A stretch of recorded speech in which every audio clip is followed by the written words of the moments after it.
Chapter 41. Pre-Chapter A/N, I think we're at the point where it is officially no longer cool to say Happy New Year.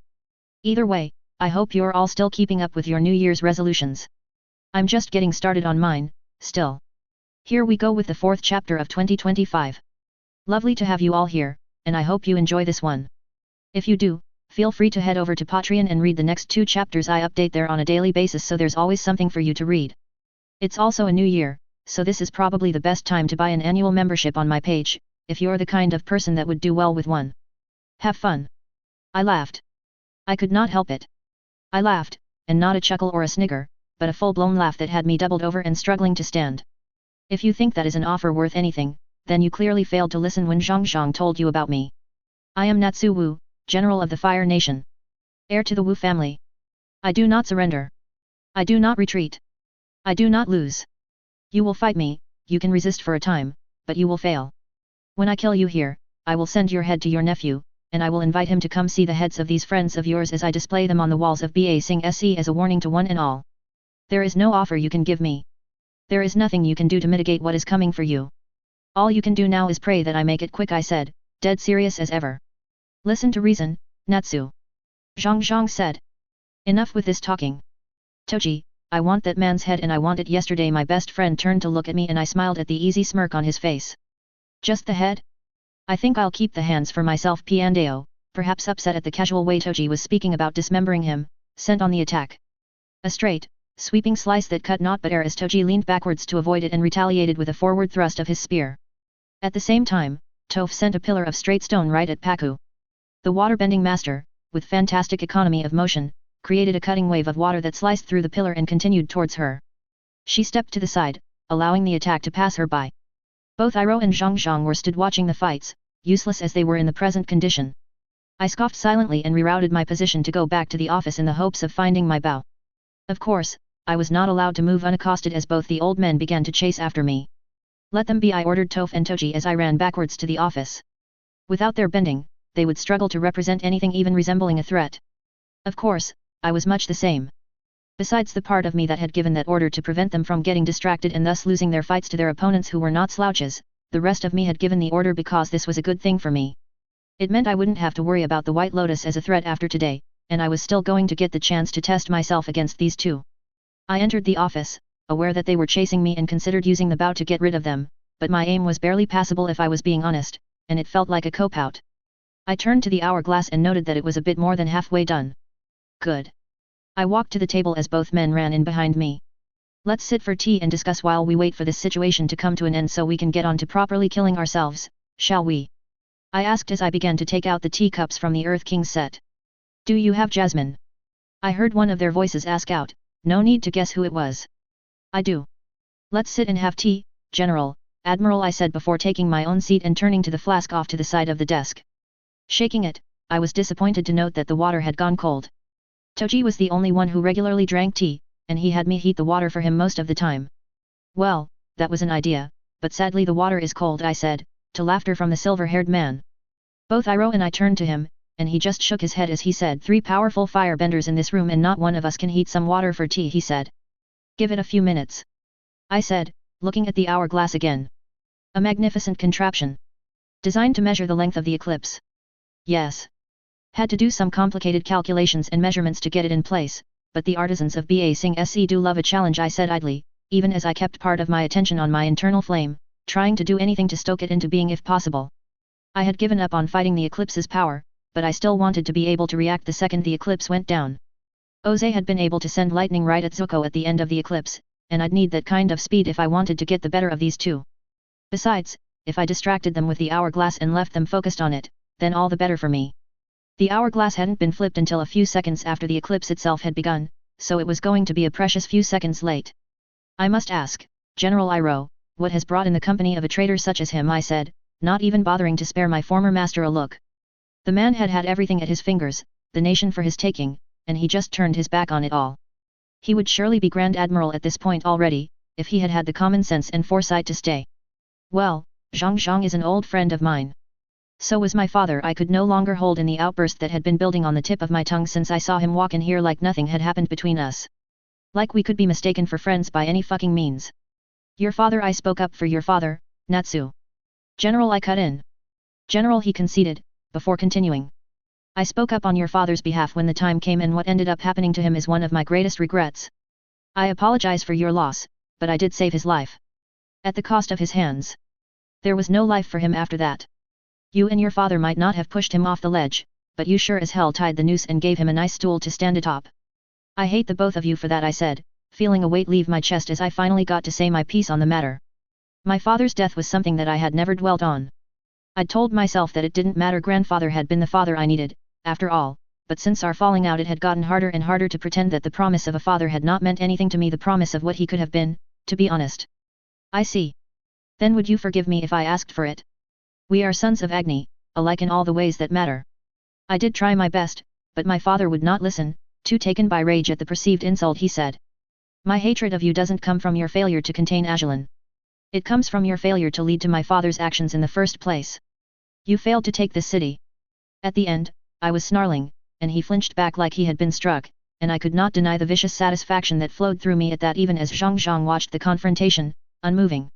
I lost my son, he said, and his voice sounded so weak for it. And so? You were a general. You had the Fire Nation on your back.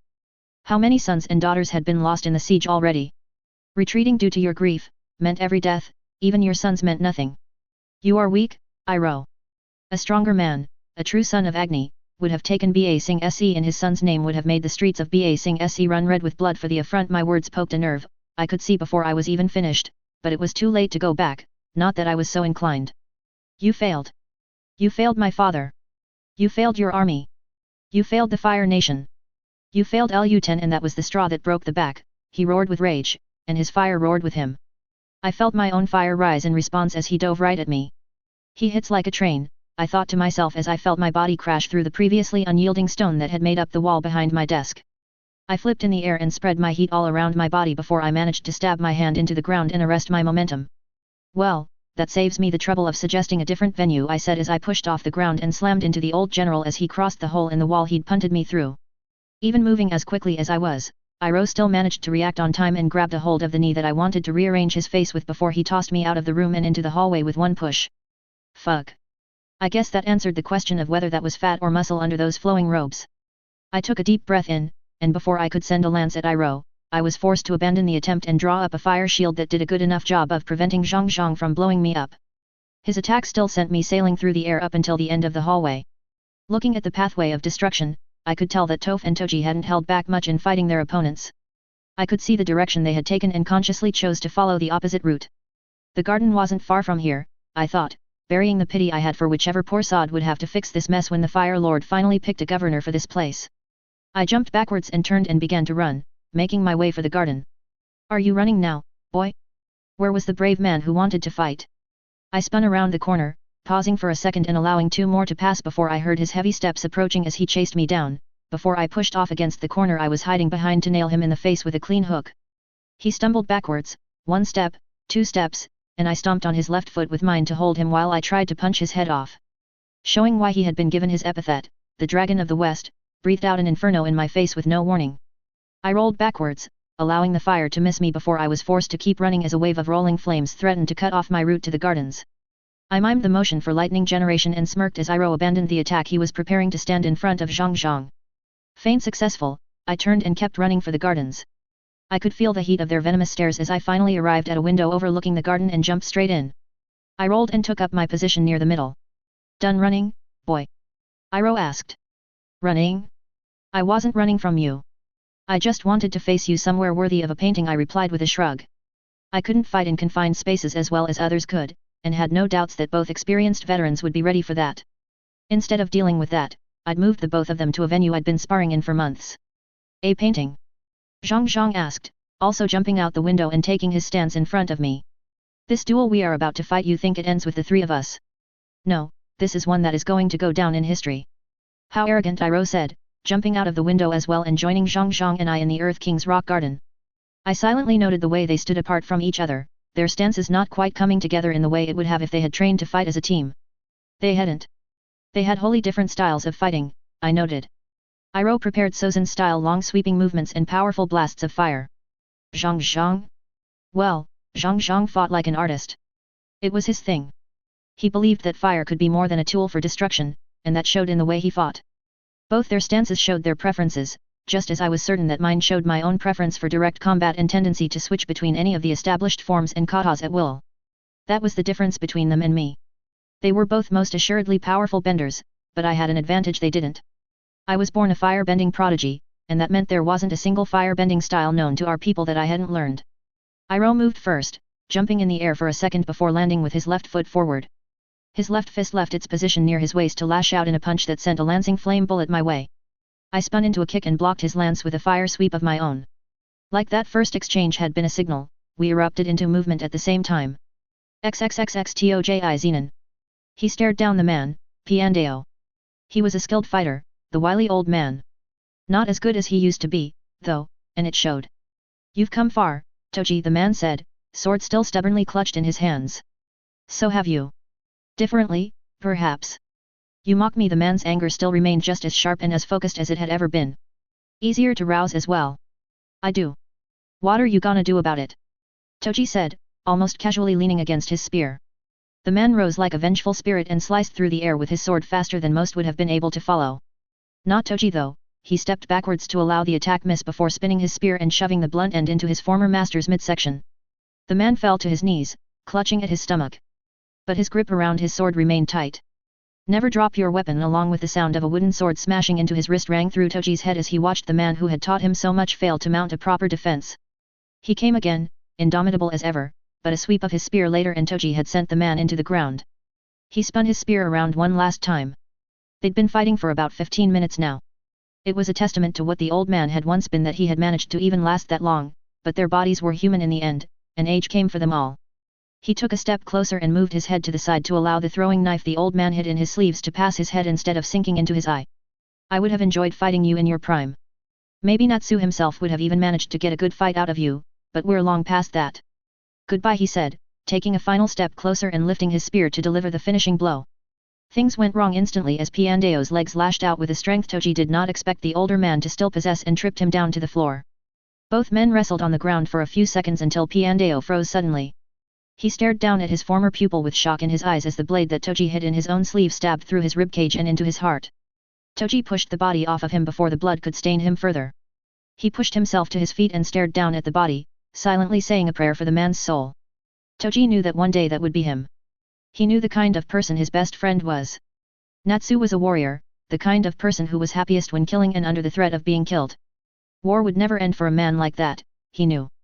And if war never ended for Natsu, then war would never end for him. He could see it already, the two of them fighting side by side for the rest of their lives until they grew too old, and the world grew too wide for them. They'd meet their match one day. A threat that they would have crushed like ants in their youth, but too much for their older selves to deal with. That would be the point where everything would come to an end, and they would finally get to rest. But that was miles and years away. For now, he had to go find his friend. The eclipse had come to an end, so that meant that he had to be fighting the old fucks somewhere in this palace. Toji just had to follow the explosions. A/N, how does it feel? I considered showing more of Toji vs Piandao, but the last bit seemed sufficient to show the dynamic of things. 1,000 words of Piandao being worn down doesn't seem that appealing. As always, the following 2 chapters are up on Patreon. If you just want to read complete chapters and not my work in real time, then feel free to purchase this story as a collection on my Patreon page so you get to read each chapter after I finish it and not necessarily the daily updates available with a regular Patreon membership. Nice way to support this story and me while you're at it. Enjoy! Chapter 42. Pre-chapter A/N, please do check out the first chapter of the novel I'm working on up on Patreon. It's completely free to access. What can I say except you're welcome. Here we go with the 5th chapter of 2025. Lovely to have you all here, and I hope you enjoy this one.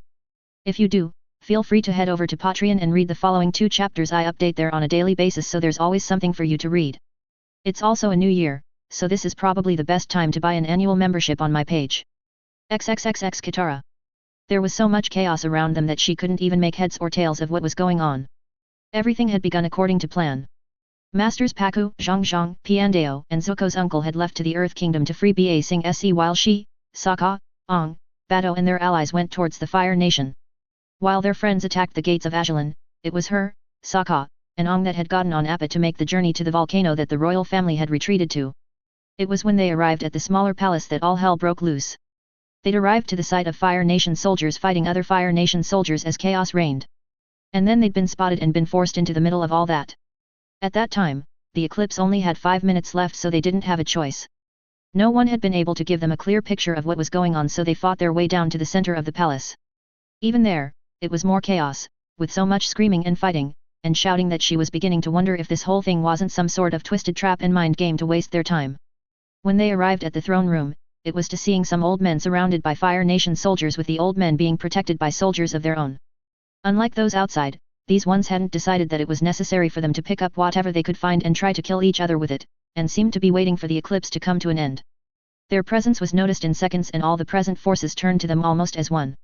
The old men seemed to take that as their cue, and their circle broke apart and began rushing at the guards surrounding them. The man on the throne, who she figured was the Fire Lord, seemed to regard them with boiling hatred. How fitting is it that the coward known as the Avatar would choose to confront me at this hour when I am most vulnerable? If he expected these words to have any effect on Ong, then he was mistaken, as Ong just watched him with blank eyes. When he moved, it was with all the power and force that one would expect from the most powerful bender in the world. Invisible vines moving at incomprehensible speed slammed into the first set of Fire Nation guards that separated them and Oze, sending them flying backwards and away from the fight with bone-crushing force. "Surrender, Fire Lord. You are beaten," Ong said next, giving a meaningful look at the fighting still taking place. "You seem to be," the Fire Lord began to speak, and then suddenly one of the guards behind him broke ranks and stabbed their pike right through his back. She gasped in shock just as the Fire Lord did the same.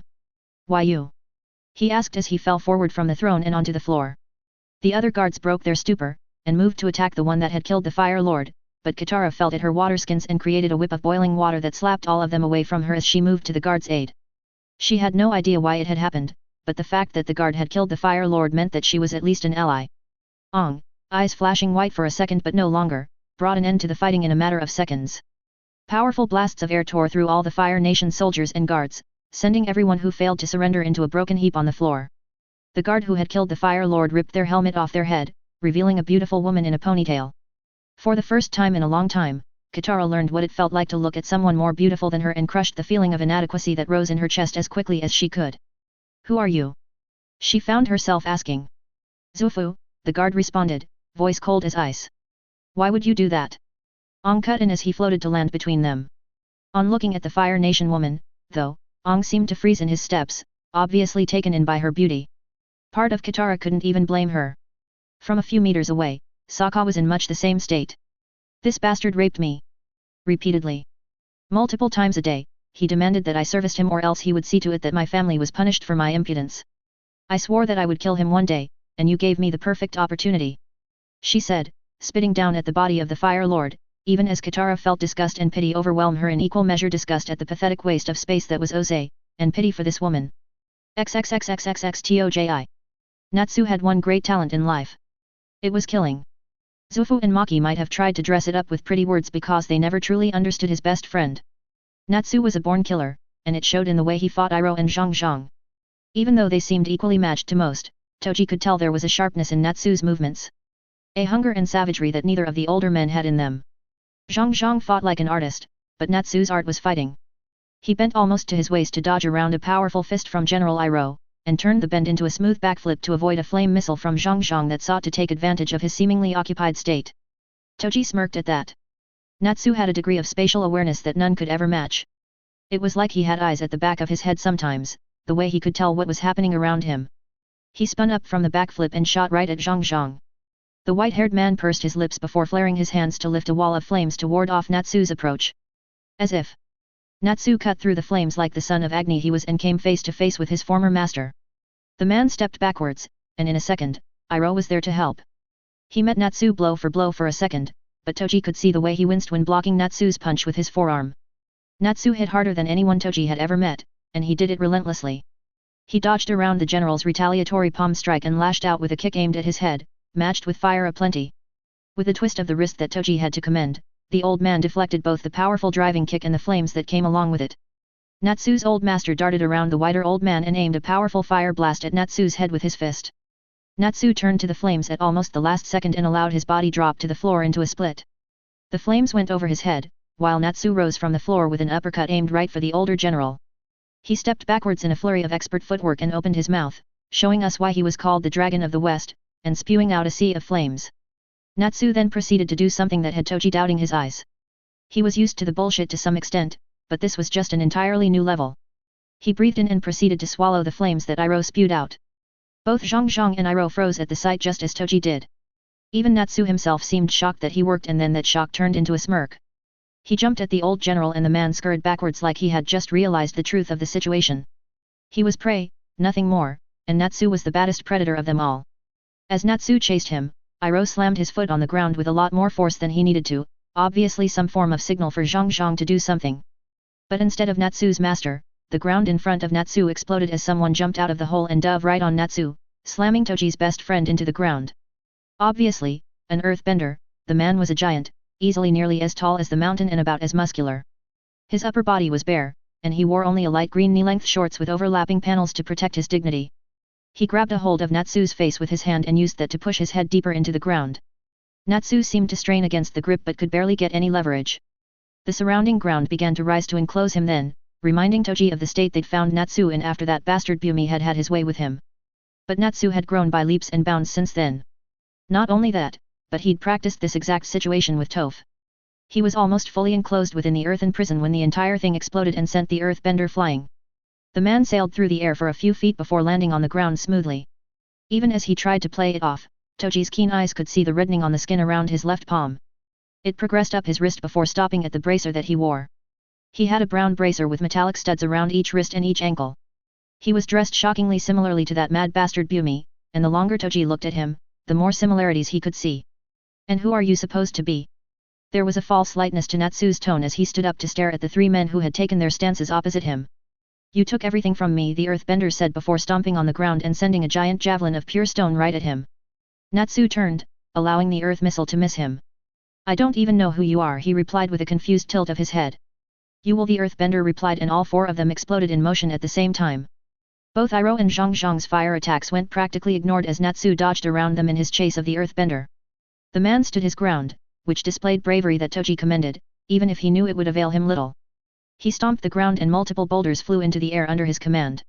He held them aloft by holding his arms up before pushing said arms out at Natsu and sending the boulders flying at him. Natsu smirked and, in a move that Toji had come to learn was one of his favorites, created two fire whips, one on each hand. With the whips, he slashed through the boulders like they were made of paper, but before he could do anything else, both Iroh and Zhang darted in from the sides and grabbed a hold of the ends of the whip. Toji watched as the whips flared for a second before they suddenly went from originating from Natsu's clenched palms to creating tendrils that wrapped around his wrists. They dragged the whips to hold him still and Natsu was forced to stand with his hands outstretched as the earthbender shoved his arms into the ground. They came up with rocky gauntlets around them. Toji leaned over the railing to get a better view as the earthbender began to run at his friend. Sighing at his show coming to an end, he turned and picked up his staff, testing the balance for a second before he prepared to turn the earthbender into a kebab. Just as he was about to toss it, though, he felt himself freeze in place. Natsu had turned to him and was staring daggers into him. Don't you dare, his friend said, and Toji took the warning for that it was and put down the weapon. The earthbender reached Natsu and landed a powerful punch right to his friend's midsection, making him spit out blood. I'm going to enjoy this, the earthbender said before landing another punch to Natsu's head. Toji was impressed that the punch hadn't knocked out a tooth or two and began to wonder how long his friend was going to take this one for before he got his answer.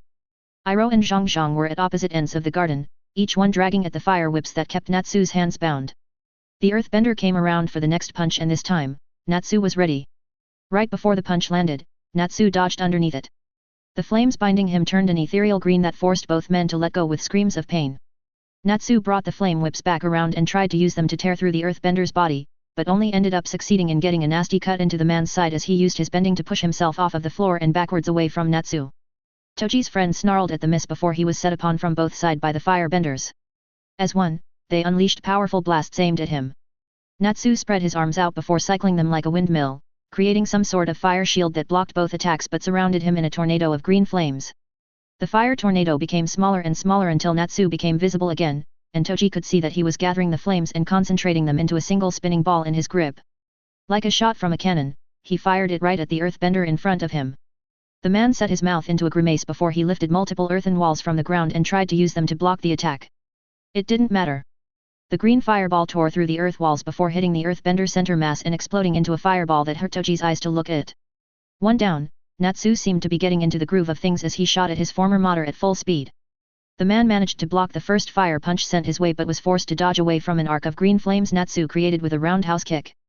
Zhang Zhang and Natsu exchanged fiery blows at a speed that most would have struggled to keep up with. So far, Toji had found the white-haired man to be the least impressive of Natsu's assailants, not including the earthbender, who clearly didn't belong in a fight of this level, but it was turning out that the man had hidden depths of power that were just waiting to be unleashed. Natsu's green flames overwhelmed Zhang Zhang's when the two men punched at each other at the same time, but the white-haired man managed to dodge out of the way of the slowed attack with ease. His fingers lashed out, sending flames spearing at Natsu faster than Toji had ever seen any of Natsu's attacks move. Natsu, ready for it, spun his hands in a circle in front of him, blocking the attack in an explosion of green flames. Iroh barged into the fight by shoulder-checking Natsu just after he'd managed to dash into the white-haired man's guard. Natsu took the hit with grace, only stumbling for a few seconds before he found his feet again. Iroh opened his mouth and sent a sea of flames at Natsu that his friend cut in half with all the ease of a hot knife parting a stick of butter. He retaliated with multiple lances of green flames, but both men made sure to dodge after they'd seen the destruction that Natsu's green flames could cause. The rock garden had seen its fair share of damage from the spars between Natsu and their favorite psychotic princess, but now the statues could barely even be recognized for what they were. Natsu had blown up an even dozen since Toji got in place to begin watching, and looking around told him that quite a lot of destruction had predated his arrival. Zhang Zhang, step back. I must do this. Iroh suddenly said. Natsu tilted his head as the white-haired man took a few steps backwards, basically withdrawing from the fight. Nuh-uh. I didn't consent to this. Come back in. This old man won't last a few seconds dancing with me alone, he said, speaking to Zhang Zhang while pointing at Iroh. The former general, as unflappable as he had a reputation for being, clearly had never had to deal with someone like Natsu before. I am Iroh, son of Ajlan and ATLA. General of the Fire Nation. Dragon of the West. The last Dragon Slayer. You dare to talk down to me, boy. His voice boomed in an act that would have intimidated most others. Natsu just mimed picking at his ears for wax. Toji almost actually began clapping. That was masterful. You will die, Natsu Wu. I wish I could say that I would take no pleasure in this, but I will say a prayer for you when you are gone, and I make my penance.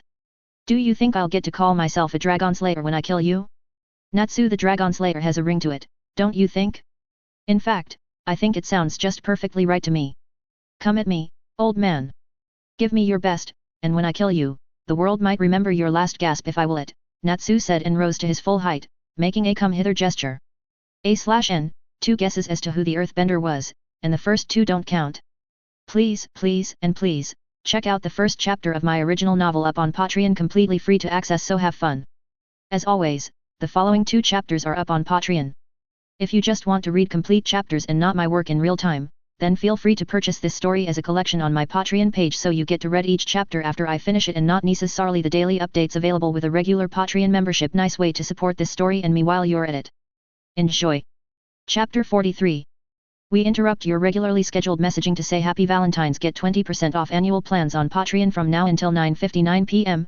GMT, on the February 14, 2025. Huzzah! Go read the next 2 chappies, good chaps.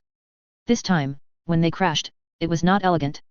It was not artistic, the kind of thing you'd find in a painting or a tapestry, but it was beautiful nonetheless. There was a savagery to it, an animalistic intensity. Iroh was enraged by the words Natsu had told him both before their fight and during. Natsu himself? He had no rage on his bearing, but he had a hunger. The hunger an alpha feels when matched with a contender. He had the hunger for putting down this threat to his dominance, except that it was matched by an equally pervasive enjoyment of the situation itself being equally matched with someone else. Flames surrounded their bodies, every attack was matched with fire aplenty. Natsu's a dark green that seemed to eat at the light itself when it was called forth, while Iroh's flames, red as his fury, matched the ethereal green, if not in beauty then surely in intensity. The men fought, Iroh's face marked with a frown while Natsu's held a grin that grew by the second. He punched at the older man's head and dodged a knee aimed for his chest in return. The distance between the men began to glow as their fires clashed again and again. Natsu went underneath a swipe enhanced with flame claws and retaliated with a kick that forced Iroh 2 steps back. The older man was the first to give ground, and Natsu pounced on the weakness. Practically running forwards, he lashed out with a roundhouse kick. Iroh ducked beneath it, and Natsu stopped the kick in the middle and brought it down right upon the older man as an axe kick. Iroh caught the kick and the ground around them shattered from the force that flowed from the kick into his body and into it.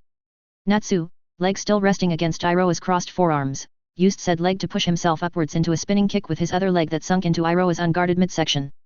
The older man coughed out blood as the kick went further and further before he was sent flying. He rolled across the rock garden for a few feet before his body came to rest against the remains of a statue that had been so damaged that even the best historians would struggle to identify it. Iroh did not remain down for long. He pushed down against the floor and practically came flying to his feet, before he turned to Natsu with rage in his eyes. They call you the Thunderer. Only because they have never seen lightning when conjured by the bloodline of Sozin. Those words were the only warning before he stood straight and took a stance that Toji did not recognize. Of course the words made it easy enough for him to figure out the intention. The man began to move his fingers along an arc.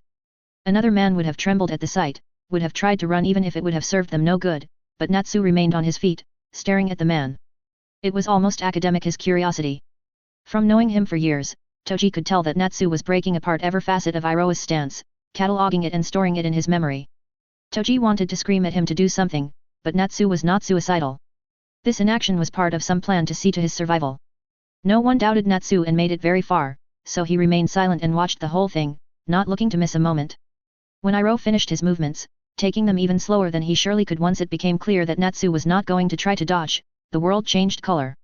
The lightning bolt that came into being was so large that it practically seared itself on Toji's irises, but he did not blink, making sure to catch every moment. The lightning hit Natsu head on. No, not him. His fingers. He'd stretched his hand out right at the last moment, and then he twirled on the spot before lashing out with his other hand. Another lightning bolt, just as fearsome as the first shot from Natsu's fingers right for Iroh. The old man was clearly shocked, but that didn't stop him from taking the lightning in his hand and sending it right back. Toji's breath was caught in his throat. None of this should have been possible. Another lightning bolt came into being, or was it even the same bolt being tossed between them like a twisted game of volleyball?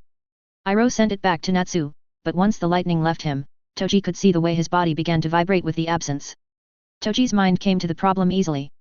Whatever they're doing isn't meant to be used like this, they're twisting it and the lightning is fighting back, he figured.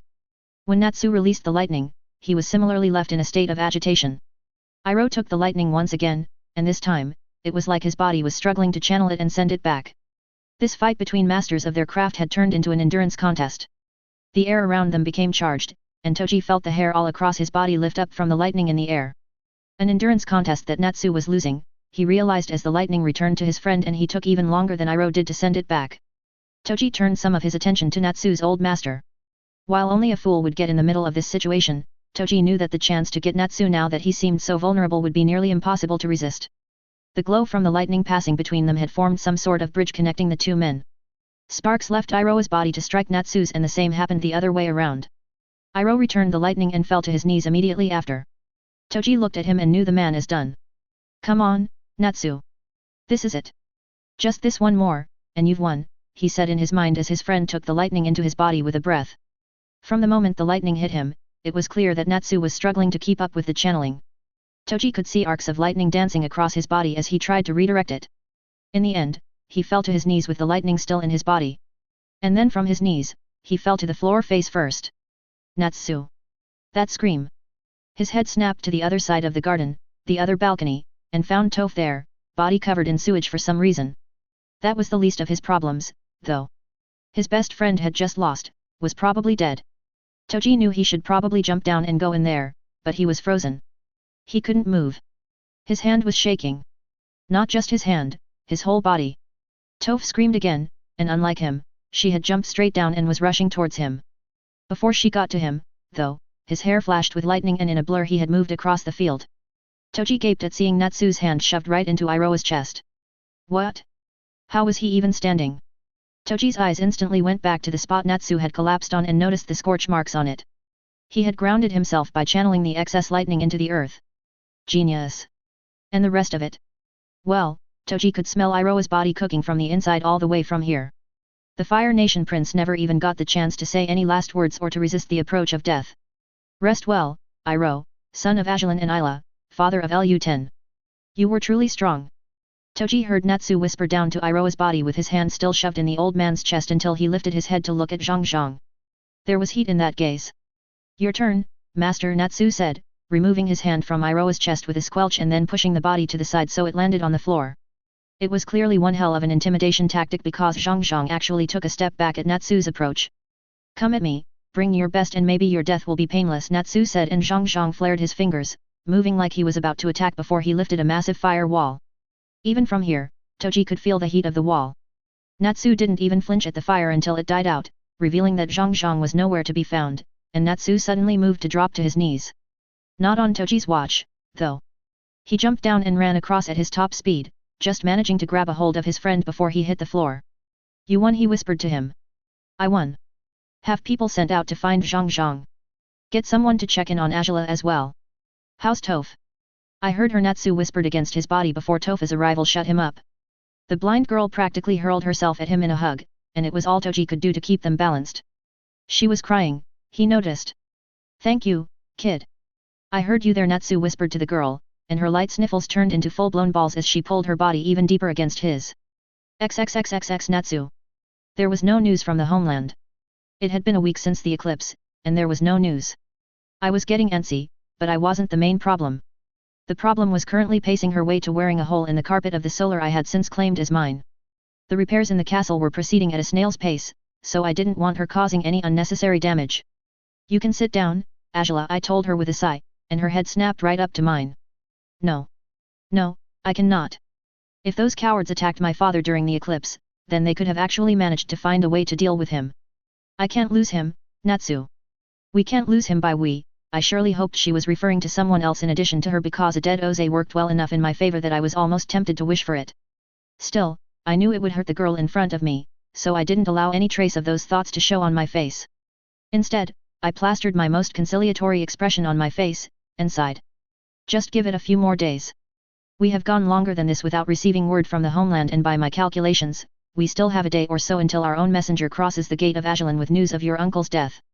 That old coward was no uncle of mine, ATLA said with shocking vehemence, suddenly switching from worried girl to pissed off dragon. He betrayed the Fire Nation, he betrayed father. He tried to kill you. And he did it like a coward, she said, turning a surprisingly soft expression my way. He was a traitor, but he was still your uncle, I said, walking up to her and taking her hands in mine. I had to work to head off any possibility of resentment building with ATLA. The show told me that they hadn't ever been close, but I hadn't come this far by relying entirely on half-remembered memories of a show I had watched in another life that was almost 2 decades past. He tried to kill you. It's a good thing you did, because I would have killed him myself for trying to take what is mine, she said, leaning into my grasp. I nodded, enclosing her in a tight hug. Zhang is mine though, she suddenly pulled out of my grasp to utter those words. I looked at her and tilted my head. Swear it to me, Natsu. Swear to me that Zhang will be mine.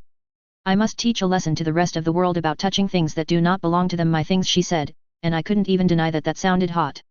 Would have had me all hot and bothered if those words had come from a different set of lips.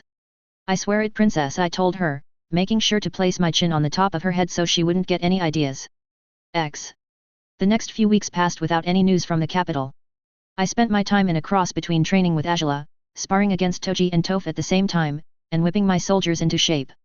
A prince laid dead at my hands, and for some reason, that fact had made the other generals fall in line even more than anything else. My best guess was that the fact that ATLA stuck so stubbornly to my sides even after I had killed her family member meant that they were beginning to realize that separating us would be a difficult task, and when the wiser ones capitulated, the foolish ones had to follow suit to avoid sticking out like sore nails. The nail that stuck out would be hammered into place, or that sort of thing. That was what brought me here, watching hundreds of firebenders move in unison, executing each step of the difficult kata flawlessly. All the generals had submitted their troops for my training, and I had been whipping them into shape as a single unit. If they thought I'd be returning the men to them, then they were sorely mistaken. These would be my tools. I knew that they muttered about me being battle crazy behind my back. Sung had put down all resistance in miles of here, and I had taken most of the Earth Kingdom before coming here. The only places that did not fly the Fire Nation flag at present were villages so small that they were rounding errors in the grand calculus of the Earth Kingdom's population numbers. With no enemies to fight, they wondered why I spent so much time training. I did the same, but training was all I knew how to do, and there was no point allowing the troops to go lazy when the Northern Water Tribe remained unconquered. What truly worried me though, was Iroha's words. The Avatar hadn't even gotten close to succeeding in his original attack on the Fire Lord during the eclipse, but if he had Iroha on his side, then it was possible that they might have managed something. ATLA had mentioned that there was a standing policy for the eclipse. The royal family and trusted advisors would retreat to the Fire Lord's holiday home instead of their residence in the palace to deter attacks. If that was the case, then Iroha would be aware of that, and there was no chance he wouldn't have told the Avatar about that. In that situation, it was difficult to see a situation where Oze left that matchup intact. Well, he could have delayed them for the length of the eclipse, but that was doubtful. Ong on his own was a bender that I didn't even know if I could beat with my bending. Holding him, and his water bending master, and all their allies at bay for 7 minutes would be far from believable. The fact that all our messenger hawks had gone unreplied, and our physical messenger was yet to return, was another point in favor of Iroha's words being valid. I watched them for a few minutes longer before I turned around to leave. They still had another 2 hours of practice left for today, but that would be supervised by their commanding officers. It was on my way out that I ran into Ping, the messenger. "This letter came in for you, General Natsu. It bears the insignia of the Fire Nation royal family," he said, and I nodded before taking the sealed scroll from him. So a messenger hawk had finally made the journey. I debated opening it as I walked, but the risk of prying eyes was too great. It was good to train my discipline, so I spent the walk to my office wondering what the letter contained. It was either a message from Oze, or from whoever had taken over if they succeeded in killing him. A message from Oze would probably be a summons back to the Fire Nation. One from the would-be conquerors would likely be the same. If they had any wisdom, they would pretend to be Oze and summon me nonetheless, so I would be within their custody and forced to surrender or be grossly outnumbered. I smirked to myself at the thought of slaughtering my way through the capital city and making my mistake. That would be legendary for sure. I arrived to find ATLA in the office. I didn't even bother hiding the scroll from her. There were lies I could tell and lies I could not. "A letter from the Fire Nation," I said, showing her the scroll. She practically tore it from my grip and only spent a second checking the seal before she opened it and begun to read. With the height difference, it was easy for me to loom over her shoulder and read the words it said. "General Natsu of the House of Wu. I do not know you. We have never met. But a friend of yours assures me that you are a good man. That is why I send this letter. Since my uncle has not returned to me, I assume it means that you have him in your custody. My father, Oze, was not a good man, but Uncle Iroh is all that I have. In exchange for his safe return, I will accept your surrender and not treat your actions as treason. This is an order from your Fire Lord. Signed. Fire Lord Zuko, first of his name." I lifted my eyebrow at that. He didn't know his uncle was dead. That was interesting. Both Paku and Zhongzhong had managed to escape, so where were they? It said a lot about the time in which this letter was sent. "General Natsu, sir," the messenger said as he bumbled inwards, tossing me from my thoughts. I wondered what had made him barge into my office like this. He was usually better put together. "Yes, Ping?" I asked. "There are ships, sir, on the horizon," he said. "There's a port not far from the city, so that does often tend to be the state of things, Ping," I pointed out with a sigh. "Yes, sir. But they are Fire Nation ships, sir. Dozens of them. Fuck. Well, I guess that answers the question of whether Zuko had managed to find out about his uncle's fate. A/N, and that's a chapter. Goodbye Iroh, you will be missed.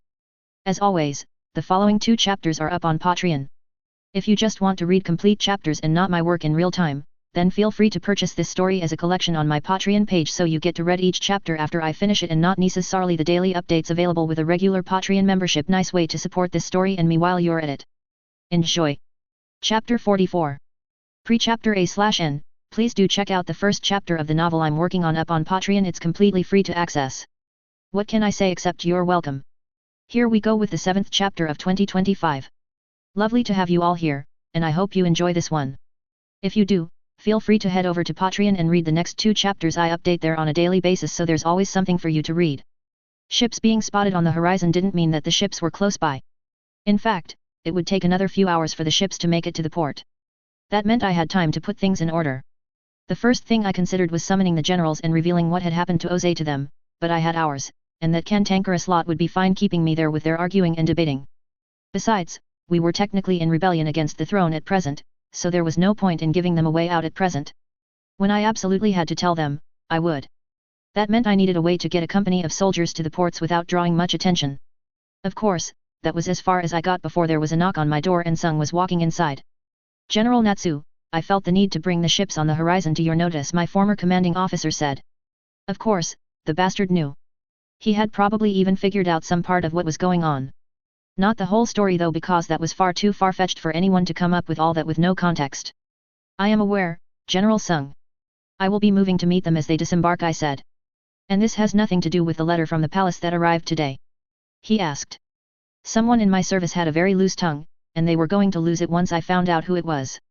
It was with irritation that I took the scroll up from my table where I had shifted it to the side and gave it to him. He devoured it in seconds and his eyes snapped to mine. "Fire Lord Oze is dead?" he questioned. I nodded, expecting him to launch into a rant about how I had no right to keep such secrets. "Good. It's good that you haven't told anyone, I mean. The others will not take this well. They're an ambitious and grasping lot who toe the line now because they hope the Fire Lord will put you in your place when the time comes. If that stops being open to them, then it's difficult to predict how they will react, what they will do next. He said. You think they could rebel? I asked. They do not like answering to you. They feel your family lost royal favor, and the fact that you killed a prince of the blood. Some of them were raised in a different time. Fire Lord Oze had 2 heirs. He had 1 heir. 1. Me. Angela cut in, eyes wide. I could see it now, the rage, the insanity that had made her such a character in the other world. I grasped her hand, squeezing it tight. I am sure General Sung did not mean to insinuate otherwise. He was trying to speak from the perspective of those old bastards, I said, rubbing my thumb across the back of her palm in a soothing way. She stilled and nodded, but said nothing. I gestured to Sung to continue. Of course. I merely meant that they would see it as Fire Lord Oze having 2 heirs. The rightful one, the Princess Angela, who has proven to be attached to you. And the heir presumptive, Prince Zuko, who has been in exile from the Fire Nation for years and will be more open to being influenced. In that case, they might choose to submit to him with the hopes of having a Fire Lord they can easily control. And assuming Prince Zuko got it in his head to end the war? I asked, while tapping my fingers against the desk in thought. End the war? That's what we're all trying to do, isn't it? He asked confused. No. I mean, end the war by giving back all that we have taken. Returning the Fire Nation's army to its islands and suing for peace with those we have conquered. Sung looked like he had been struck at those words. That is treason, he hissed, and I nodded. That was, indeed, treason. To give up on all that generations had fought, bled, and died for was a betrayal of the highest order. I wondered how he had managed it in the canon universe. In this one, he would get assassinated in days. People had lost spouses, children, parents, lovers, and more to the war effort with the idea that it was all a necessary sacrifice to fulfill a glorious purpose. If he spat on all that by walking back on our gains, then there would be no Fire Nation for him to lead. At the very least, no military. If he does that, then it's no longer a choice. Sung said with a flustered look at the very thought. I silently reminded myself that both of his parents had been killed in the taking of Udeo. He dropped to a knee right in front of Angela before bowing down completely, face to the ground. All hail, Fire Lady Angela, he said, and I watched the way her eyes lit up at the name. She turned to me, and I smiled before gesturing back at him. Thank you, General Sung. Rise and be welcome to my service. She said in her most imperious tone. I smiled again. I walked around the table until I was standing right in front of her. She gasped as I dropped to my knee as well. All hail Fire Lady Angela, I said, swearing my loyalty as well. I had married my fate to hers a long time ago. This was just cementing what we already knew. Rise General Natsu. Rise, my right hand, and destroy all my enemies, she said, and I rose with a smile. Gladly, I said before accepting her outstretched hand and planting a kiss on her knuckle. Prepare a suitable escort, General Sung. We shall go see what these ships want. And if they were indeed sent by my brother, then I will take the pleasure of removing his head right there and then, she said. When the ships were spotted, they were like spots in the distance. Scouts had only been able to see their flags with a telescope. By the time everything is put together for Angela and I to arrive at the docks, we can see them with our naked eyes. They are about an hour out from making dock. But ahead of that, we have some men begin beating drums in a signal the any son of Agni would recognize. It was a request for dialogue, a call to converse. From us, it was as much a trap as a question. If Zuko were on those ships, he would not dare risk getting within my arm's reach. His uncle had been his better by all means, and the world now knew I was Iroha's better. But he could also not send a lesser to meet us. It would be a stain on his honor that could not take any more staining. So if he were there, our call would be ignored. But then, surely and clearly, we heard it. The answering call. We waited, and then the ships, massive Fire Nation warships, behemoths of steel and powered but enough coal to blot out the sky with their smoke, dropped their anchors and released smaller boats from their sides. On the boats, I could make out a few shapes, but no one distinctly recognizable. It was not until they were almost at the beach that I saw him. By Agni himself. How long had it been since I saw him last? Years, at least. So many years. Was it a weakness that I wanted to run to him even now? Embrace the man who had insulted my friends and tossed his lot with Oze? But the truth was that whatever anger I held towards him had faded from a burning rage hot enough to outshine the sun in its radiance into a collection of dying and dead embers. I missed him. I wasn't angry about his words anymore. I just fucking missed him. Still, I held my position behind Angela, my Fire Lord, and waited for them to beach and step onto the pier. It was a collection of old men, one and all. Old fucking men, each grayer than the last. It was like one of my grandfather's tea parties again. They arrived towards us, and as one dropped to their knees in full bows. I noticed one was wearing the robes of a fire sage, if not the hat fascinating. Those tended to be a package deal. All hail Fire Lord ATLA, they said, and she turned to me with a smirk on her face. These were not Zuko's men. They were hers. And the world was just a little bit brighter for it. Rise, sons of Agni, and take your place in my service, she said in her most imperious tone. I wondered what others saw when they looked at her. XXXXXX Katara. How the hell did they escape? Zuko was practically spitting fire as he paced through his office. The prison guard who had come to report the absence of the old men they'd captured during the escape looked like he wanted to be anywhere but in front of the obviously irritated and unstable Firebender. She was never the biggest fan of Zuko's, but she could recognize and empathize with the fact that he had only gotten this bad once he realized that his uncle's mission had failed, and he was probably not coming back. Zuko even refused to recognize the possibility that he was dead, claiming for all to hear that none would dare kill a prince of the blood, but he clearly had no idea what kind of monster this General Natsu was. They were released, Fire Lord, the man said, still practically shaking in his boots as Zuko's bright golden eyes snapped to him. Katara could feel the temperature in the room rising. Good. He was well and truly pissed now. Who would dare release them? He screamed and the door to the office swung open. I did, Ong said, and it was all Katara could do to avoid face-palming. Zuko wanted to take a swing at him, but he knew better. He had learned better. Ong's training with his past lives had made him all but untouchable when he fought. He could go into the Avatar state at will now, accessing power that was nothing short of godlike. Why in the name of Agni would you do that, Ong? It was clearly Zuko was trying to control his rage, squeezing his hands shut tightly. So tightly that she was worried he'd break something before she caught herself at the thought. She wasn't worried about Zuko, it wasn't possible. I spoke to them. One of them is General Natsu's grandfather, you know? He promised that he'd get his grandson to surrender, he said, and now Katara did face-palm. So did Zuko. So did Bato, who was sitting at the other end of the office, watching the proceedings with a keen eye. Let me get this straight, he promised that his grandson would surrender, and so you let him go? Bato asked, while the rest of them were almost struck silent. He swore it, Ong said. They were trying to get rid of Oze, same as us, so they clearly have had enough of the war as well. Natsu is the last one in the fight, and you guys were saying that we'd lose thousands of people trying to take Ba Sing Se from him. This was a way to end things peacefully, Ong pressed. Zuko stared at him for a long minute before he turned to the wall, roaring flames in every direction. It was a day and a half before they got to see him again, and he looked much calmer. The situation in the city remains tenuous, he told them, silently asking them to leave but not saying it. Oh, she wished they could. She hated every part of living in this palace, but she could not. She had to make sure that he kept his promises, the most important being ending the war. We'd love to make your life easier by taking off on Appa, but you have to live up to your end of the deal, she pressed. Ong was silent, just as she had begged him to be. Sokka himself had taken charge of their occupation of the city and was busy putting out one fire or the other. That was the latest in the long list of things that the nation's upper class had taken to setting their own buildings on fire. So silly. Ending the war doesn't just happen with the stroke of a pen, Katara. There are thousands of soldiers out there, each in a different arm of the military. We have prisons to decommission, training camps to stop, cities to evacuate, and a million other small things. I cannot sit on my throne and end the war simply by declaring it so, he said with a sigh. You say there are millions of things to do, but I do not see you doing any one of them, she pointed out. And she was right. They had staged a rushed coronation with a few fire sages basically held at sword point, and announced Oze's death, but beyond that, Zuko had been twiddling his thumbs. She understood that he wanted his uncle back, but that was no excuse for this much inaction. I need to make sure they listen to me, Katara. I was banished. I was told never to return unless I captured the Avatar to regain my honor. Now look at me here colluding with said Avatar. The city is at a knife's edge because they feel I have stolen from ATLA and collaborated with our enemies. They think I killed my own father. I need to do something to get them on my side, because if I don't, then there's no point. I could issue 1,000,000 decrees and get nothing from it, he said. She sighed.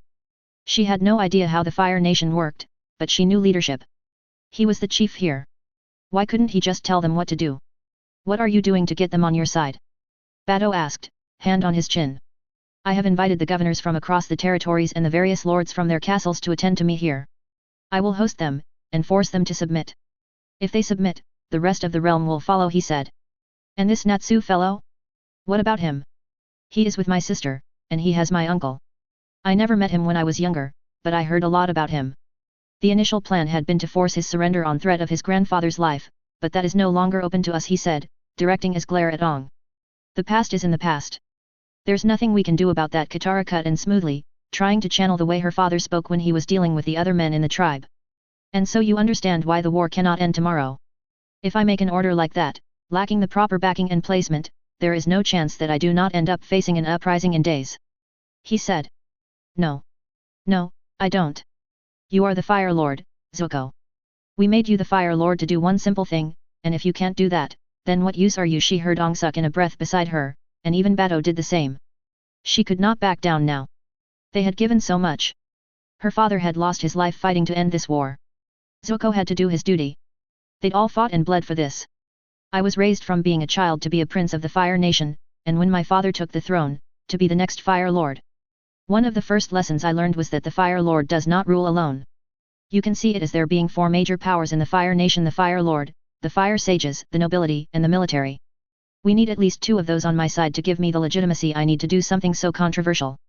The nobility all own massive estates, with hundreds of staff and stakes in massive swathes of farmland. Where they go, the people follow more often than not. Maybe if I hadn't been banished. Maybe if my uncle was on the throne instead of me. Maybe then we could do this without them. But we can't. We need them. She wanted to scream and pull at her hair, punch him in his stupid face as he explained things down to her like she was slow. She just wanted this all to be over. She had had enough of the Fire Nation and enough of this stupid war.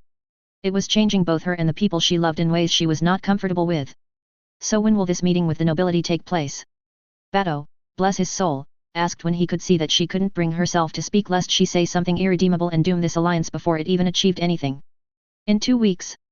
They must travel from their various manors and castles to make it here, he said. Fine.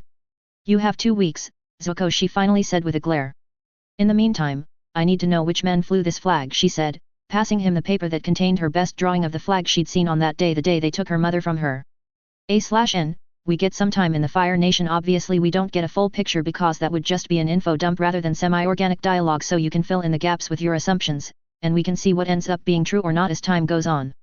As always, the next 2 chapters are up on Patreon. If you just want to read complete chapters and not my work in real time, then feel free to purchase this story as a collection on my Patreon page so you get to read each chapter after I finish it and not necessarily the daily updates available with a regular Patreon membership. Nice way to support this story and me while you're at it. Enjoy. Chapter 45. Pre-chapter A/N, please do check out the first chapter of the novel I'm working on up on Patreon. It's completely free to access. What can I say except you're welcome. Here we go with the 7th chapter of 2025. Lovely to have you all here, and I hope you enjoy this one.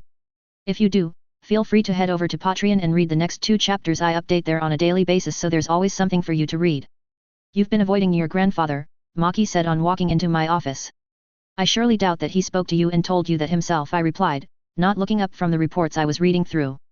Ba Sing Se remained a massive city, and without a Fire Lord to appoint a new administrator, I remained the one in charge here. The more time went past, the more certain I became that we were going to remain here for longer than anticipated, so the city needed to be in good shape to sustain the army, keep us fed, armed, and watered. The blacksmiths that called this place home were already being given an improved education so they could make weapons of the kind that the Fire Nation could use. If it came to war, though, we would lose, and it would not even be close. The Fire Nation military was the closest thing this world had to a massive military-industrial complex, and the beating heart of that was on the Fire Nation mainland in Zuko's control. All he had to do was raise new levies and attack when he was ready.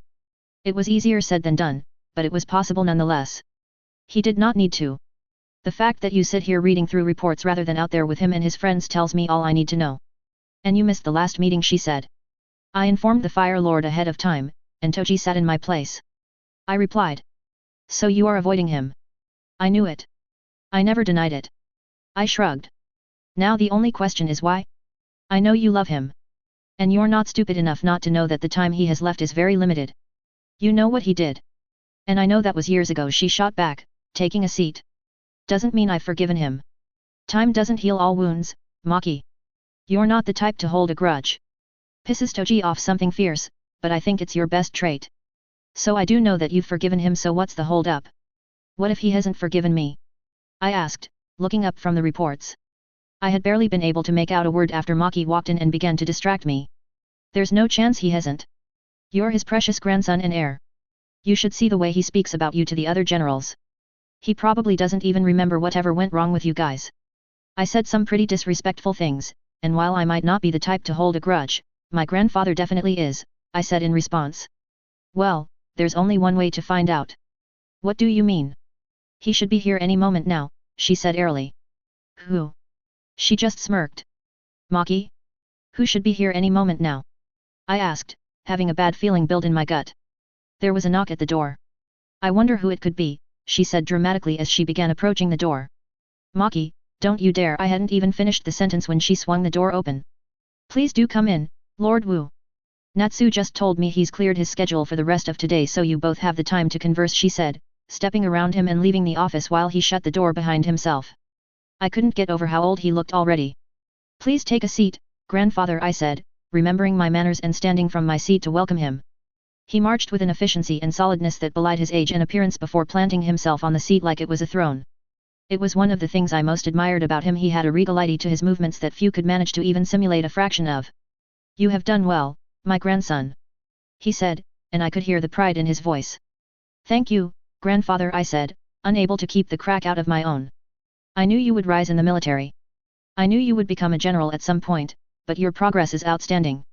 Killer of Bhumi, King of Omashu, Caesar of Ba Sing Se, Slayer of the Dragon of the West.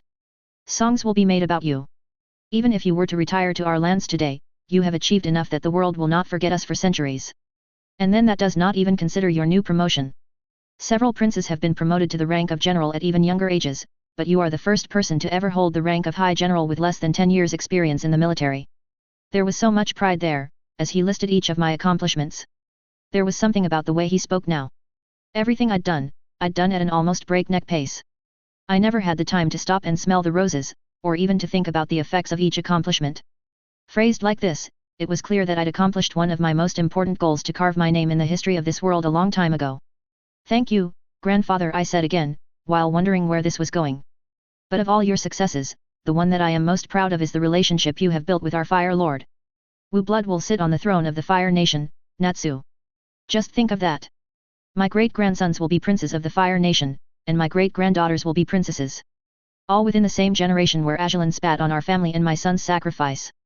You have made me prouder than I could ever have imagined, Natsu. This only matters if we win, I pointed out. The Avatar is a powerful bender, but a child. Zuko has always been his sister's lesser, and now he has taken the throne after his father's death in suspicious circumstances while consorting with Water Tribe savages. We cannot lose, he said. And that is what scares me the most, I whispered to myself. The second one started to say things like that, you had to be worried about what was going to happen next. And how did the Fire Lord die again? I asked.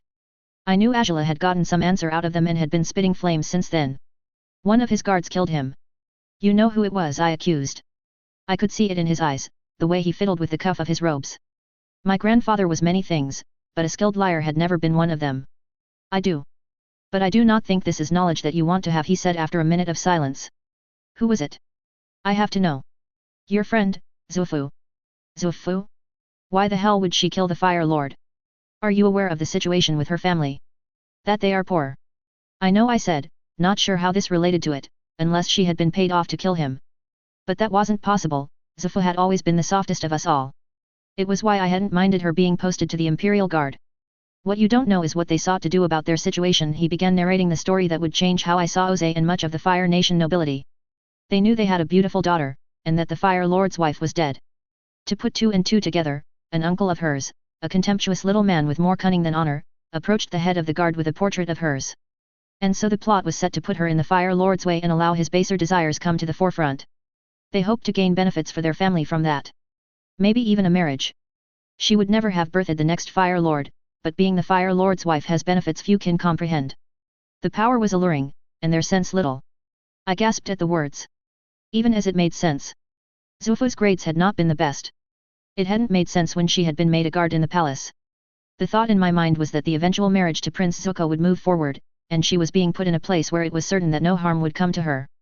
I'd underestimated her family, it turned out. Why the son when one can have the father? And this worked? I asked. It sounded like a relatively simple plan in truth. The kind of thing that anyone competent would see through. And regardless of what I thought about him, Oze was, at the very least, more competent than most. To some extent. Oze knew of the plan, of course. He found it all very amusing, in truth, that anyone would dare be so brazen. And then he saw her. I am not privy to the exact details, but I know he had his way with her more than once. I assumed the entire situation consensual. She would not be the first woman to spread her legs for influence and power. Your lessons covered this. It was only after she'd driven a spear through his heart that she came out with the truth that he had forced himself on her. And repeatedly. He said. I took a deep breath. Zufu. Kind, delicate Zufu had been raped over and over again by that monster. Oze was lucky he was dead. He was so fucking lucky. And you did nothing? You noticed nothing. I pressed. My grandfather was many things, and I would have counted being a man of honor among them, but I could not guarantee that he would not have turned the other eye if he found out. He would do anything for our family. I would not have allowed a noble lady to be dishonored in such a manner, Fire Lord or not. Had it been a serving girl or merchant's daughter, then I would have done nothing. But Zufu was one of us, our class. Any infringement on the rights of the noble class does not just concern one of us, but all of us. If the precedent is set that the Fire Lord can have his way with our daughters at his will and against theirs, then the consequences would be immense. Furthermore, I know how you felt about her. She was your friend, and I know what Wu blood can do in such situations. I would have stepped in if only to prevent you from challenging Oze to an Agni Kai when you eventually found out. I stared him in the eyes, and he seemed to be honest. He seemed to be telling the truth, but that did not make me feel any better. Not at all. ATLA slammed into the office with a fire sage visible hurrying behind her. The whore is pregnant, she said. What? What was she talking about this time? The whore that killed my father. She is pregnant, she said. Pregnant. I felt like the world was spinning all around me. I felt rage. I wanted to smash ATLA into the floor and tell her I would rip out her tongue if she called Zufu a whore in front of me again.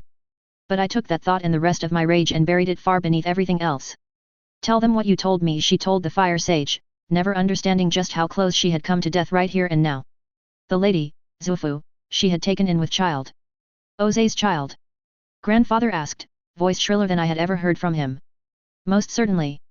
Those of us who were in the know about their copulations were entrusted in ensuring that no others touched her. The Fire Lord did not share, he said. I wanted to kill something. Anything. I want her dead, ATLA screamed. I could see it right and then. My grandfather gave me a warning look. I nodded at him. She could scream all she wanted, but she would be dead before she laid a hand on Zufu. Whatever affection I held for her was nothing when it compared with the love I felt for Zufu.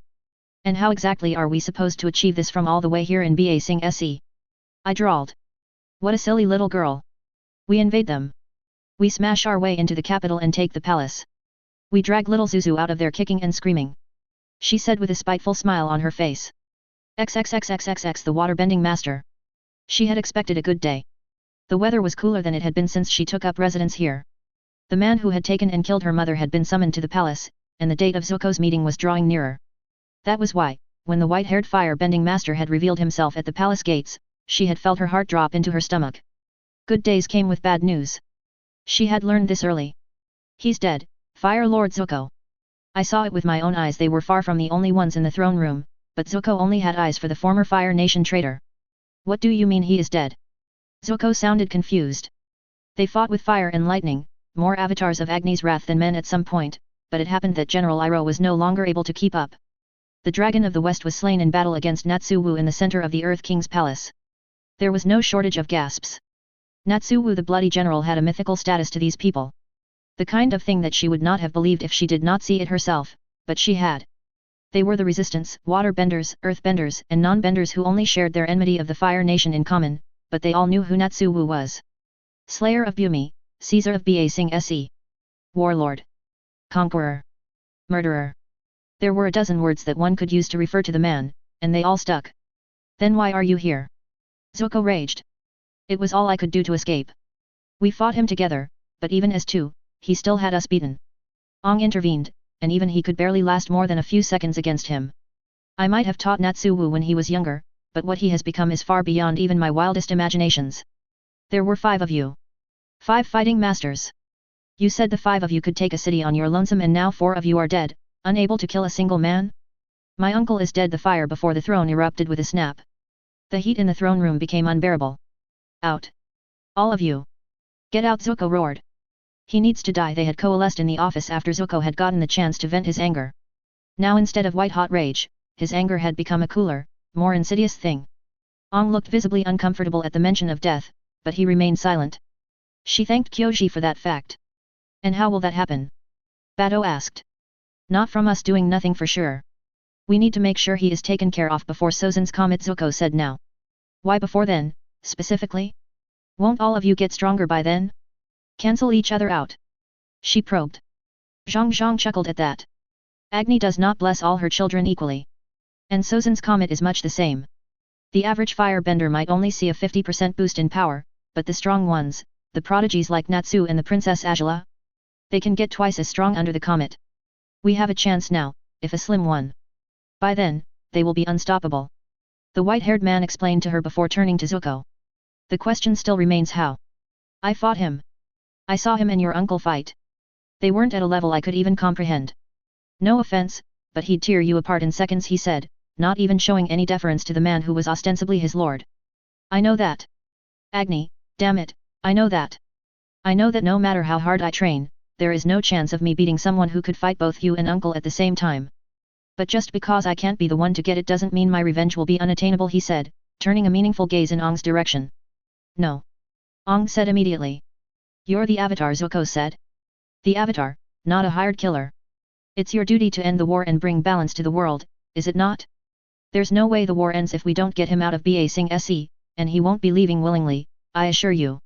I will not kill Zuko. Not for you. Not for anyone. Then don't Sokka cut in. Just capture him and hand him over. We'll handle what comes next, he said, and she found herself agreeing with the sentiment. Wait.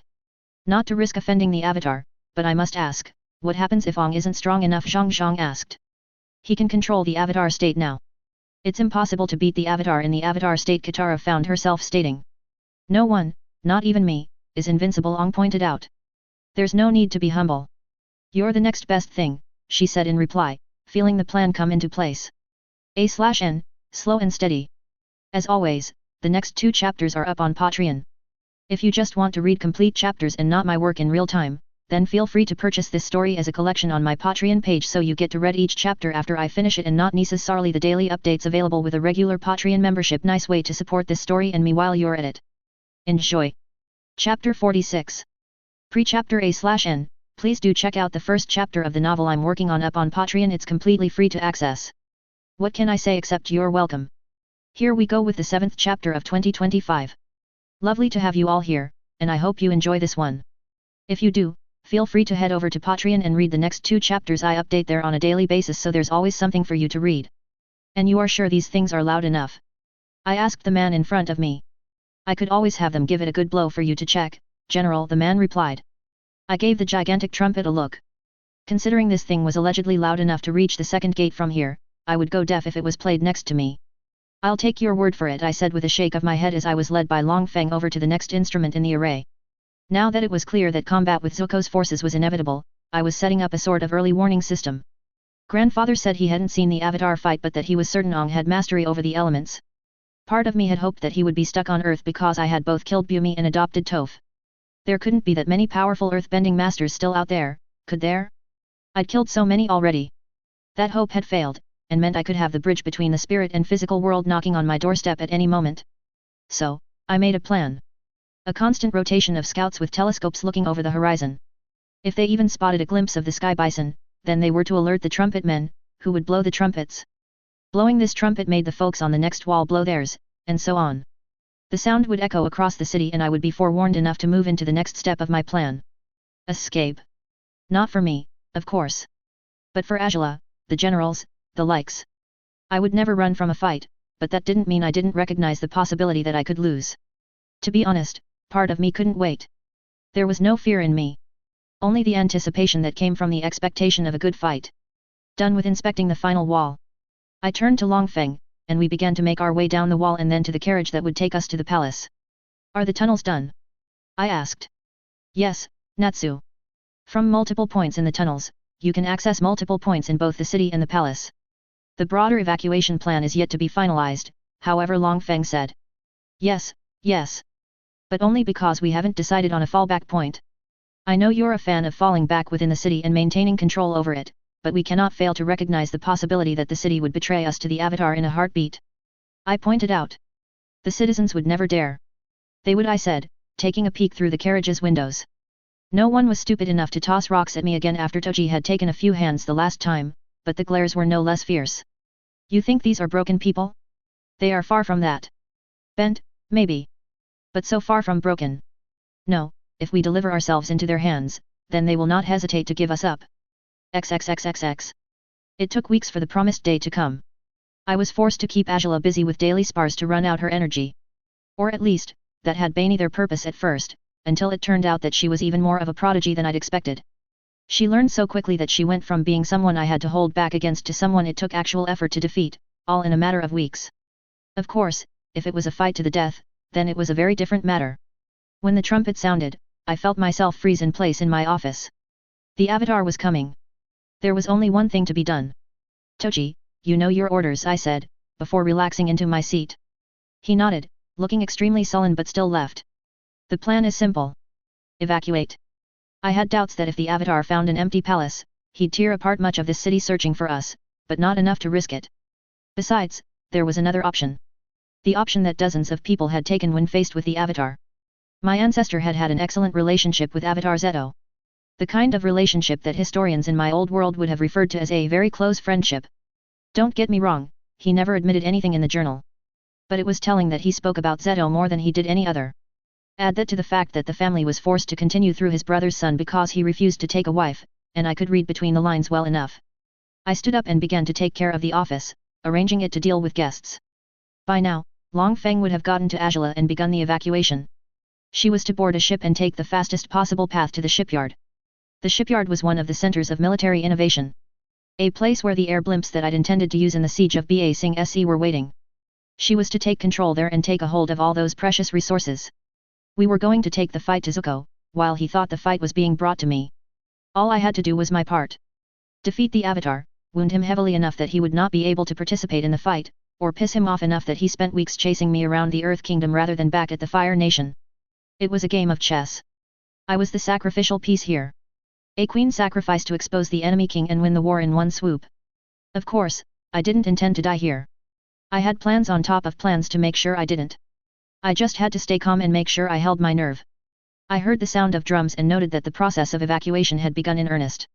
We had a complex system of sounds and symbols to be used for different parts of the process while I sat in my office and waited for what would happen when the avatar arrived.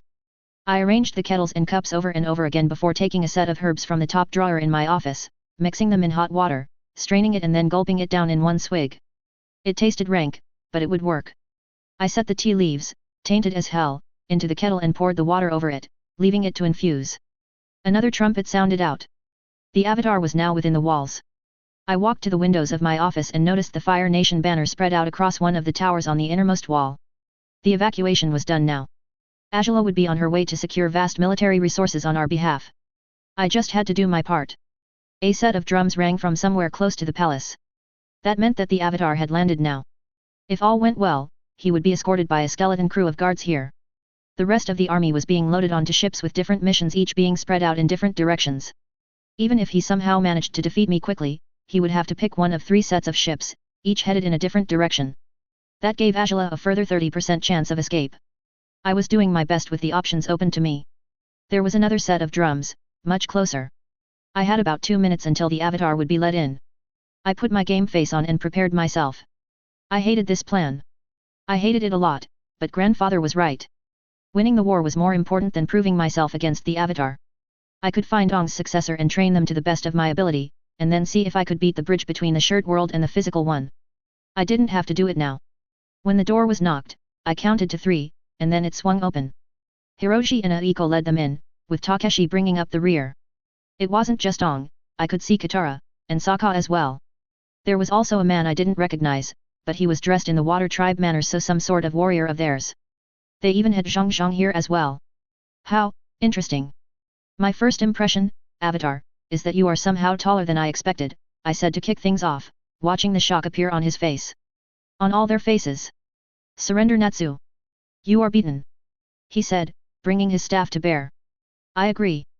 May we sit down for tea and discuss the terms of my surrender? I could see the shock on their faces. I could see the anger appear on Katara's while Sokka placed a hand on his sword.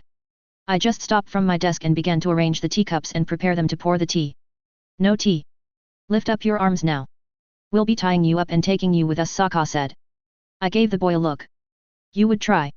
Like I said, we will discuss the terms of my surrender, and if you would rather not discuss, then I will be resisting this silly attempt of an arrest and fighting my way out of here. Maybe he would beat me, I said, pointing at Ong. But I could bet that I'd kill at least 3 of you before he could manage. This is a very small room, after all. And fire can be so dangerous, I said. The door clicked to announce that it had been locked. I'd had the original vanity doors replaced with a set of heavy metal doors. Tofa's metal bending had proven useful in preparing them so quickly and ensuring that they were ready for use. So now we shall sit and discuss, I said, pouring the tea into my cup first and then one for each of them. There were only 2 chairs right in front of my table, but I left the tea to cool as I walked around and picked up additional chairs from around the office. None of them even moved. This was the value in having a reputation for murder, mayhem, and chaos. I knew that they thought this was some sort of trap, but they could not just ignore me. And fighting me? Well, Ong would win. But he'd bleed for it. Maybe Kyoji would have damned the consequences and fought either way, but Ong craved to solve conflict with dialogue. I just had to make him believe I was a kindred spirit. Surprisingly, Zhang was the first to sit. Ong joined him, and then the rest sat. So, what do you want? The water tribesman asked. And your name? Bato of the Southern Water Tribe. Bato, then. I will surrender, I will ignore the murder of the rightful Fire Lord and recognize Zuko's place on the throne that was never his to take. I began the negotiations by doing what you weren't supposed to do in honest negotiations, lying through my teeth. In exchange for what, Natsu /. My old master asked. All I ask is the same. I ask you to give me nothing other than what I have taken. The Earth Kingdom is mine. I will even support your attempts to bring the war to an end.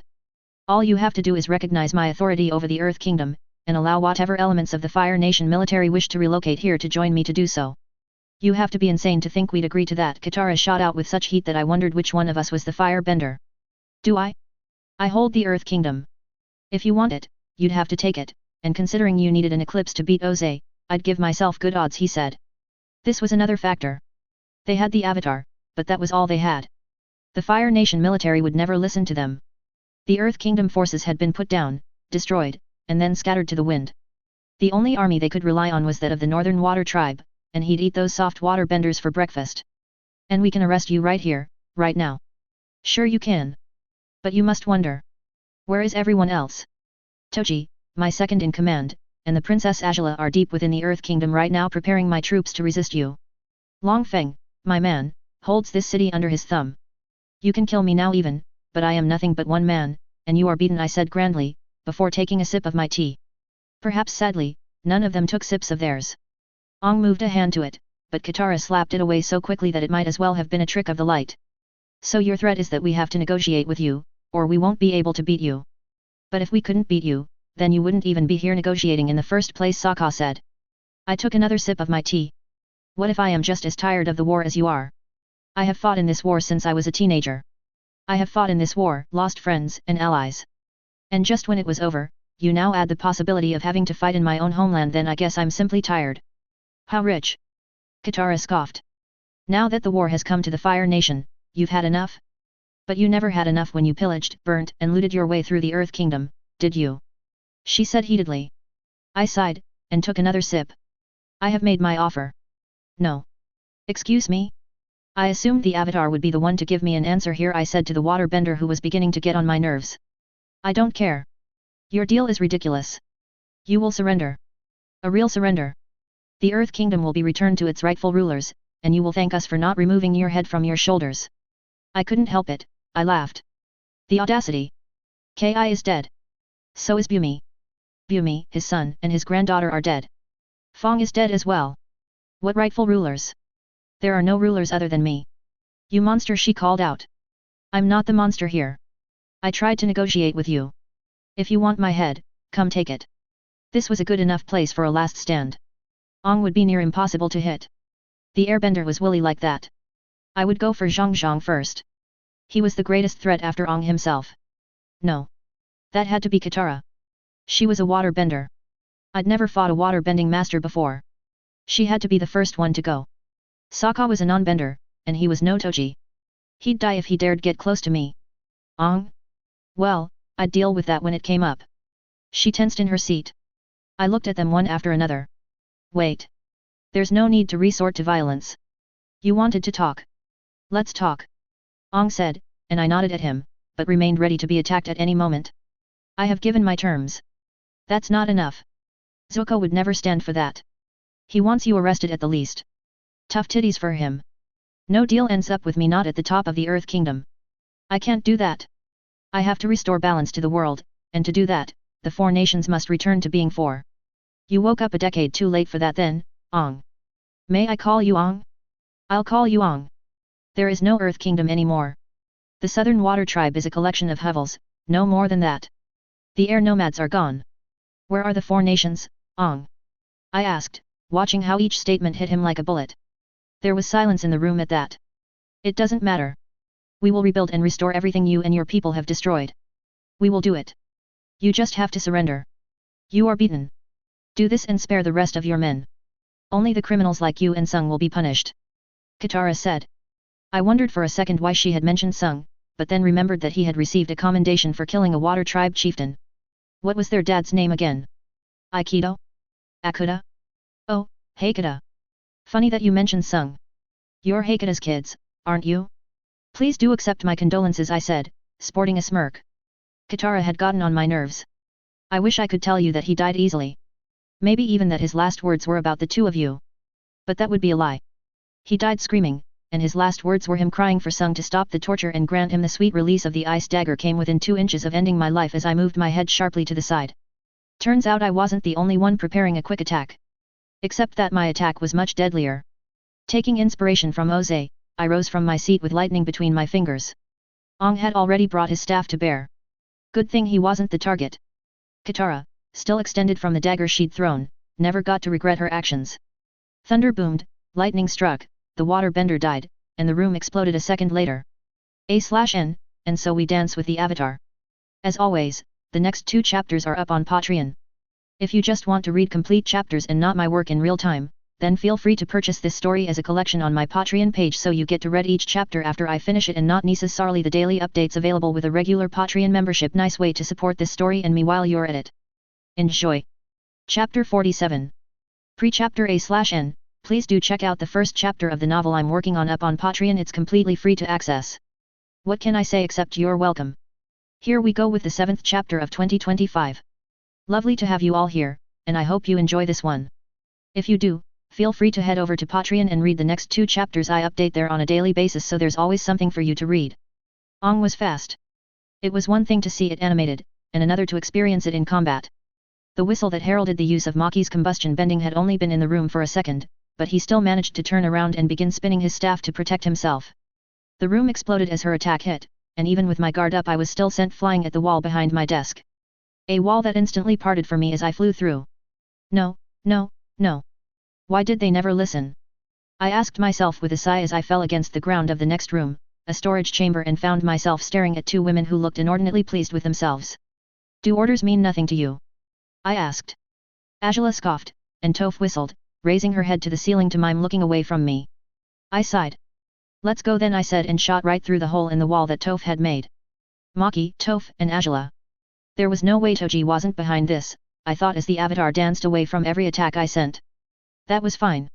I just needed to keep him busy. I needed to keep him from realizing that the woman he was probably in love with was dead. Of course, it was as I said those words that he spun around my kick and darted around me. Katara! He called. I turned as well, but by the time I'd done so, he'd reached the body. It didn't look good. My lightning hadn't been especially powerful with how little time I'd had to call it into being, but it was more than enough to stop a heart. And then she hadn't been able to move to protect herself and had taken the full brunt of Maki's combustion bending. I took a deep breath. A lesser man would have attacked Ong in his moment of grief, but I would not stoop to that. Poison was one thing. I'd had to force myself to agree to even that much, but this was just disrespectful. Besides, it was unlikely to work. I took stock of what was going on. Zhang Zhang was being overwhelmed by ATLA, while the 2 non-benders had been buried up to their necks by Toph in seconds. She had moved to stand beside me now. He's going to be mad, I told her, giving her the silent warning to run. Can't be the greatest earthbender in the world without ever fighting the Avatar, can I? She said with a chuckle. I wanted to shake her, to tell her that this was not a joke, that we could die here, but I was just grateful to have her by my side. Another combustion-bending blast came in through the window, heading for Ong's position. Once again, he was a blur to my eyes as he picked up the still, unmoving body of his friend and dodged the attack. When he put her down and turned to us, his eyes were white and glowing. I took another breath, heating every cell within my body. It would hurt by tomorrow, enhancing myself like this, but that would only matter if I lived to see tomorrow. When he moved, it was like the world held its breath. He crossed his arms in front of his head to block a blast from Maki's combustion bending, being sent flying backwards. I shot after him, heat fueling my movements and allowing me to move faster than ever. He stopped himself against the wall and I smashed right into him, sending the both of us through the wall and down the hallway of the palace. He turned in midair, kicking me away and stopping himself with his air bending. 2 jets of fire from my hands allowed me to slow down rather than fly out the window. He was forced to turn around and shatter 2 boulders that were about to smash into him. I used the opportunity to send a lance of fire at his back. He turned again, blocking the flames. He remained positioned sideways, head swiveling between me on one side and Toph on the other, watching him from opposite ends of the hallway. And then he was sent flying into the wall as the wall behind him exploded. Maki was there, clearly having been carried the distance by Toji. We could do this, I thought to myself. Ong rose with a vengeance, a bubble of air forming around him that moved so quickly that it was clear every attack would fall apart before it. He looked around him before letting out a roar of rage and flying in my direction. Topha's boulder shattered against his windshield even as my flames washed over it to no effect. Maki sent a lance of combustive energy that exploded against his shield and sent him jerking to the side. I bolted into movement at that. He wasn't ready for me to fall upon him, and still, he dodged near every attack. A punch, a kick, 2 more kicks, everything was dodged as he did his best impression of water his girlfriend had bent and flowed around every attack. Enough, he roared, blasting me backwards with a powerful roar of wind. He flew after me, even as I barely managed to slow myself down from smashing against the ground of the palace's stairs. We were outside now. I danced away from the tendrils of water that reached out to ensnare me and retaliated with powerful fire blasts that managed to block his air-bending attacks. He smashed his foot against the ground as he landed, and the ground rose in a wave that was clearly intended to destabilize me. I jumped with the force of the fire in my veins and used fire blasts from my arms to dodge out of the way of the water that was sent at my airborne form. Since when had he even started carrying water skins? He lurched to the side to avoid another blast of combustive power, and I took the chance to angle my jets to fly right at him. A gust of hurricane-class winds plucked me from the air and sent me flying into the distance. At the same time, he was forced to turn away from me to dodge out of the way of Toji's spear. Toji rolled underneath the arc of water the avatar sent in his direction, picked up the spear from the ground, and tried to use it to stab him through the brain. Ong dodged around the stab, and kicked his feet out from under him. Toji dropped his spear again and rolled with the attack. When he rose, 2 knives hidden in his sleeves buried themselves in a wall of earth Ong managed to raise in time. The wall shot out at him as Toph seized control from him, forcing him to jump above the attack and take a few steps backwards. With a war cry, I announced my return to the fight. He dodged underneath my roundhouse kick. A spear of stone almost shot through my stomach, but I channeled explosive flames to my fist and broke through.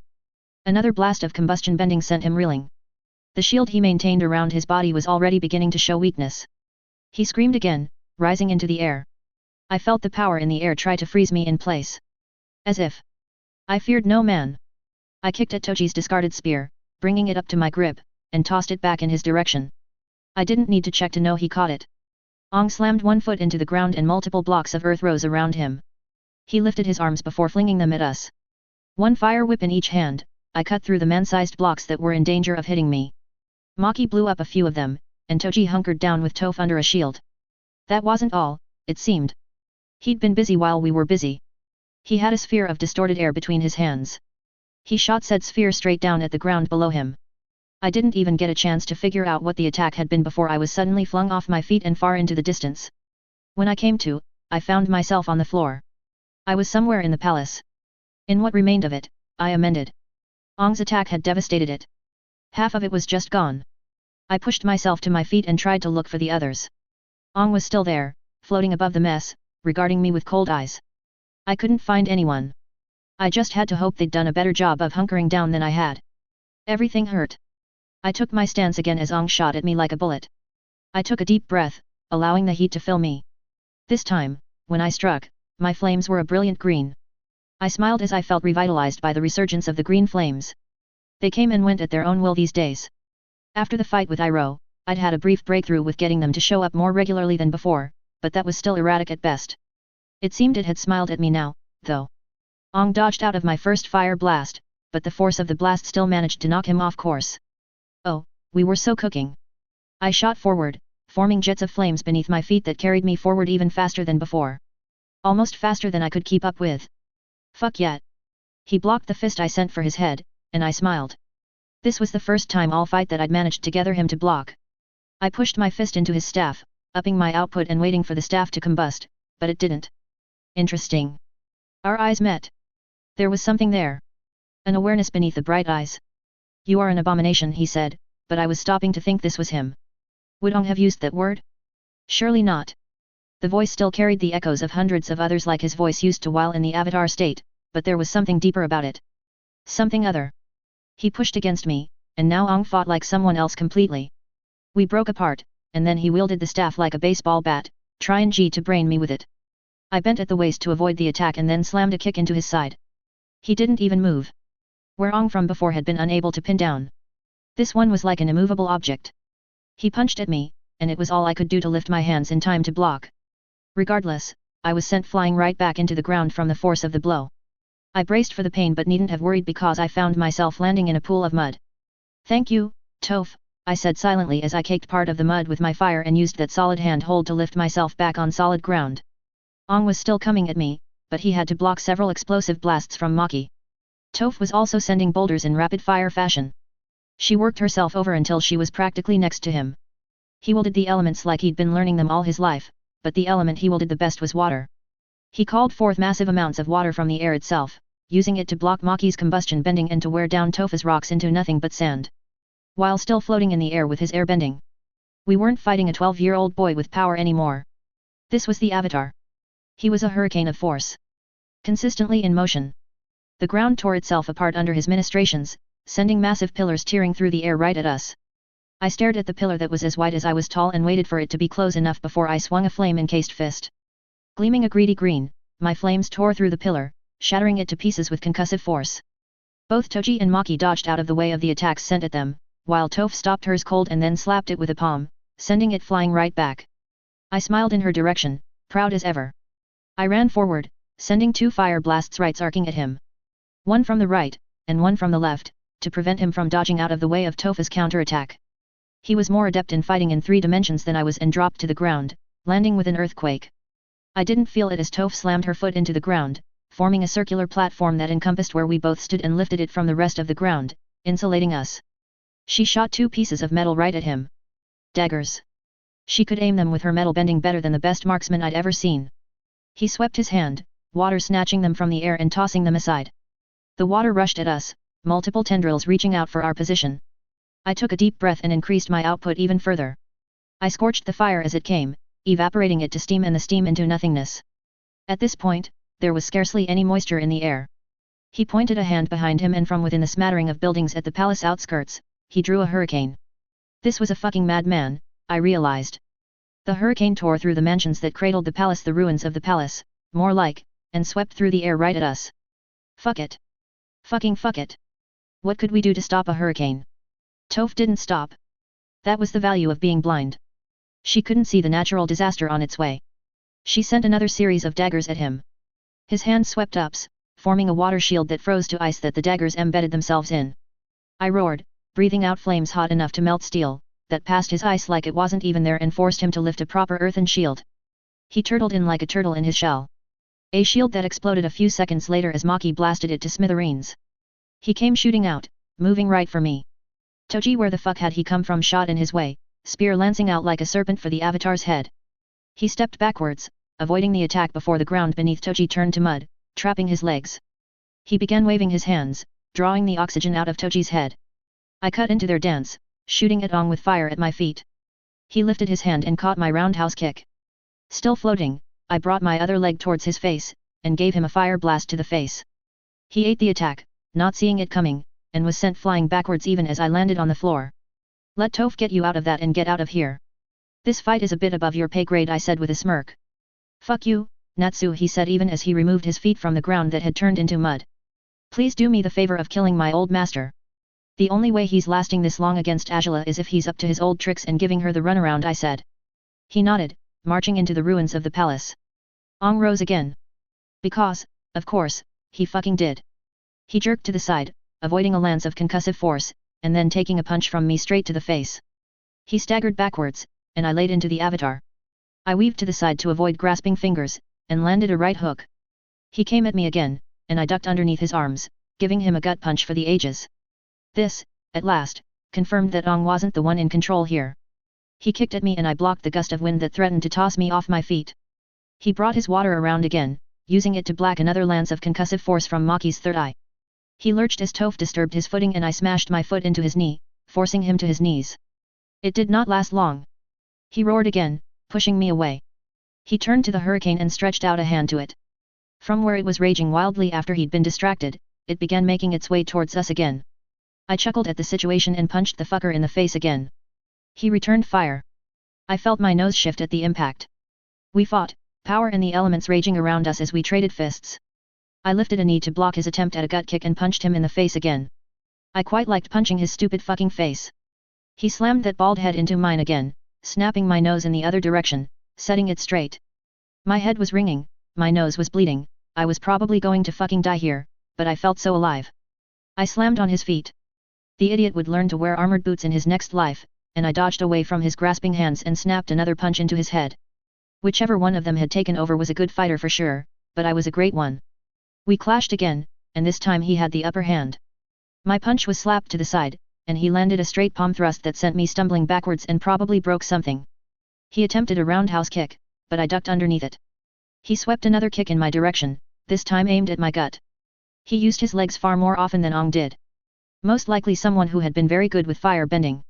No other bending style had this much leg use.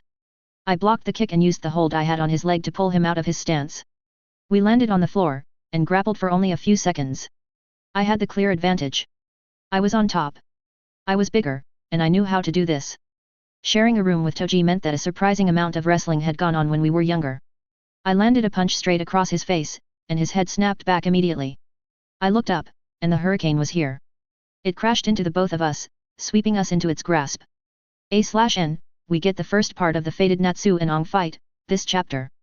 ATLA, Zhang, and Toji are off doing their own thing right now, but that won't last for long. Everything comes to a head in the next 2 chapters, so I do hope you loved this chapter. As always, the next 2 chapters are up on Patreon. If you just want to read complete chapters and not my work in real time, then feel free to purchase this story as a collection on my Patreon page so you get to read each chapter after I finish it and not necessarily the daily updates available with a regular Patreon membership. Nice way to support this story and me while you're at it. Enjoy! Chapter 48.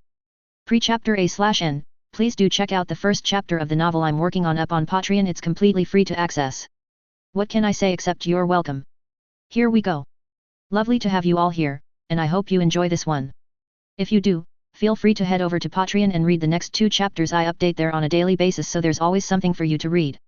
Somehow, I managed to keep my grip on Ong robes even as we were carried into the hurricane. I could scarcely tell what was going on around us as we were swept around in its grasp, but that did not matter.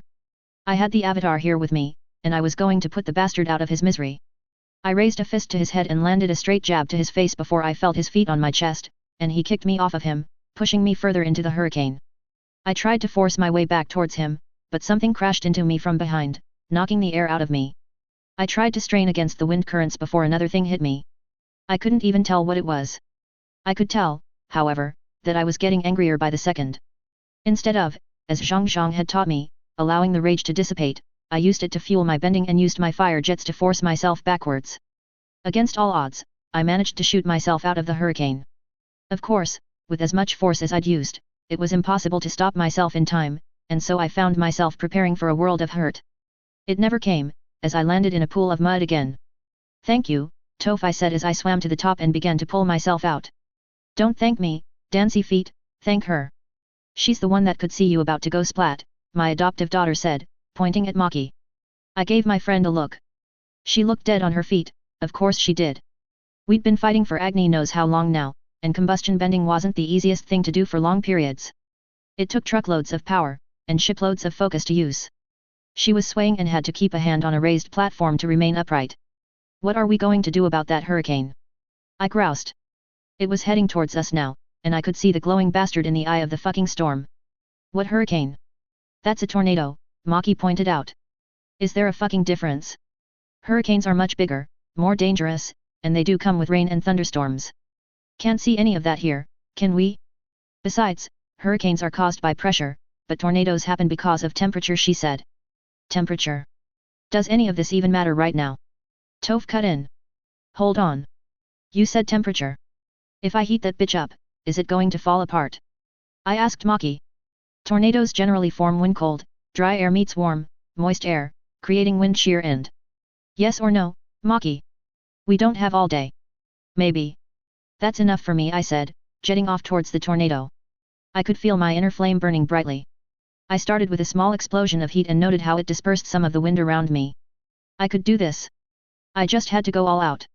I felt for my inner flames and brought them to the forefront in another explosion of green fire. When I landed on the ground, it was right at the outskirts of the tornado's range. When it got closer and closer to me, I kept my feet pressed against the ground. Or at least I tried to. Thankfully, Toph could feel what I was doing. The ground lifted, locking my lower body into place. Good thing she hadn't stopped at just my feet. That would be a very unfortunate way to get crippled. The tornado reached me and I thrust out both my hands against its flow. As much fire as I could release, I released.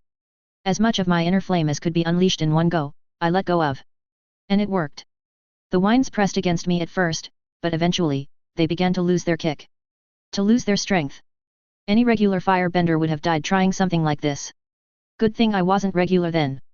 My verdant flames meant that I could produce more heat and explosive force than any other. If I'd expected the tornado to die down in a slow gradual manner, I was disappointed. It was like a switch being flicked. 1 second it was there, and the next, it was nothing.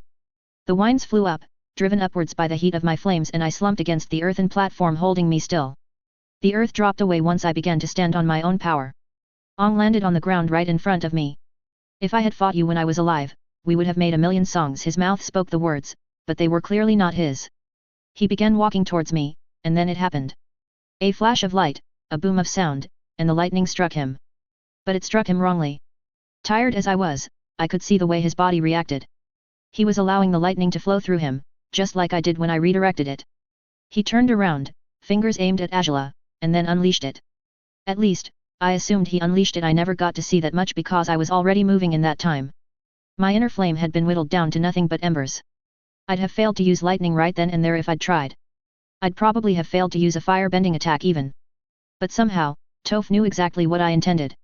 I stretched a hand out and the knife flew into my grip, handle first. I didn't need to bring my fire out of my body. It did a good enough job inside. Ong was still occupied with his lightning, and so I moved. I moved faster than I'd ever moved before, spurred on by adrenaline, desperation, and who knows what else. This was my one and only shot. If this failed, I was dead. But it didn't fail. ATLA's lightning bolt had been massive, and it seemed he was not as practiced at redirecting lightning as he should have been. The electricity numbed his reflexes. He tried to turn as I set off, but he was too slow. His body did not respond as it should have. I stabbed the knife into his back, straight into where I knew his heart would be, and then I twisted it. Well, that's a fucked situation, I said as we all stared at ATLA's body. We had laid both her and Ong next to each other, dead as they were. Extremely so, Toji agreed. He'd been standing next to ATLA and so had sustained a few burns on his body, but he could still stand, and that meant he could still plot. We burn the bodies was the first thing Maki said. Why? Toph wondered. ATLA is dead from a lightning strike. Guess who happens to be famous for tossing lightning around? She asked. But it wasn't him. It was the Avatar. Yeah, most people will believe it, but there will always be rumors, especially if we do what I think we should do. It's best to burn the Avatar as well. Looking at him, it's obvious he was stabbed from behind. Can't have something like that gathering whispers, can we? She asked. We can't, I agreed easily.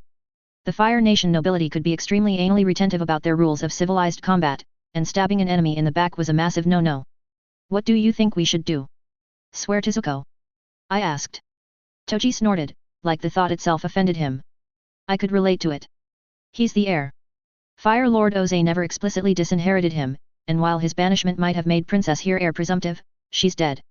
He's the eldest and only son of the last Fire Lord. The last living soul with the blood of Sozin. We can't just ignore that she was right, but there were a few problems. Bend the knee to someone who had to cavort and plot with waterbenders, traitors, and the Avatar to seize the throne? I would rather die, Toji said, spitting to the side. This was a new side to him, but not an unexpected one. Whether he liked to remind people of it or not, he had still grown up in the Zenon family. Dying is likely either way. I did kill his uncle, the man who was a father to him, I said idly, still watching the bodies as they laid. Death was a funny thing. I'd died before, and I'd felt nothing before I came here. Maybe it was time to rest. Ong had been a good fight, but I was tired. Bone deep weary. I'd just beaten the strongest that this world had to offer. Might as well leave on a high note, I thought to myself. Then we don't bend the knee, he said. I tilted my head. I'd considered it, yes. But we had no legitimacy for a rebellion. ATLA was someone we could rally behind. She was a pretext we could use. With her dead, there was nothing. Becoming an outlaw doesn't much appeal to me, I said. I had gotten used to a certain level of luxury and stability. A life on the run appealed little.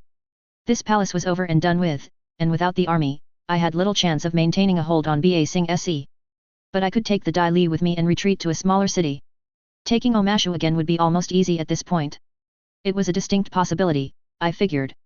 That's not what I mean. ATLA is dead, not like she was that good a leader in the first place, so to hell with her, and Zuko is worthless. Why do we have to bow to either of them? In front of me, I've got the only Fire Lord worth bowing to, he said, pointing at me. That's a silly idea.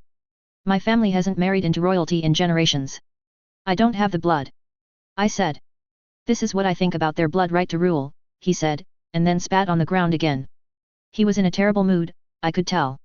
What gave Amaterasu and Tsukuyomi the right to take the first thrones of the Fire Nation and kill dozens of our ancestors until everyone bent the knee? Nothing, I tell you. No blood right. Just the right that the strong have over the weak, and you just killed the fucking Avatar. There's no one stronger. It was more a group effort, I pointed out, but Toji was already moving on from that. I say you lead us. Kill that traitor Zuko and take the throne. If anyone dares oppose your rule, send me to their gates, and we can plant their heads outside ours when I'm done with them, he said. He does have a point, Maki pointed out. You agree with this? Not at first, but Toji does make a good point. The Fire Nation values nothing more than she values strength, and you've been the strongest fucker around for a long, long time.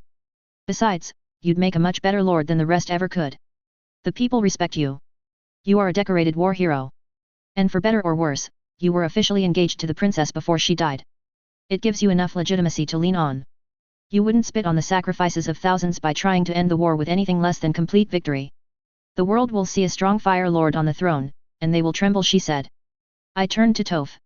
She was being oddly silent. Why are you looking at me? I'm with them. It would be cool to be the Fire Lord's daughter, she said with a laugh. Okay, even if, and that's a massive fucking if I want this, how do we get everyone to say yes? The military was only on side because of ATLA. With her gone, there's no chance the generals won't turn into squabbling children. They won't bow to me. They don't like me much, just as I don't like them much. They don't need to like you. They fear you, Toji said, making me turn to him in shock. You didn't know? How rich, Maki said with a laugh while Toph grumbled before digging some coins from her pocket and dropping it into my friend's waiting palm. What were you betting on? Toph here thought you were playing some kind of mental game with the generals by being such an arsehole. I figured you were just being you, Maki said, still having mirth in her tone. We call the generals back, and you give them two choices: bend the knee or die. You do it now, and then you separate the troublesome ones so they don't get the chance to plot with each other as we sail to the capital. The Avatar is dead, we have an army, I say we take the capital now, Toji said, and I gave him a different look. This couldn't be coming off the cuff. He'd clearly been thinking about this, and the questions then become for how long, and to what ends? Okay, Toji. Let's go with your plan. It's not any more likely to end up with us losing our heads as any other, and the upside is immense. But how do we tell the ships to turn around? I asked. Ships? They never left. What was the point in a retreat if the princess was going to stay here? He asked. I face-palmed. And we can't burn the bodies. We just need them to tell the right kind of story. Toji said next. You want us to desecrate corpses, I said. Better than having to deal with the suspicion of not having any bodies at all, Toji riposted. Fine. Do as you will, I said, taking a step back as he began to instruct Toph and Maki on what to do. First there was ATLA. Toph held the body upright with her earth while Toji took a hold of her head, holding it lightly like he was caressing her, and then snapped her neck. They fought, and the Avatar carried her up in his tornado, and she landed on the ground with a snapped neck. When the tornado was finally destroyed, he instructed as he tossed her body up in the air at his full strength. It landed on the ground in an odd angle and left it there.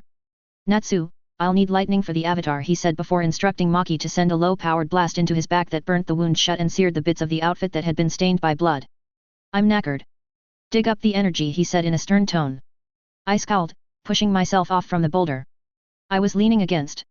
I'd recovered some of my energy at the very least, so it was enough to act as the spark for separating the positive and negative energies before smashing them back together in a lightning bolt that looked more like a stray lance of static. It did a good enough job of browning up the avatar's skin, however. We would keep both bodies away from the fire sage by all means. If the man got a look at them, then he had a good chance of blowing the whole ruse. Luckily, he was my grandfather's man, so if things went wrong, we still had that angle to play. I went back to leaning against the boulder as Toji arranged both bodies atop stone tablets that Toph lifted from the ground. I went from leaning to sitting as I felt the weariness dig deeper. Get Long Feng first, I said, feeling sleep beginning to take me. There was a snapping sound in front of my head and I could barely force my eyes open. They still felt so heavy. Here you go, Lord Natsu, Long Feng said, offering me a tea. What is this? Specially brewed tea in a Dai Li recipe. It will restore your energy for a limited time, but you will crash even harder afterward. He said as I drank, not caring that the water was scalding hot. What was heat to a son of Agni? I just needed the energy to get through the generals. And what of the generals? I asked. Your lieutenant, Toji, has gone to summon them here as you ordered, he said. I never ordered that, but I trusted Toji to act in my best interests, so I said nothing and waited for the tea to take effect. When it did, it felt like I had been slapped awake, and not a second too soon as I noticed the line of carriages making their way towards us. I stood up straight, waiting for them to arrive and disembark. Toph and Long Feng stood off to the side while Maki stood right at my side. It hurt me to send them away like that, but if I was going to claim superiority to Zuko on the account that he cavorted with foreigners, saying so with two earthbenders at my side would stink to high heavens. My generals, welcome, I said, spreading out my arms. I wish it was better news that called for me to call you all here. But our Fire Lord has fallen in combat against the Avatar. While I was able to strike him down in time, it was too late to save our Fire Lord from his savagery, I said, and I watched their eyes flick to the bodies behind me. So what do we do now? Sung asked. Oh, bless you, Sung. I knew he knew I was up to something. And I knew he would support me, if only because he knew that supporting me would favor him in turn. The Fire Lord is dead. Long live the Fire Lord, I proclaimed, and my hands produced green flames that I shot into the bodies behind me. A/N, F in the chat for Ong and ATLA. As always, the next 2 chapters are up on Patreon. If you just want to read complete chapters and not my work in real time, then feel free to purchase this story as a collection on my Patreon page so you get to read each chapter after I finish it and not necessarily the daily updates available with a regular Patreon membership. Nice way to support this story and me while you're at it. Enjoy. Chapter 49. Pre-chapter A/N, please do check out the first chapter of the novel I'm working on up on Patreon. It's completely free to access. What can I say except you're welcome. Here we go. Lovely to have you all here, and I hope you enjoy this one. If you do, feel free to head over to Patreon and read the next 2 chapters. I update there on a daily basis, so there's always something for you to read. There's a cheeky 20% off to celebrate my birthday till the end of the month, so take advantage of that while you can. And by what right do you presume that position? A son of Oze still lives. Well, Ho was nothing if not predictable. The old bastard would defend the status quo to his last breath. He was one of those I would either have to win over or get rid of before I officially took the throne. Zuko is a traitor, and a kinslayer twice over. He colluded to kill Oze. I began with a lie, before continuing, and he was the one to send the Avatar here. The same Avatar that killed his sister, ATLA. That alone would be enough to disqualify him from the throne, but there is also the fact that he colludes with foreigners and rebels. He seeks to abandon all that we have given blood, sweat, and tears for in some juvenile desire for peace. No, Zuko is a stain on the line of Sozin. And you ask by what right I seek the throne? By the same right that Tsukuyomi and his wife unified the Fire Nation. By the right of being the strongest of you all, I said with a smirk on my face, as I watched him bristle. I'd just killed the Avatar, I could stand to be a bit arrogant. Everyone who could give me a good fight was on my side already. The others, the rest of the world? They'd be fodder. My grandfather was the first to bend the knee. Of course, he was. Those who had followed him followed suit quickly enough, and then those who were still standing began to drop one by one. These were experienced men, generals, and skilled politicians. They'd know how to read the wind. That was why I was not worried, even as Ho and Aki seemed to consider not bending the knee at all. When they were the only ones left standing, they did it.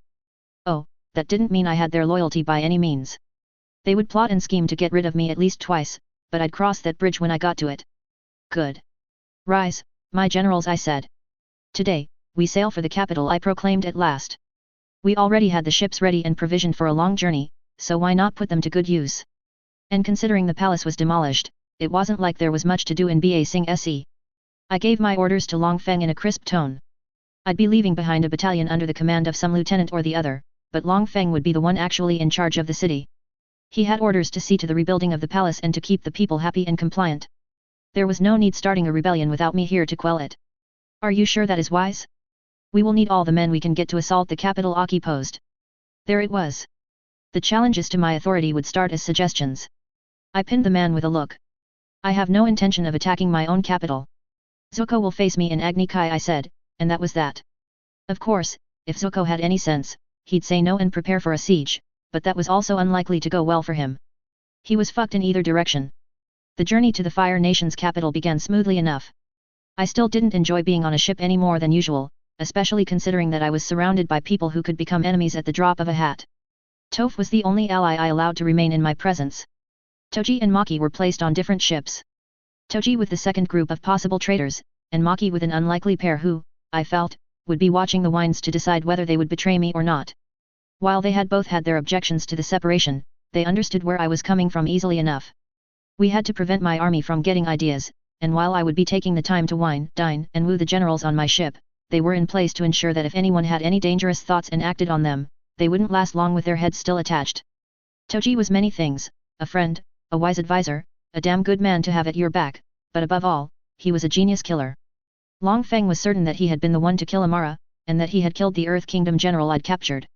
If he had, it would be a betrayal of my trust. But now that I had some distance from the situations, I could see the logic in the decisions. If he had made them, it was clearly done for my own good, not out of self-interest. So, I would not ask. I would never ask, and I would instead give Toji as much trust as I ever had. I would trust, but verify. That would be it. Another advantage of being isolated from my friends meant that I could spend my time thinking as much as I spent it doing anything else. I was presently on one of those thinking adventures, meditating on the deck of the ship while my daughter sat to my side, manipulating some scrap metal this way or that way. The blimps were ready, I knew. I could make a detour and secure them. With their help, the capital would fall to us in no time. But I still didn't want to attack the capital. It was for more than sentimental reasons. I had no idea how popular Zuko was with the average citizens. I hoped not very, but I had to prepare for the opposite. In that case, I had to get rid of him in a way that they would consider above reproach. Agni Kai was the only option. But how to get him to say yes? Did I have leverage I could rely on? You should just beat them all up, Toph said, interrupting my meditation. If only I could, I replied with a chuckle, leaning over to ruffle her hair. She slapped my hand away. Sadly, Toji had gotten to my little munchkin. For a blind kid, she cared about her appearance a bit too much. But you're right, Toph. There's no use worrying about this now. We'll cross all the bridges when we get there. Now, want to watch me toss lightning about? Do I? She replied sarcastically, while failing to hide her enthusiasm. I smiled and pushed myself off the ground. I'd managed to concentrate lightning to my hand when I'd killed Iroh. That was more or less the same as the Reikari. If I could use that kind of ability, then it would be a close combat ability, the equivalent of which I would struggle to find. A perfect sword to cut through any defense. When the capital came into sight, we'd only spent about a week on the sea. Considering the distances involved, that was an impressive feat. The Fire Nation's technological advantage was quickly becoming one of the things that would set us apart from the rest of the world. But the capital wasn't what we were meeting to discuss now. And you have been assured that these airships will function as advertised. My grandfather was skeptical. I could understand that. What I was suggesting was a massive change to how wars had been fought for centuries. Head inventor Sato was glowing in his reports to Fire Lady Angela, and I doubt he would have dared lie to her. No, I think they will do exactly what we need them to do, I said to him. The Fire Nation would be mine sooner or later, and the easiest way to cement that rule would be with a victory. I'd already conquered the Earth Kingdom. Any holdouts were small villages too inconsequential for me or anyone to bother with, so that couldn't be where the victory came from. To be honest, there were only two major holdouts from Fire Nation rule: Kyoji Island, and the Northern Water Tribe. Kyoji Island was a neutral trading port and had been allowed to exist as such because the army had bigger priorities. That would change in time, either with surrender or conquest, but they weren't the priority. The failure to conquer the Northern Water Tribe was the one black mark on Oze's reign. That meant the easiest way to cement mine would be by succeeding where Hugh had failed. So you intend for us to deploy these airships and rain fire down from the skies? Ho asked. Precisely. The initial assault failed because Zhao fell prey to superstitions and silliness. He sought to destroy the moon of all stupid things to do. Instead, I shall conquer the Northern Water Tribe, just like Sozin took the air nomads. You mean to use the comet? It's in a matter of weeks, so we'd have to hurry the plans along, but I do think there is a certain poetry to it. To bring the war to an end exactly 100 years after it began, I said. They were still far from convinced, but I knew my plan would succeed. Drums, I commanded once we were in hearing range. The man beside me began to play, signaling to the other drummers on the other ships to begin to bang their own drums to the tune as well. The drums were to signal, one of the oldest Fire Nation customs. It took 3 rounds, before we heard another set of drums from the pier. Zuko would take my meeting, it seemed to be a fly in the room where he explained to his cabal of rebels that Fire Nation tradition trumped everything he could come up with. Prepare the boats, I ordered the man again. He was one of Ho's men, I knew. But I was the Fire Lord now. They were all my men. Or at least they soon would be. There were 3 boats to be making the journey. Toph, Toji, grandfather, myself, and the generals would be the ones making the journey. Maki would command the ships in my absence. A choice that some very obviously did not appreciate. All children of Agni were equal, but there were still few female officers in the highest ranks for a reason. We could express all the platitudes we wanted, but people were people. I just pitied anyone who thought they could look down on her for having tits. Hopefully, they lived long enough to regret it. I got on the boat and reached out to help Toph off the metal and onto the wood. I could see her mood shift at the sudden lack of sight. Don't worry. Just a few minutes and I'm here with you, I said to her. She nodded, but even as she had let go of me, her hand still remained placed on my armor. The metal probably gave her a relaxing feeling. On the pier, Zuko stood apart from everyone else. His hair was worn in a top knot with the symbolic crown of the Fire Nation speared into the knot. Around him were arrayed various members of the nobility. No foreigners in sight. How fascinating. I take it you somehow managed to escape the Avatar, he said in greeting, sneering at my appearance. We hadn't even exchanged greetings, I thought with a smirk. I ignored him before helping Toph off onto the wooden pier. In a few steps, we had left the wood and were on solid stone. She didn't collapse to her knees or anything, but she looked clearly better. The Avatar is dead. I killed him, I said, watching his sneer disappear in an instant. What? Someone in the large crowd behind them called out. I was wrong. There were foreigners aplenty. Zuko had just dressed them up as Fire Nation citizens. What of Sokka? The same woman from earlier spoke. Dead as well. Your assassination attempt failed, Zuko. You must face me now. I ignored the way she screamed in rage and rushed at me. Someone from her own side got a hold of her before she decided to commit suicide by firebender. One of the more ridiculous ways to die. At least that was something. What do you want, Natsu? He seemed so tired. The nobles were watching him with sharp eyes, watching the both of us. You sent assassins after me and your sister. While the Avatar failed to kill me, he managed to kill Fire Lady ATLA. I am here to challenge you to Agni Kai for the affront. You must be joking. I am the rightful Fire Lord. You are nothing. A boy who could not stand against his father and so was scarred and exiled. Oze made it clear that you were never to inherit anything, and the one thing that could have returned your honor you failed at miserably. Instead of capturing the Avatar, you colluded with him to kill your father and steal your sister's rightful inheritance. You, Zuko the Kinslayer, Zuko the Scarred, Zuko the Miserable, Zuko the Honorless, are no Fire Lord of mine. I challenge you to an Agni Kai for the throne. I claim it by the right of Tsukuyomi himself. The right of being the Agni's chosen, I said, stepping forward. Zuko's eyes were wide, and they grew wider with every word I tossed at him like a bullet from a gun. Well, one of his eyes did, the scarred one remained nearly seared shut. You can't be serious, he scoffed. I am. Deathly so. Fight me, Zuko. Fight me now. Say what you would about your uncle, fat, lazy, useless, but even he could stand and fight, I said, and I knew I had him. I accept your challenge, he said. There were gasps from the nobles at that, and they turned to each other to begin whispering. By agreeing to the Agni Kai, he was accepting my claim. A crucial sliver of legitimacy that this coup oil mine could scarcely succeed without. Good. As the challenger, I will let you set the terms. To the death. Perfect. I assume we can get this over with right now. The Colosseum remains untouched, I trust? Even you couldn't have ruined Ajalan's edifice in this short time. I enjoyed teasing Zuko. Conversations with Ajala had made it clear just how fragile and prideful Oze's son could be. My words left him stewing in rage as we made our way to the Colosseum from separate ends. His people followed him, while my grandfather led me down a separate route. Basically, everyone at the pier had begun the journey, not wanting to miss the fight. And that was the important bit. Because Maki had orders of her own, and an empty pier would make it easier. I would beat Zuko in no time, but his rebels, traitors, and foreigners would need to be put down afterward. XXXXXXTOJI. H stared down at Natsu's back as his friend made a show of stretching. War had been good to him, Toji knew. But when placed against the prince like that, it was even more obvious. Natsu's shoulders seemed to be half again as wide as the prince's, and then there was his body. Natsu had muscles that looked to be cut from steel, and where Zuko was not fat or flabby by any means, he was just lesser. The entire capital could see it. Word had spread rapidly, and the Colosseum was practically bursting at its seams. His father had given him numerous signs to show that he wanted to speak, but he had ignored them all.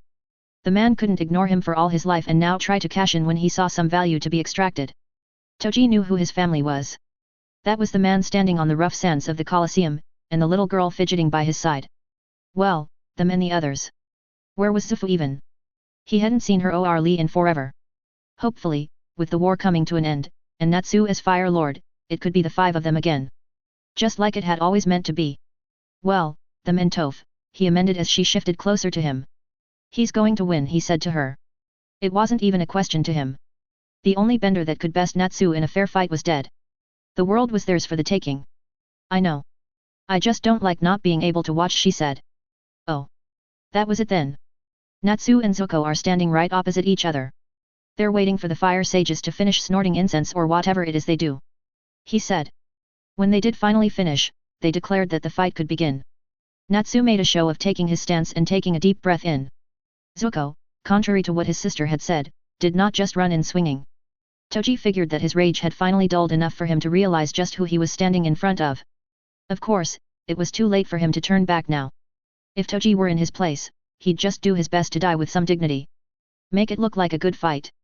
Zuko must have had the same thought, for there was no way he thought he could actually defeat Natsu. He moved, sending a fire blast about the width of his torso at Natsu. Natsu stood still, watching the flames as they came, and then at the very last second, lifted his arms in front of him and then dragged them apart, cleaving the attack in two. He kept moving, kicking an arc of green flames in Zuko's direction. The whole crowd gasped at the color of his flames. Zuko barely managed to dodge, so shocked he was. Luckily, Natsu hadn't decided to follow up the attack, just watching the prince. Stop holding back and fight me, Zuko growled as he saw Natsu standing still and then fired 2 fire blasts in his direction. Natsu bent at his knees, and then he was off. He shot in the air, propelled by his green flames, until he was flying through the sky. Then the flames died, and he began crashing to the ground, right where Zuko was. The prince aimed some flames at Natsu, but Toji's friend crashed through them unbothered. Even his trousers didn't get singed. Zuko rolled to the side, and Natsu landed, scattering sand everywhere. He waited for the sand to clear, and while Zuko had retreated expecting an attack, Natsu had remained still. Rest well, Zuko. You will not be remembered, Natsu's voice echoed, and then he was off again. Zuko managed to block the first attack, an axe kick matched with an arc of flames, with both arms crossed above his head. But that left him vulnerable as Natsu used the leg on Zuko's arms to pull himself upwards and then spun into a kick that crashed right into the prince's ribs. He went flying and rolled along the Colosseum's floor.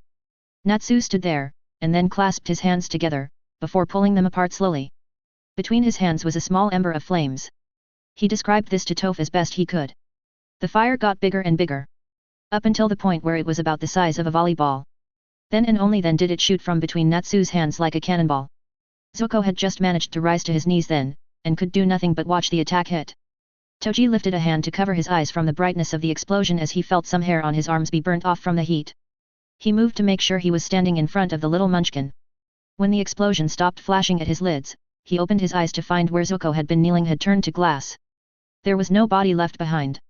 Just molten glass on the floor with green flames licking above it. Natsu lifted his fist in the air and the crowd went wild. A/N, this might be my weakest fight scene in this story. Just couldn't make it a competitive struggle, and Natsu isn't the type to play around with Zuko that much. As always, the next 2 chapters are up on Patreon. If you just want to read complete chapters and not my work in real time, then feel free to purchase this story as a collection on my Patreon page so you get to read each chapter after I finish it and not necessarily the daily updates available with a regular Patreon membership. Nice way to support this story and me while you're at it. Enjoy! There's a cheeky 20% off to celebrate my birthday till the end of the month, so take advantage of that while you can. Chapter 50. Pre-chapter A/N, please do check out the first chapter of the novel I'm working on up on Patreon. It's completely free to access. What can I say except you're welcome. Here we go. Lovely to have you all here, and I hope you enjoy this one. If you do, feel free to head over to Patreon and read the next 2 chapters. I update there on a daily basis, so there's always something for you to read. Sparky boom man. What do you want? His assistant growled at the man who had barged into his tavern, of all places, seeking an assassin. The fool stuck out like a sore thumb with his silk robes and his high-handed sneer. The sneer that reminded Beiki of the men who had hurt him made him into this abomination of flesh and metal, unable to speak, and barely even able to breathe without extreme pain. I am told that your man can eliminate anyone for the right price. The fool even went ahead to speak about an assassination in the open air of the bar. Thankfully, the patrons were well trained enough to pretend they heard nothing, and so Beiki returned to polishing the glass while listening in. Depends on whom you are looking for and how much you can offer for it. Mako was being careless, he realized. This could be anyone. Definitely not one of the city watch. Those ones were too busy trying to keep their heads down while the new Fire Lord tore through their ranks to do anything as silly as a sting operation against him, of all people. Natsu Wu. I want him dead, and for that I will offer 1,000,000 gold pieces. The silence in the bar shifted. Where before it had been cold and flat, now there was something tense and warm about it. Something charged. Something anticipatory. 1,000,000 gold pieces were enough money for a dozen men to live like kings and never run out until they died. This had to be someone important indeed. Beiki slammed his metal arm against the table, in the signal that these men would understand. One by one, they left the store. Some grumbling, others too stubborn to move until he turned his gaze upon them. At least he wasn't going to be sending anyone to the hospital today. When the bar emptied, he turned to Mako and grunted. The boss wants to know why you want the Fire Lord dead. He's the boss? Him. The stuffy noble said. Had to be a nobleman with those clothes, that voice, and that kind of money to toss about. He grunted again to convey his impatience. Not important. He wants you to answer. The why is not important. And if he gets it done, I'm willing to make the both of you very rich men. Probably the richest men of your birth in the whole Fire Nation. Mako definitely liked the sound of that, but Beiki knew about sweet-talking nobles and their tricks. He grunted again. Mako snapped his head to him in shock, and he grunted again. Get on with it. He says if you don't answer, he's not interested. Mako conveyed his message, and the man flushed. He flushed from his forehead down to the neck of his fancy robes, and undoubtedly further down than that. How much further? Beiki wasn't much interested in finding out. The snobbish noble was clearly used to getting his way, and while he was tossing around a lot of money, Beiki had him made. He flushed, sputtered, and complained, but Beiki left his face blank and eventually the man caved. We don't want a Fire Lord. The noble families pay exorbitant amounts in access to the throne year after year, only for it to get squandered in a useless war with no clear benefit for anyone other than the Fire Lord. Natsu Wu is the only one with a chance of holding this kingdom together, and when he's gone, we can finally return to living as our ancestors did, every man being a lord within his own lands, he said, a gleam in his eyes. We? How interesting. Beiki hummed. He says he'll do it for 2,000,000 gold pieces and that he wants half before the deed. He smiled.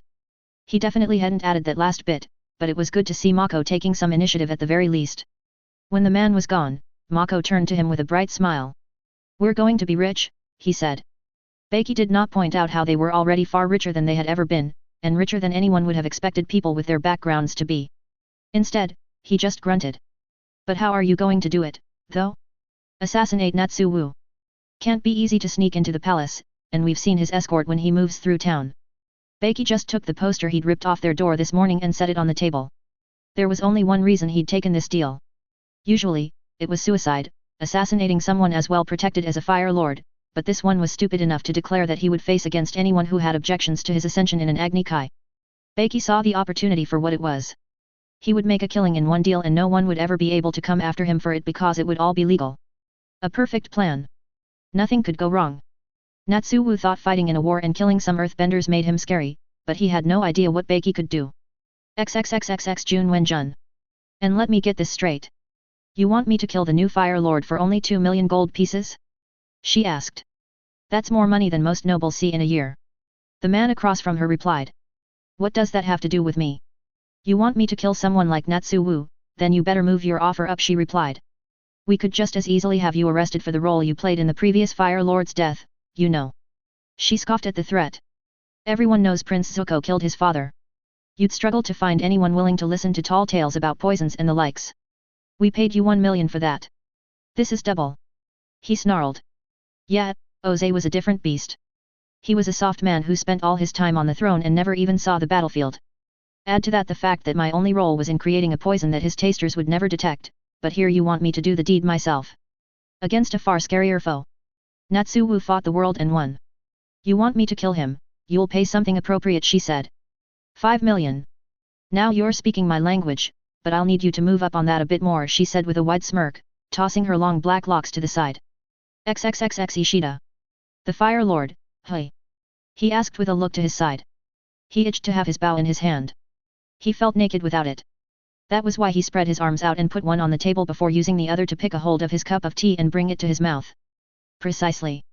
Someone like you shouldn't have much trouble with that, would you? The fellow across the table from him asked. Why would I not?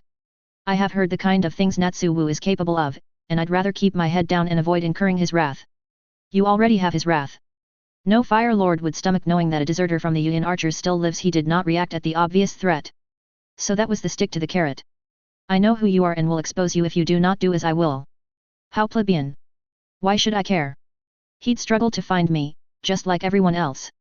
He said with a casualness that he worried sounded false even to his own ears. We found you. If we could, then someday someone else could as well. Take this deal, do what we need you to do, and you will never have to work a day in your life again. You could buy a ship to the Earth Kingdom and live your days out as a king on your own small corner of the planet. That sounds tempting, but I didn't get here by taking careless risks. Trying to kill someone who's killed everyone he has ever faced from before his balls even dropped is the definition of a careless risk. You're an archer. You don't even have to get close to him, do you? The man objected. Sure. There's a 9 in 10 chance that I get him right in the eye and kill him in seconds. But there is that 10% chance that he just happens to turn his head at the wrong moment, and the arrow shatters against his helm. The city would be locked down, searched, and as you must know, the signs of what I am are not easy to hide. I'd be flushed out and killed. A 10% risk of death is far too much for my tastes, I'm afraid. What would it take to make the risks more edible? The man asked with a sigh. I don't think you get my point here, gentlemen. I will not be risking my life for your gold.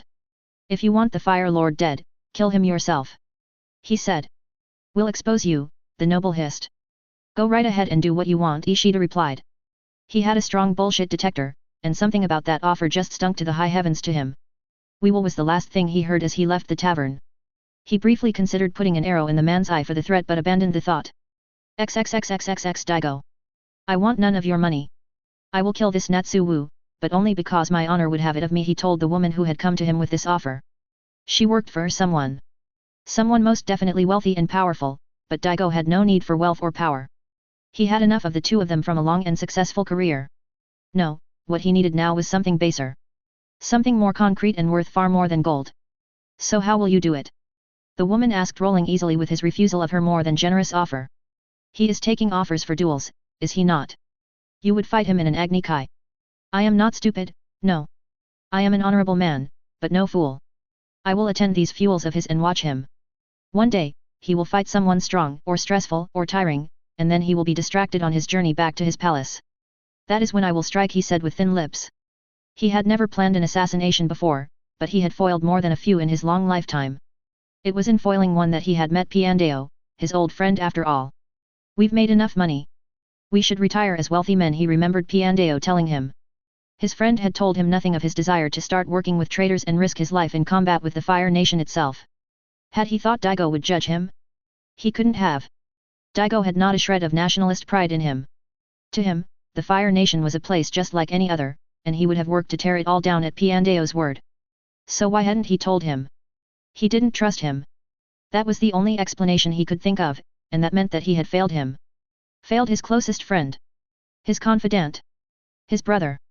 Well, if you are going to do it, then there is nothing for us to speak about then, she said, standing up. No. Not so fast. We still have something you can do for me. So you want the gold? Are you daft, girl? I care not for gold.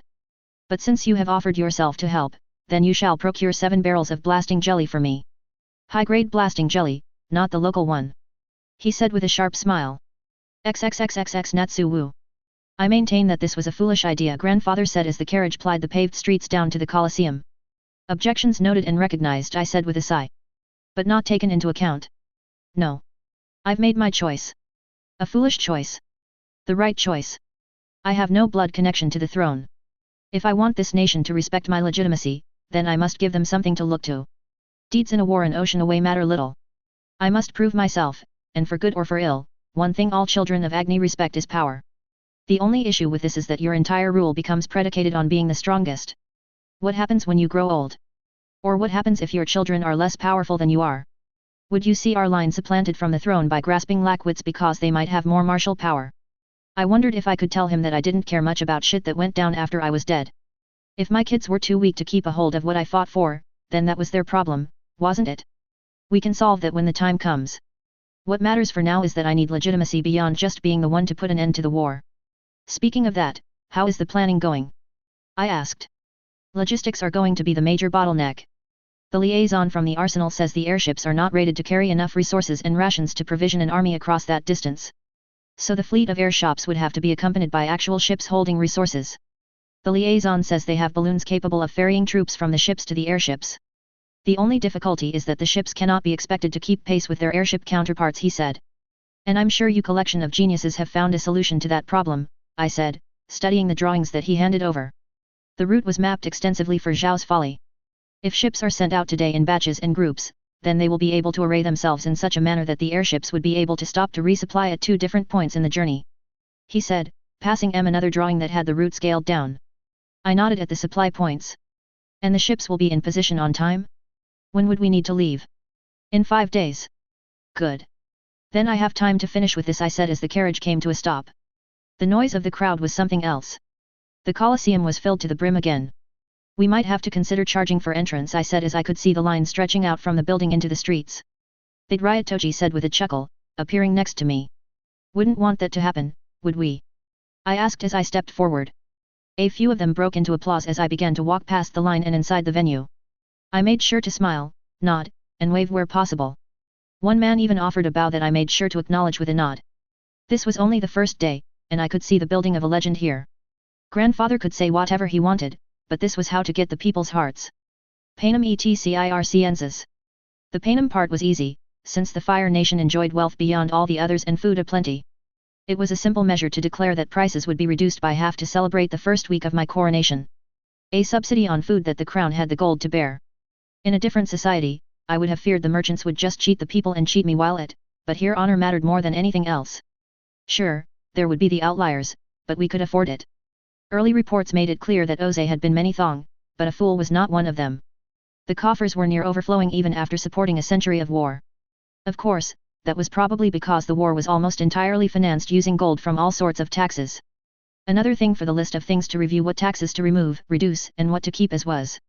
Grandfather had already mentioned the tea tax as one for removal, but I was certain there would be more. The next challenger for our Fire Lord Banghui from the Udao province, the announcer, a tall reed of a man, said, riling the crowd up. I gave a bow that the man returned, and I waited for his first attack. He blasted himself right at me. At least this one was competent. The first 2 hadn't been. I hadn't killed them though. I dodged around the kick and dropped a jab in his ribs before taking a step back. Unlike the others, he was no stranger to pain and managed to remain standing. Instead, he brought his flames to bear again and slapped his hands together, sending a blast right at me. I ran forwards, straight at him and his blast, before leaping into a front flip at the very last moment. I landed right behind him and kicked the back of his knee in, forcing him down, and then chopped him at the back of his neck, sending him to the floor unconscious. And another one bites the dust. Is there any who can even make our Fire Lord call upon his hallowed green flames? The announcer did his job well. Next we have Baki of the plains of Isla, he said, and then a familiar man stepped into the sandy field, metal limb slamming against the ground. Sparky sparky boom man? A/N, and so we have the last bits of the story in progress. Natsu's official coronation comes soon, and we get to see the assassination plots come together. As always, the next 2 chapters are up on Patreon. If you just want to read complete chapters and not my work in real time, then feel free to purchase this story as a collection on my Patreon page so you get to read each chapter after I finish it and not necessarily the daily updates available with a regular Patreon membership. Nice way to support this story and me while you're at it. Chapter 51. Pre-chapter A/N. Please do check out the first chapter of the novel I'm working on up on Patreon. It's completely free to access. What can I say except you're welcome. Here we go. Lovely to have you all here, and I hope you enjoy this one. If you do, feel free to head over to Patreon and read the next 2 chapters. I update there on a daily basis, so there's always something for you to read. He was a one-trick pony, but it was a damn good trick. I tracked the arc of explosive force as it came towards me and darted to the side. It hit the ground, exploded and pushed me forward. I called my flames into being, green as the trees around the estate I'd grown up in, and forced them to form a circular shield in front of me. The next explosion clashed against the shield and the shield held. And our Fire Lord has finally called upon his flames, the announcer called. I smiled. This guy thought he had a good chance, and maybe in a world where I hadn't spent my teen years messing around with Maki, he might have. I knew how to track the distortion of air that came with his arcs of concussive power, and there was nothing subtle about the way he would take 2 steps forward and push out his head before firing from his third eye. I practically skated across the sand with my flames acting as jet boosters behind me. I staffed my run to the side, dodging 2 more blasts, and then I was upon him. I could see flashes of the fight he had with Ong and his team and how he fought now. He had been a foe beyond their abilities when they met him, but I was far from awed in person. His metal arm blocked my kick with ease, but that is only the first step. I pushed further, forcing him to take a step back. The shock on his face brought me no small amount of joy. Yes, fool. I am your better. His other arm lifted with a punch that tasted naught but air. Heat coursed through my very being. I stamped down on the ground, causing a small explosion and sending sand everywhere. He had the good sense not to scratch at his eyes but could do little to stop himself from blinking. I dug a fist into his side with all my strength, and he staggered. I had him. I felt it, that feeling that I hadn't felt since I put Ong in the dirt. A fight. His head snapped forward. I jumped over him in a front flip, a perfect mirror of the one that I had executed earlier. But there was no explosion. It was a feint. I barely managed to cross my arms in front of my chest as a metal foot smashed into it and sent me flying into the sand, skating backwards along it. I stared at the sky for a second, while feeling my back begin to smart. Yet, fighting shirtless here was a bit silly even if it was tradition to fight thus. Sparky Boom Man definitely wasn't following that rule. I pushed myself up, executing a perfect rising handspring that would have made a table of judges preen. Yet, all my technical perfection went unmentioned as Sparky Boom Man, henceforth dubbed Sparky, sent another arc of concussive force. This one, I blocked with another shield of verdant flames. I molded the flames into a lance and sent it flying at the hulk of a man. He moved, dodging the attack, and sent another one coming my way. I backflipped away from this arc of concussive force, and against my will, a smile formed on my face /. My flames responded to my desire and flared around me. I formed 2 whips in each of my hands by curling my fists like I was holding something in them. He sent another blast, and this one, I slapped aside with a whip of green fire. It smashed against my fire and somehow that redirected it into the sand. I smiled at that. The next one was sent off into the sky, exploding there, and I lashed out at him with the whips. He dodged away from them and when they hit the sand sizzled from their heat. Now, he was the one on the run, and he was doing a far less graceful job than I had been. I sent several arcs of my whips, doing an intentional job of not hitting him and making him dance his way across the field. After he completed his first circuit, he sent a glare in my direction and I smiled innocently. He tried to send another blast my way, but I used his inattention to rid him of his prosthetic leg. He fell to the floor, looking at me enraged. He glared at me with easily apparent rage. He tried another blast. I slapped it to the side with one of my whips and then removed his prosthetic arm with another pass of my whip. He would have to get new ones, I noted. The green flames had burnt the edges of the metal limbs, not attempting a clean break. Do you yield? I asked, whip still held in my hands. He nodded. I nodded back. Another win for the Fire Lord. Is anyone going to be able to stop him? The announcer played it up while I smiled. I turned to the crowd, lifting up my fist for the applause. I enjoyed it. It luxuriated in the feeling as the announcer struggled to be heard as he announced the next challenger. Natsutoji's voice screamed, and I barely managed to duck in time. I felt the charged air pass over my head before it hit part of the stands, exploding. There had been people there. I could hear my heart beating in my head as I turned to the dismembered fool as he was being dragged off. He was smirking. He died with that smirk on his face. The people who had been hauling him let go as if he had burned them. That saved their lives. Lightning answered my call like an old lover, and struck him down in seconds. Toji was at my side a second later, holding his spear aloft and watching our surroundings carefully. That was stupid, I said, because what else could it have been? He'd lost the Agni Kai already. Attacking afterward would have gained him nothing. Or it was an assassination attempt, Toji refuted. Would anyone be so stupid? I wondered. You'd be surprised at the kind of shit civilians can come up with when you give them the space and time to plot, he said leadingly. I sighed. For the last time, Toji. I will not be imprisoning your father and his friends because they rub you funny. I can swear that they're up to something. Bet it on my own life. You're not the best gambler out there, I said even as I watched people scramble to help rescue the survivors of the explosion. Toph had scrambled over there and was taking charge with surprising ease. That's not the point. That man had tried to kill you with your back turned. The Agni Kai was over. Everyone knows that. The only reason he'd try is if he had some other motivation for your death. Assuming he's not some jilted lover of Maki's, then him being paid would be the only explanation. Or he got embarrassed to be beaten so easily, I countered. I knew Sparky Boom Man from the show, and this was the same man who rejected double the pay to stop pursuing the Avatar because he was embarrassed at having them lead him by the nose and give him the run around for so long. Let me investigate, he pushed. Feel free, it was easy to say yes to that. I doubted anyone would have the audacity to pay someone to kill me so early in my reign, especially considering I was yet to be anointed by the fire sages. I was saving that for after I had put an end to the war and dispatched all possible challengers to cement my rule. How many do I have left? I asked. Doesn't matter. You'll put an end to it for today. And seem like I got scared off by a dishonorable coward. Better that than to seem like you don't care about the lives lost to the dishonorable coward, he replied. If they see me as weak, then my rule is over before it even begins. If they see you as cruel and callous, then your rule will never even begin in the first place, he pressed. We stop for today and resume by dawn tomorrow then, I say. Also, see to it that every family who lost someone today receives adequate compensation. Something like 12 gold pieces should be fine. Double it. 24 gold pieces is a lot for an accidental death, I pushed. The treasury can bear the cost, and once you end the war, the Fire Nation will be making more money than ever. Just refill it then, he said. Fine. Thank you, my friend. You never need to thank me, Natsu. Now go help with the chaos. You've done enough standing around, he said, with a tap on my back. I nodded. XXXXXTOJI. If I wanted to assassinate the Fire Lord, then the Agni Kais would be the best place to do it, he thought to himself as they rode through the city.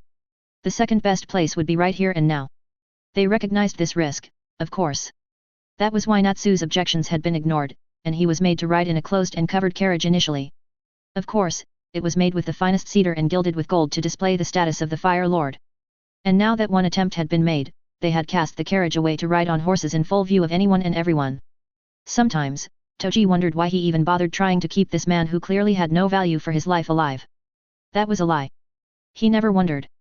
Natsu was more than a friend to him. Natsu was all the family he had in this world, and that meant he would save him no matter what, even if he had to save him from himself. And the truth is that Natsu's pride was not the hindrance he played it up to be. The carriage had been slow and difficult to maneuver in an emergency. He would have suggested ditching it if Natsu hadn't first. But then once Natsu had, he made sure to oppose it vehemently. He was overruled, of course. He expected to be. But that was the game they played. Natsu had given in to him once, and then refuted him once. That meant the next request he had would be one that Natsu would acquiesce to. It was a delicate dance, a performance as much for those who watched, for they were always watching, as it was for themselves. Some bit of normalcy to hold on to in a world determined to change. He absently noticed an old, slumped man take too long to cross the road and make way for them. One of the guards made to flog the man, but Natsu was there to stop him. Good, let them see you are kinder than the brood of Sozin. Let them see the parts of you that I do, he thought to his friend. In a matter of minutes, they were moving again. But then the road they were supposed to use was blocked off with some overturned barrels. Get to work, men. Remove those blocks, the captain of the guard barked. Toji looked down at the barrels. They were from an overturned merchant's carriage, at least a dozen plenty. No. No, belay that, he whispered at first before shouting. The man, a veteran named Shi, turned to him. We are too exposed. We'll take another route, he ordered. They couldn't remain this exposed for too long. He was beginning to get a bad feeling in his stomach. He turned his eyes to Natsu. His friend was still there, an easy smile on his face as he discussed with his grandfather and turned to wave at the civilians every other minute. The men listened and began turning the ostrich horses around to make their way down a different route. Toji still felt that ugly feeling in his chest that something was wrong.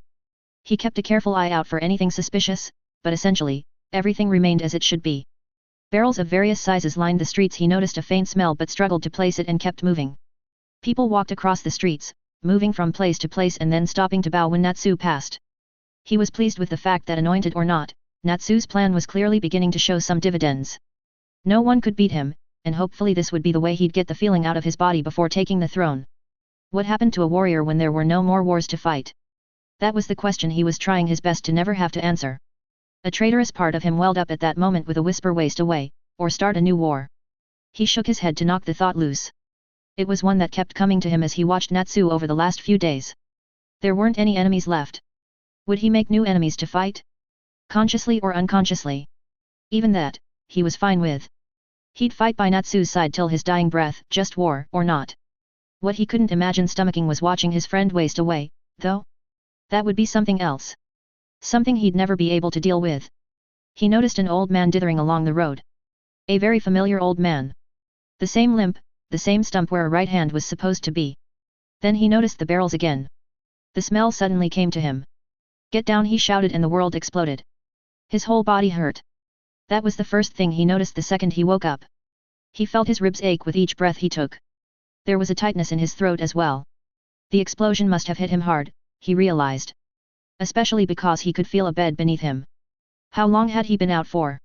It hurt to open his eyes, but he did so either way. When he did, he was met with the sight of a woman. She was in her late 20s or early 30s, he reckoned. And she was definitely the source of the soothing sensation he felt across his lower half. Oh, how low, he struggled to get the words out. Hold on. Your throat is still in quite a state. Just sit tight, General, she said, and tapped him on the forehead. He didn't come to until what felt like much later. It had to be because his whole body felt much better. And now, when he opened his eyes, there wasn't a woman there, but a very familiar man. Natsu. It still hurt to speak, but it was a different kind of pain. Toji? You're up? His friend was at his side in a matter of seconds and practically shoving water down his throat. He drank slowly as he ran his eyes down his friend's body. He looked good. Not a scratch on him. What happened? A fool, Natsu replied instantly. There it was. That quiet rage that made him the best killer the world would ever see. More detail than that, he said with a chuckle. A chuckle that made his ribs tingle in a manner that was far from pleasant. The barrels had blasting jelly in them. I'm surprised none of us noticed the smell, to be honest. But the fool set off a chain reaction with one of them and blew an entire street sky high. An attempt to kill me, that he said. Did you get him? Natsu smiled, a savage, brutal thing. Of course. He was stupid enough to come and try to confirm his kill. He wielded a rope dart with more competence than most, but it availed him little. I enjoyed the feeling of his blood running down my arm, he said. And casualties? You and I are the only ones who survived, he said. You and me? Your grandfather? Natsu just shook his head, eyes cold. I'm sorry. You didn't do this. Of course, I didn't. But I'm still sorry. Just get better and come help us. Maki, Toph, and I are doing the best we can, but we need you, he said. I'll be there. And Zufu. If he couldn't reach his friend in this pain, then he had to rely on someone who could. What about her? Have you finally been to see her? Natsu sighed and ran a hand through his hair. So no, then. Surely, you don't blame her for what happened, he asked. Don't be ridiculous. It's yourself you blame then, he said, seeing in his friend's eyes that he was right. I should never have let her go. And what could a newly commissioned captain have done to stop it? Stop being silly, Natsu. Go talk to the girl, he admonished. Natsu sighed. Then he sighed again, before turning and leaving. Hopefully, to Zufu's rooms. He, in turn, began to think. 2 assassination attempts in close proximity. There had to be something there to explain it. Some common thread. Both the would-be assassins were dead, yes, but he had a name for one of them at least. Beiki. He just had to dig into it. There's nothing he couldn't find with some hard work, curiosity, and torture. The torture tended to be the important part.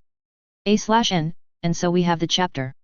Worry not, the Fire Nation plot resolves itself relatively quickly, but FS in the chat for Grandpa Natsu would be appropriate. Toph didn't travel back with them, worry not. She can't ride horses or carriages, blindness, and so prefers to walk everywhere. As always, the next 2 chapters are up on Patreon. If you just want to read complete chapters and not my work in real time, then feel free to purchase this story as a collection on my Patreon page so you get to read each chapter after I finish it and not necessarily the daily updates available with a regular Patreon membership. Nice way to support this story and me while you're at it. Enjoy. Chapter 52. Pre-chapter A/N. Please do check out the first chapter of the novel I'm working on up on Patreon. It's completely free to access. What can I say except you're welcome. Here we go. Lovely to have you all here, and I hope you enjoy this one. If you do, feel free to head over to Patreon and read the next 2 chapters. I update there on a daily basis, so there's always something for you to read. TOJIXX. Was that a slight baby bump he saw beneath the swell of her robes? He wondered with a light smile as he accepted Zufu's hug. I was worried once, Natsu told me, she said, and he nodded against her shoulder. Good. So he had been to see her. Toji had the feeling he had from the way his shoulders seemed freer, and he had less weight on his shoulders, but it was good to have his hunches confirmed. He did so enjoy being right. Not as much as he enjoyed being able to stand on his own 2 feet though, and days without that power had put him in a bad state. Thank you. I'm fine now. Better than ever now that you're back with us, even. Lee is the only one missing now, she said. I have it on good authority that he has been reassigned to the Imperial Guard as of last week, so we should be seeing him sometime soon. We're all going to be together again. Zufu sounded so hopeful that it made his heart ached. She probably had thoughts of it being just like it had been when they summered in Natsu's home and spent their days swimming, relaxing, and reading. Those days were gone, though, and wouldn't be coming back, but that didn't matter, they'd do the best with what they had. We will. But for now, we need to work on the role given to us, he said, turning his head to Toph, the other person in the room. She looked bored, but he also noticed that her head hadn't snapped away from his direction since he walked in. He walked over and ruffled her hair, accepting the hug she enclosed him in. Don't go blocking explosions with your face again, uncle, she said. Noted. Once is more than enough. So what do we have to go on? He asked. The Bakey man owned a bar in the capital here, and the guards were able to arrest the man running it. We haven't interrogated him yet, but I was able to find a hidden room in their bar that had far too much gold for that kind of business. You're certain? I wouldn't take you for the best at counting because of the obvious, you know. I am a buffoon, she said, like that was the end of it. For someone who left her family so easily, you've got no small amount of familial pride, he commented. Zufu gasped, like she was shocked at his words, or maybe their rudeness. Oh, he had forgotten what it was like to be around Fire Nation nobility all the time. Toph was blunt like Earth Kingdom folk tended to be, Maki had peasant blood, and Natsu. Well, Natsu was Natsu. He cared about few things, and manners were not lucky enough to make that list. I am proud of my family's history. We go back just as long as the Wus. Even longer than you guys, she said, pointing to her. Fair. My family is fairly new. We were mere merchants only 5 generations ago, after all. Natsu has been teaching you well, he conceded with a smile while Zufu gaped. So when are we going to interrogate our prisoner? I thought you'd never ask, she said, and walked straight through the wall, the stone folding out of her way as she did so. Is she really? Really what? You know, Zufu whispered in his ears, gesturing to her eyes. He just laughed and followed after the little demon, making sure to use the door. She'd locked him in a wall before when he'd tried following her, and it had taken Natsu looking for him to make his way out of the tight confines. He still needed to pay her back for that one, he thought to himself. XXXXXX Natsu. Riding in a blimp was nothing like what it would have been in the world I came from. Yes, I was excited to see the vehicles, the cosmetic backgrounds for my favorite fight scene in the whole show. But riding in them quickly became a whole different experience. We hadn't figured out air conditioning in this world, and while that was quickly running up my list of priorities for our clearly ingenious research and development unit, it wouldn't happen in time to save me from this hot mess. The blimps were tight, hot behemoths. Keeping them in the air required that they not let a lot of air in, so apart from the bare minimum necessary to prevent all of us from passing out from oxygen deprivation, there was little in the way of airflow. That did give me the time and space to work on another skill of mine, though. Cold isn't real. It's just the absence of heat, I remembered from my physics lessons. At least I thought I did. I'd never paid much attention in classes. I was destined to be good at one thing, so why should I have cared about anything else? I tried to force my heat to go deeper, to push the heat out of the room itself so it would become a pleasant cold as I meditated. When Maki eventually came to rouse me because it was time for the first resupplying, I wasn't sure I'd achieved anything, but at least I'd been able to get my mind doing something other than bemoaning the situation. I watched everything with sharp eyes as some soldiers on a hot air balloon rose from the ships with supplies. Looking at the ships made me return my mind to what exactly we were planning on achieving here. The North Pole was one hell of a target. The only nation to remain outside Fire Nation dominance. It would fall tomorrow, I had decried it, and so it would be. I wasn't like Oze. I wasn't a failure. I took a deep breath and turned around to return to my quarters. I still had some meditations to do ahead of the comet. Strangely enough, the closer the comet got, the more I could feel it just at the edge of my awareness. Already, my flame seemed to burn just a bit hotter, white out even trying. That was the purpose of my second meditation. Trying to air condition a room was just a bit of housekeeping and some procrastination from the more important question in front of me. Lao Ji, Kyoshi, the both of them had been able to use earthbending to allow them live far beyond their natural lifespans. It was said that Kyoshi did not die in so much as she chose to stop living and passed away from there. Now, I was a strong believer in the equality of the elements, so if earthbending had something like that, then there had to be some sort of firebending equivalent. I just had to figure it out. When I sat to meditate, I took a breath and then felt for the comet. It was still steadily coming closer. I could feel more and more of its power seeping into me. I settled into a trance first. When I woke, I decided to try again. This time, when I pushed all the heat out of the room, the temperature instantly dropped to freezing. I watched as the metal walls that separated my quarters turned red hot and the curtains that passed for a door here actually caught on fire, while frost built along the floor around me, creeping up on all the surfaces. Fuck, fuck, fuck. Too much, I thought, and pulled the heat into my body. The redness abandoned the metal in no time, and the fire from the curtains shot out and speared into my body, causing me no pain. Fuck. That had been easier than it should have. Far easier. How long had I been meditating for? The comet was only a few hours away. That meant we were a few hours away from the North Pole. I had no doubts that both those events would coincide perfectly, having the utmost faith in the Fire Nation's astronomers and mathematicians. We had the best knowledge workers in the world, and not just because we'd spent a century burning, raping, looting, and pillaging everywhere else, so no one really had a chance to compete with their academics. They were too busy dying and running, I thought with a chuckle before returning to meditation. The very nature of fire was anathema to the method Kyoji had used. Fire could never be stagnant. There is no force for change greater than a flame, and that was the nature of fire bending. Ours was the element of passionate change, of evolution. Fire turned man from beast, and with fire we conquered the world, as my lessons as a child reminded me. That meant I couldn't copy what they'd done. But there had to be something for me to attempt. What if I could constantly evolve in a way that kept me at the peak of my powers? Only growing stronger and never weaker? Using fire to enhance cell reproduction? No, that wouldn't work. Why was I even bothering with this? I wondered after 2 more hours of fruitless thinking. The why was just as important as the how, I knew. And in this case, the why wasn't challenging to find. I would rather not feel it again. That darkness of death. I'd managed to forget it for some time, so focused on living and making the most of it, but grandfather's death and Toji's injury brought it all back to me again. XXXXTOJI. We know someone paid you to kill the Fire Lord. We just need to know who, he said while staring at the fool. The man had been beaten quite savagely already. His face was swollen, and he had a few teeth missing. They hadn't bothered to keep the assassination attempt secret, and apparently the royal guardsmen who had been sent to bring this one in had been excellent friends with the people that had lost their lives in the attempt on Natsu's life.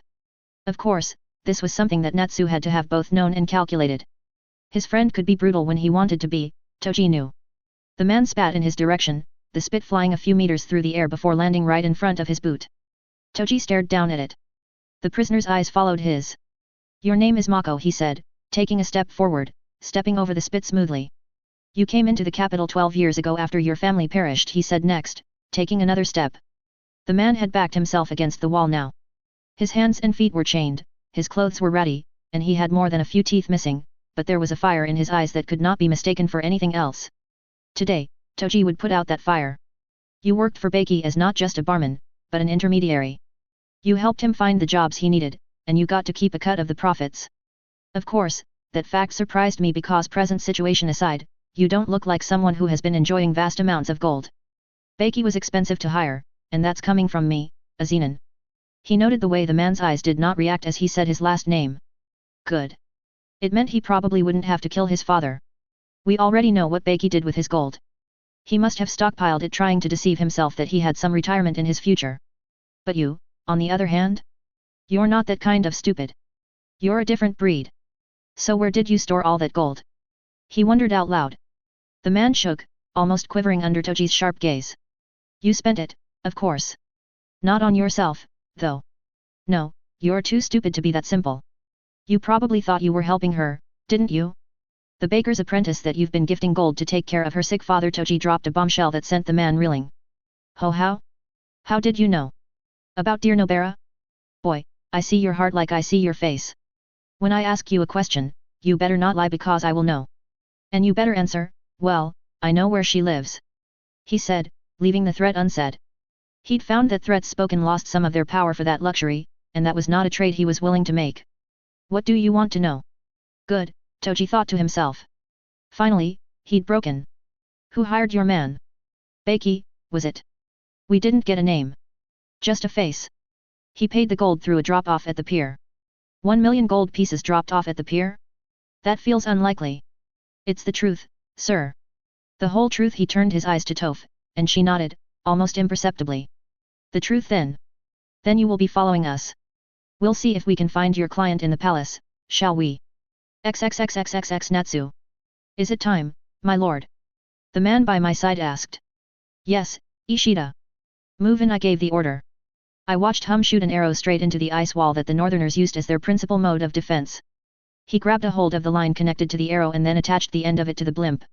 My initial plan had been full blitzkrieg and sort the ashes out afterward, but we had a single complication: Tui and Law.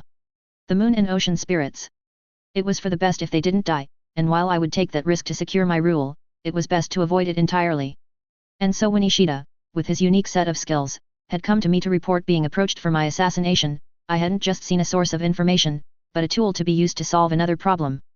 Even better, it was an expendable tool. His only requested payment was that I officially release him from the oaths he'd taken to join the Yuan archers in the first place. I wasn't losing anything in the process, and I had a lot to gain if it went well. He slid down the line, and even in the glint of the post-dawn sun he was almost impossible to make out if one wasn't explicitly looking out for him. There were only a few minutes until the comet flew overhead, and once that happened, the attack would begin in earnest. "Are you ready?" I asked, turning to the only other occupant of this ledge. "Was born ready." "Finally, we're at the last one," she said with a sigh. I smiled at Maki. While not a pacifist like Zufu, I had begun to notice that she didn't revel in war the way Toji and I did.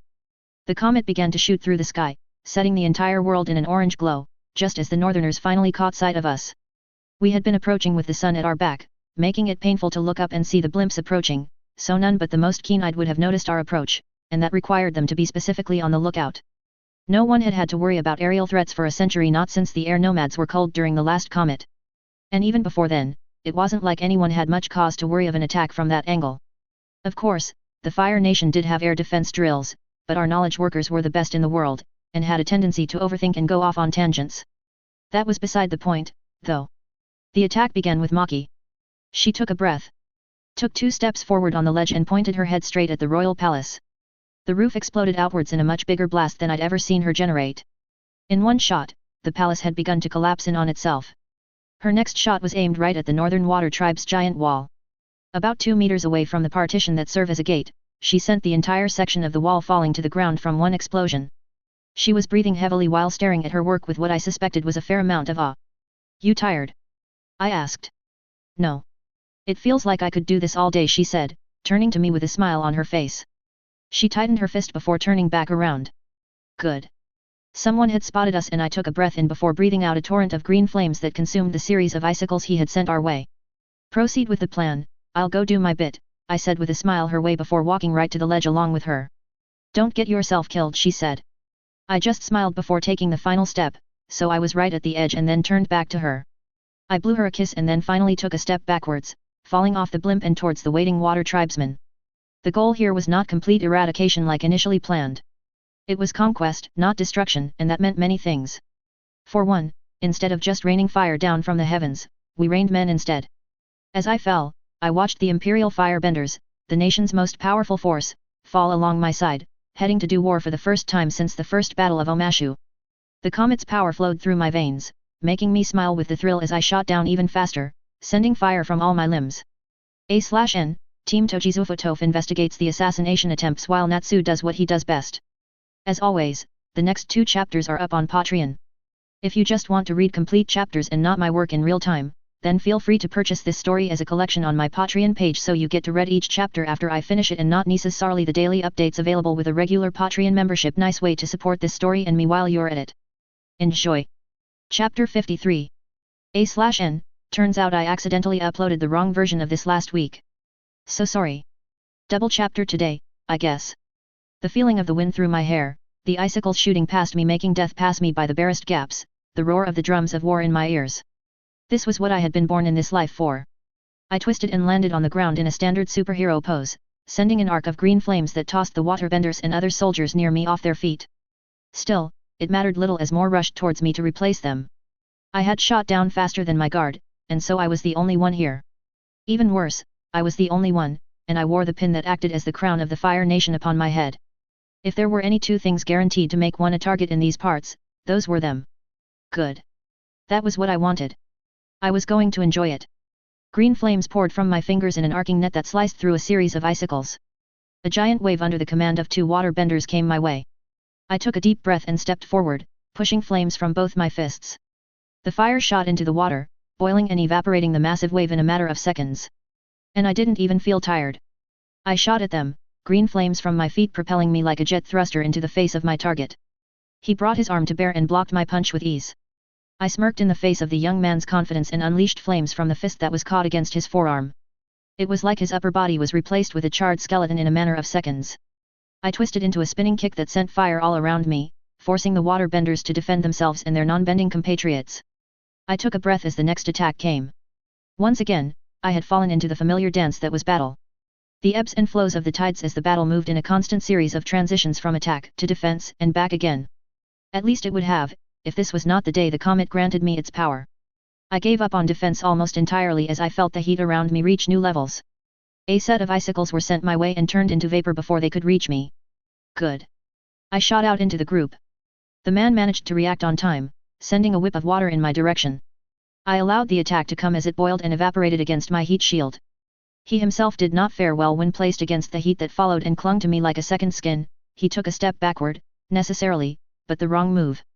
It allowed me to follow his step into close combat, and in a matter of seconds, the head of what had to have been a waterbending master or at least had passed as one in these parts dropped to the ground. The next person to step to me did so with water rushing at me from all directions bar one. I turned to the likely culprit right before the approaching water closed in on me. I saw the smug smile on his face and took great pleasure in the way the smile died out as he felt my hand in the space where his heart had been nary a second later. Survival of the fittest, indeed, and that was just the beginning. I pushed the body off my arm, allowing it to fall into the tightly packed snow-covered ground with no fanfare. I counted those around me, taking note of their positions and actions as the first of my Imperial Guard landed. They moved to take positions around me as we struck almost as one. The man who manages to kill more than me gets a castle and lands, I said to them before I jumped into the fray again. My first victim ended up being little more than a boy. He was only 2 or so years younger than I was, and that meant he wouldn't be old enough to drive, or even drink, in the world I came from. In this one, he was old enough to die at my hands without a fight. 1. The next was a man with a long ponytail that bent water with a flair that added extra aesthetic value to his moments. It mattered little.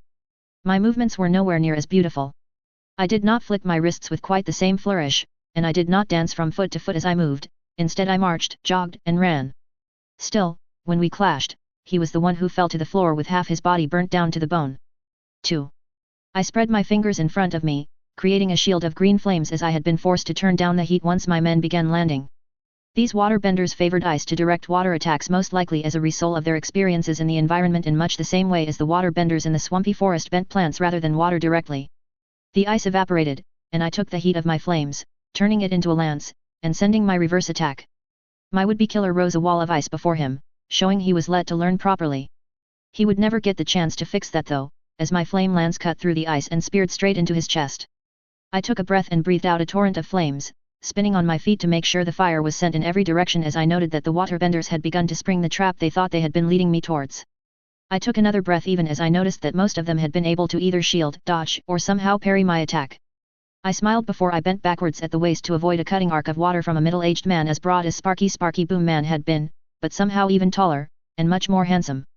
I jumped over the next arc, before I flipped in the air and sent fire from my feet in his direction.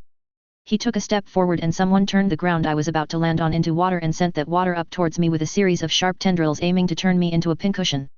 I reacted faster than I could think, flames butting from my feet and shooting me backwards and away from the attack.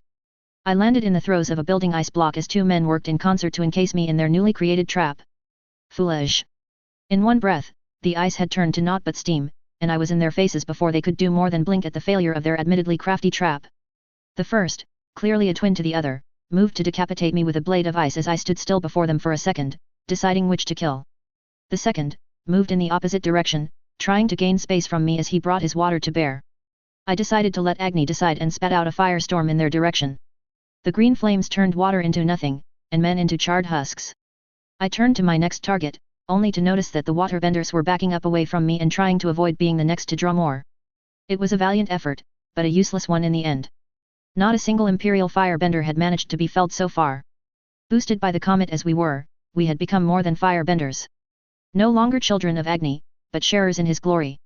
And so you are the famed chief of the Northern Water Tribe, I said, relaxed into the throne that the Northern Water Tribe reserved for its leader. The comet had now gone, and while there were a few things that I had begun to figure out thanks to the boost, they would wait for me to finish consolidating my more worldly gains before turning to the knowledge that I had unlocked as a result of the boost in my experimentation as I cut through man after man. The white-haired man looked up from his position, chained and bound as he was, and I could see the defiance even from here. His attempt to spit at me failed pitifully as the glob of spittle splattered uselessly next to my boots. I tilted my head to the side and just gave the man a look. You think you have broken us, bastard? Never. The Northern Water Tribe will never submit to one such as you. I stared at him as he began to rave and bluster, until he came to an abrupt stop as he realized that I looked neither odd, afraid, nor particularly offended. You have fallen, no. At the sight of two fishes, you surrendered and did not look back. I don't know what you call that, but I call it submission. Your tribe will bend, and if they do not bend, they will break.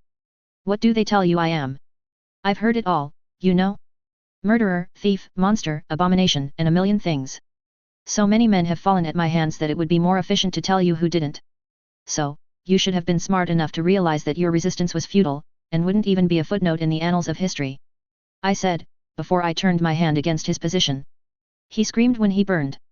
The ships came with the men necessary to hold the tribe in a matter of days, and from there things moved quickly. I worked to make sure the things that were useful were folded into the Fire Nation as quickly as possible. They had specially designed parkas that let them traverse the coldest weathers, and I made sure that was studied and copied. While the Fire Nation was broadly temperate, we did have a few mountain peaks that had been essentially abandoned for their weather conditions. It would be a good tool for non-benders to begin harnessing the resources in those places, maybe. Then there was the greatest resource they had, waterbenders. Say what you would about Admiral Ronsuk, but he had the right idea after the subjugation of the South. The only issue was that he saw things too narrowly. He was one of those who saw the dream of the Fire Nation to be one where we grew in prosperity at the expense of the others, in the same way Oze and Ajalan before him had. They were all wrong, though. That wasn't Sozan's dream. That wasn't the dream I found myself beginning to support as I grew and lived in this world. It was one of integration, where the Fire Nation shared her superior technology, prosperity, and means with the other nations. Already, we had begun working to repair what sections of the city we had damaged in our taking. It would take a while, maybe a generation or two, to fully integrate the Northern Water Tribe, but it would happen. I would see it happen, and thanks to what I had figured out during the comet-enhanced massacre I'd visited on the tribe, I was certain that that wasn't just an idle wish. First of all, I reached my thumb towards my mouth and bit hard enough to draw blood. Then, I felt at my inner flame and brought it to my hand, leaving it beneath the skin. Fire was the element of change. I just needed that change to be the change I wanted and not the one I didn't. My intention was clear, and I stared at the wound for about 10 minutes before it slowly began to clot and close itself. It was too concentration intensive at this time to be anything more than a neat party trick, but the first time I conjured lightning had only come after I failed to separate the positive and negative energies close to 100 times. The world might know me as a genius, but I knew the truth, and my success came down to hard work and a borderline suicidal level of stubbornness. I'd pound my head against a problem over and over again until something gave. Even until now, I still dedicate minutes each day to trying to figure out combustion bending, with which I'd had zero luck. This one was something where I had a working proof of concept, I just needed to turn that into something actually useful. XXXXTOJI. So what are you going to do? Toph asked. Throw a party, of course. He replied, looking over at the comet as it flew past them. Zufa was busy taking deep breaths as she tried to adapt to the new feeling of overwhelming power, so it was only the two of them who got to just enjoy the comet for what it was, a beautiful natural phenomenon that they could just enjoy, with the thought that somewhere under the same sky, Natsu was bringing pain, blood, and tears to their enemies. There was no better feeling. A party for what? Conquering the Northern Water Tribe, he said, like it was obvious, because it truly was. It wasn't like they had much else to celebrate. We haven't even gotten news from Natsu, Zufa cut in. Toph scoffed, and he smiled. She, at least, understood how things worked. Natsu didn't lose. It was just one of the few inescapable truths of life. And on a day when firebenders were guaranteed to be at their best, he pitted those who stood in his way even more than he usually did. At least in the past, they would have had a slim fighting chance of escape. Now? Well, inescapable and unstoppable were one hell of a combination. He was even more sure of it as he watched Zufa rise from her meditative posture and begin to go through a kata. She moved smoothly and elegantly with a grace that Natsu would never have been able to simulate. Watching Natsu had taught him a lot about firebending, probably more than that most people knew. Natsu was flexible, agile, and quick, but he was not graceful. His movements were a display of ruthless efficiency. Not a second was wasted, not a movement was unnecessary as he moved from one motion to the next. Zufa was the opposite of that. Where he stabbed and jabbed, she poked and prodded. She was not as forceful with her motions as he tended to be, and she was far more inefficient. She added a flair to her bending that Natsu's lacked. She spun when spins were unnecessary. She jumped when she ought to have remained grounded and covered the distance with 2 quick steps. She did everything wrong, and yet it was beautiful. Fire roared into being around her, and she bent massive amounts of flames that he would have never expected from her. Zufa was a talented enough bender, but she was far from people like Natsu and Maki when it came to raw power. She made up for it with grace, and now under the comet, her power was amplified to a level that he wouldn't have been surprised to see coming from Natsu. Yet, he decided mentally, The Northern Water Tribe was doomed. If the comet could turn someone of Zufu's caliber to becoming comparable to Natsu's raw power, then what would it do to Natsu himself? He remembered the comet was said to strengthen firebenders based on their inherent potential. Sozin was given so much power under the comet that he and his dragon had been able to smite the airbenders, the original rulers of the skies, and their bison out of the air when they tried to escape his purge. We don't need news from Natsu. I know he's not going to lose, he said. And that solves our problems. How? We need Mako to tell us which noble hired him, and there's no easier way to ensure that every noble and retainer in the capital is in the same place than a big enough party, he said with a smile. Zufu ended her kata with a series of 3 spinning kicks that sent fire screaming through the garden over their heads in concentric circles. So much fire, so beautiful. Then let's do it, Zufu said after she stopped and took a deep breath to end her kata. Good. Time to plan a party. A/N, and so the war comes to its natural end. The final arc comes closer and closer to its conclusion. As always, the next 2 chapters are up on Patreon. If you just want to read complete chapters and not my work in real time, then feel free to purchase this story as a collection on my Patreon page so you get to read each chapter after I finish it and not necessarily the daily updates available with a regular Patreon membership. Nice way to support this story and me while you're at it. Enjoy! Chapter 54. Pre-chapter A/N, please do check out the first chapter of the novel I'm working on up on Patreon. It's completely free to access. What can I say except you're welcome. Here we go. Lovely to have you all here, and I hope you enjoy this one. If you do, feel free to head over to Patreon and read the next 2 chapters. I update there on a daily basis, so there's always something for you to read. Food, drinks, and music. That was all that is necessary to have a good party in the Fire Nation. Things like entertainment tended to come out on their own once the party began to get going. That was the story for the party Toji held for Natsu's victory in the Northern Water Tribe. He faked a letter from Messenger Hawk. Faked joy in the throne room where he'd briefly held court in a chair below the steps to the throne, like the High General was authorized to do in times of war. Old Man Hero hadn't taken his demotion well, but he had the good fortune to avoid exile for his actions in bending the knee to Zuko the Pretender and even drafting plans to help him put an end to the war. He was returned to his family's lands with little fanfare and warned never to step foot in the capital for the rest of his natural life on pain of death. He'd faked everything necessary and then announced a party across the entire palace to celebrate the end of the war. The capital-wide party would coincide with Natsu's return and coronation to save costs as much as possible, as well as ensure that people learned to associate the end of the war and the almost punishing taxes that had marked that era with the beginning of Natsu's reign. Natsu, the first of his name, greatest Fire Lord ever, had a ring to it that brought a smile to Toji's face even as he watched one of the Imperial Guard lead Mako about the place. His job was simple: identify the man who had hired his friend to kill Natsu, and that would give them their first lead into getting to the bottom of the mess they found themselves in. "Hello, Father." Flamo Hotman, he said, stepping towards the man who had been making a beeline to him, almost on the verge of seeming rude with how he ignored all those who tried to gather his attention in favor of coming straight at Toji. "Cease this pointless resistance," his father whispered harshly. "I have no idea of what you speak. Chinitsu says you have turned her away 3 times in as many days.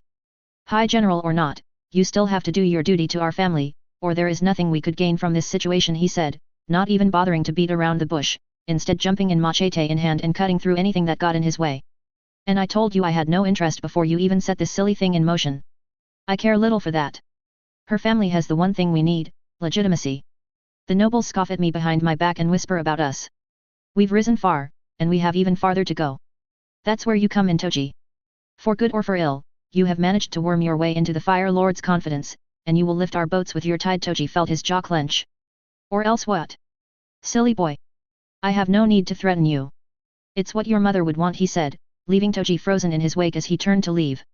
His mother? That bastard had the audacity to mention his mother in this? The woman that he had killed in his search for the perfect fire-bending heir.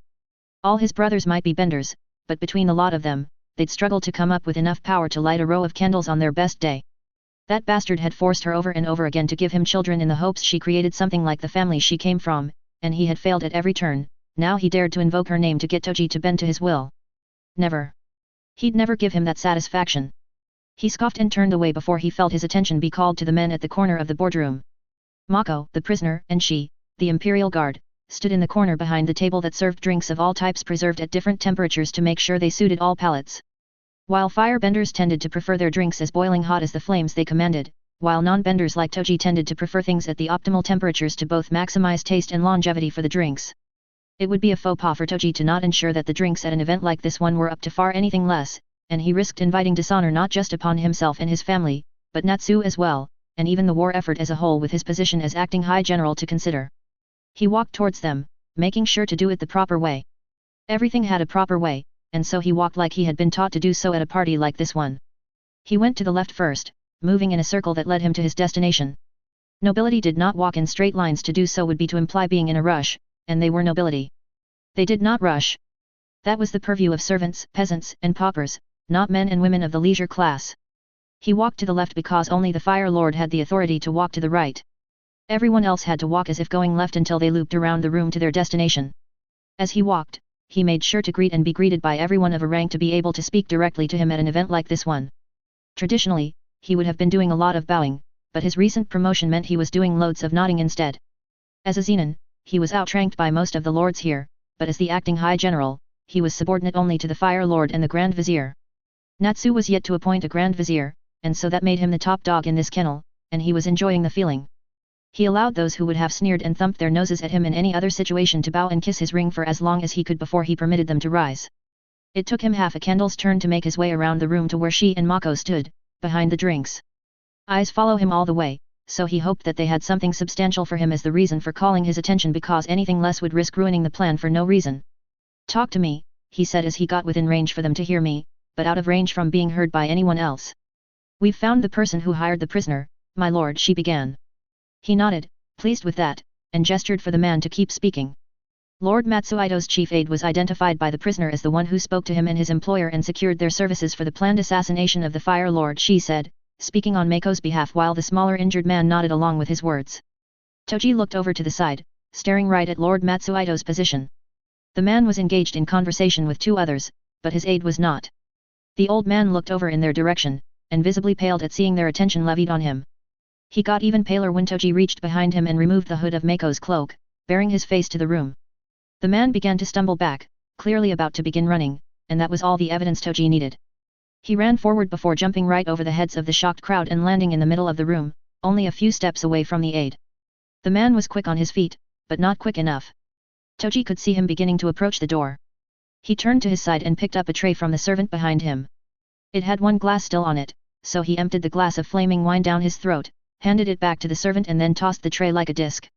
It sailed through the air and hit his target right on the back of his head as he had been about to cross the door. The heavy silver sent hum to the floor and the guards around moved in to secure him as the rest of the hall turned to Toji in shock. "Please carry on as you were. Just a small matter that needs tending," he said with a smile as he walked after the guards taking the man to the dungeon.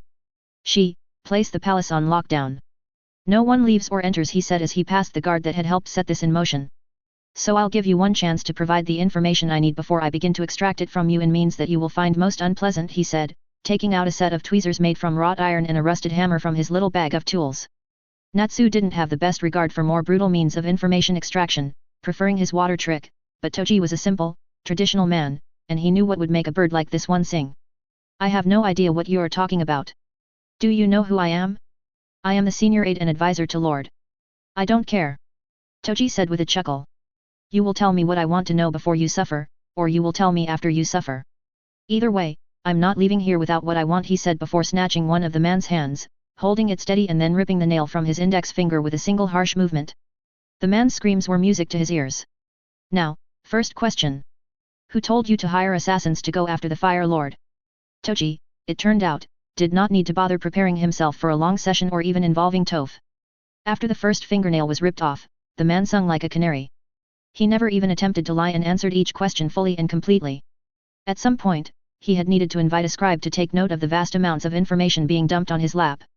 When he was through, he stood up with a scowl. The plot was far-reaching. So far-reaching that it had involved virtually half the nobility, and that was the problem.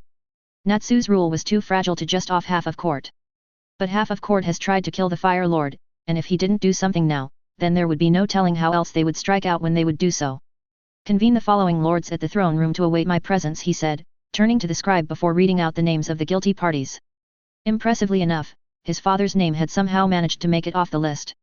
When he had asked the aide, the man had said the others did not hold Lord Zenon in high enough regard to help them with their regicide. The only thing that would save his father and blood family from sure ruin would end up being the fact that the others didn't care enough about them to involve them in their ill-thought plan. He walked into the throne room with head held high and Toph at his back. Zufa would wait in her rooms for now, being in a state too fragile to risk with men that could turn hostile at any moment. Whispers quieted as he walked in. Several of these men had already tried to escape the palace and been held against their will. Many more of them had sent aides to register their displeasure at being held. They thought they were being subtle, but their actions gave them away. The other lords, the ones with no guilt or involvement, were more interested in sticking around to figure out the gossip that was sure to follow from his arrest of Lord Matsuhito's chief aide. The man himself thought he was sly with his first requests for the release of his aide, and then his later attempts to escape the palace once he realized the jig was up. The throne room was a massive chamber. With the Fire Lord's customary flames absent, it was lit from the outside with its curtains opened for perhaps the first time in decades. Toji sat at the chair that had been set aside for him and Toph stood right behind him, not tall enough that she was able to look over the chair, so she found herself moving to the side to get a good view of what was going on. She was his bodyguard in case this lot decided to try something insane. "You attempted to kill the Fire Lord," he said, beginning things without attempting to bat about the bush. Most of them sputtered denials or tried to act shocked at his words, but these men were not good liars. They had earned their position by virtue of dropping out from between the right set of legs.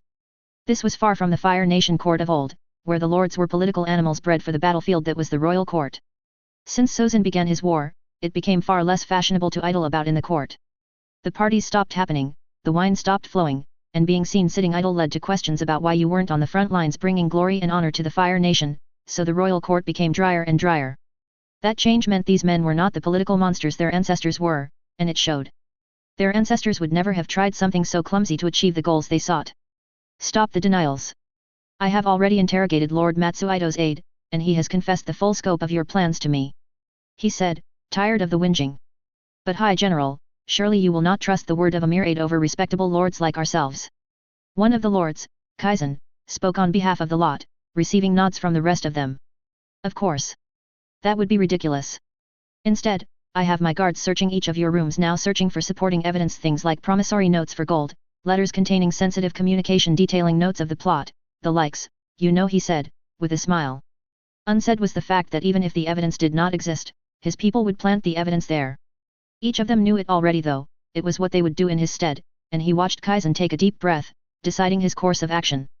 The entire plot, if there was a plot at all, must have been Lord Matsuhito's idea. If any blame is to be apportioned, then it should be on his head. They didn't last long before throwing stones at each other. He watched some of them instantly begin agreeing, adding their voices to Kaizen's. Matsuhito, on the other hand, looked a step away from an explosion. "Enough," Toji said, putting an end to their squabbling and muttering. They were silly creatures to begin with, and this display's HD done nothing for his regard of them. Left to his devices, he would have killed them all and left chaos in this wake, but that was no eye to secure Natsu's rule. The Fire Nation did not consist only of the Fire Nation anymore, and that meant that Natsu could not afford to be dealing with the chaos these nobles would cause with their absence. Even Toji would admit that they were useful tools for administering the ethnically diverse region, and that usefulness would be key in the society that was to become. "The truth is, we have known of your plans for a while now. The Fire Lord patiently waited for you to do something irredeemable and inexcusable. By murdering his grandfather in your reckless and careless attempt to eliminate him, you have crossed a line that is simply unforgivable, and the punishment must match that," he said, pressing upon them with the seriousness of their offense. If there was one thing Natsu's ridiculous Agni Kais had accomplished, it was that they had sold the fact that he was the scariest motherfucker out there, and sold it well. No one had any doubts that he was the strongest firebender anymore, as he coldly and calmly cut apart candidate after candidate. Toji had the joy of a front row seat to the dread that had built on their faces even if he had failed to correctly identify the root cause. If he had known then, he would have taken his spear to them and damned the consequences. But in a world without Old Man Wu, the consequences would be theirs to deal with. "What do you want?" Matsuhito asked through gritted teeth. 5 heads must roll. Pick the 5 most active of your number and volunteer them for execution. Beyond that, each of you will send for your heirs in body and title, and until they arrive you will not be allowed to leave the palace. They will remain here as a guarantee of your future behaviors. And for the next 10 years, the wartime taxes you paid earlier will be doubled, even while the other lords will see theirs halved. "That would ruin us," Kaizen cried. "Then so be it," he judged. As always, the next 2 chapters are up on Patreon. If you just want to read complete chapters and not my work in real time, then feel free to purchase this story as a collection on my Patreon page so you get to read each chapter after I finish it and not necessarily the daily updates available with a regular Patreon membership. Nice way to support this story and me while you're at it. Enjoy! Chapter 55. Pre-Chapter A/N, more chapters on my Patreon, same username as here and link in bio. Natsu returned to much fanfare as he rode his ostrich horse through the city. It was both a symbol of his victory and a statement of his bravery. He had been attacked in this very city once already. His grandfather had died. He had mourned, and then like a good son of Agni, he had channeled his grief into something productive. He had conquered the last bastion of independence from the Fire Nation. He would have to change that name eventually, he thought to himself. This was the Fire Nation. This place with beautiful men and women who applauded and hailed him as he rode through the seats. The people who tossed fire lilies in his path for good luck and as a blessing. But BA-SI would never be the Fire Nation. They ruled it, yes. But it wasn't them. Sailing through the skies had made him appreciate the scale of the planet he now found himself ruling. He had done what hundreds of others from his whole world had failed to do: world conquest. Now he just had to accomplish what was even more impossible. World rulership. Ozia had the right idea. Naming himself as Phoenix King and abandoning the position of Fire Lord had definitely been the wrong way to go about it, but the idea itself? It was good. Natsu didn't rule just the Fire Nation. He ruled the world and would need a title that understood that, but he would not be abdicating the way Ozai had.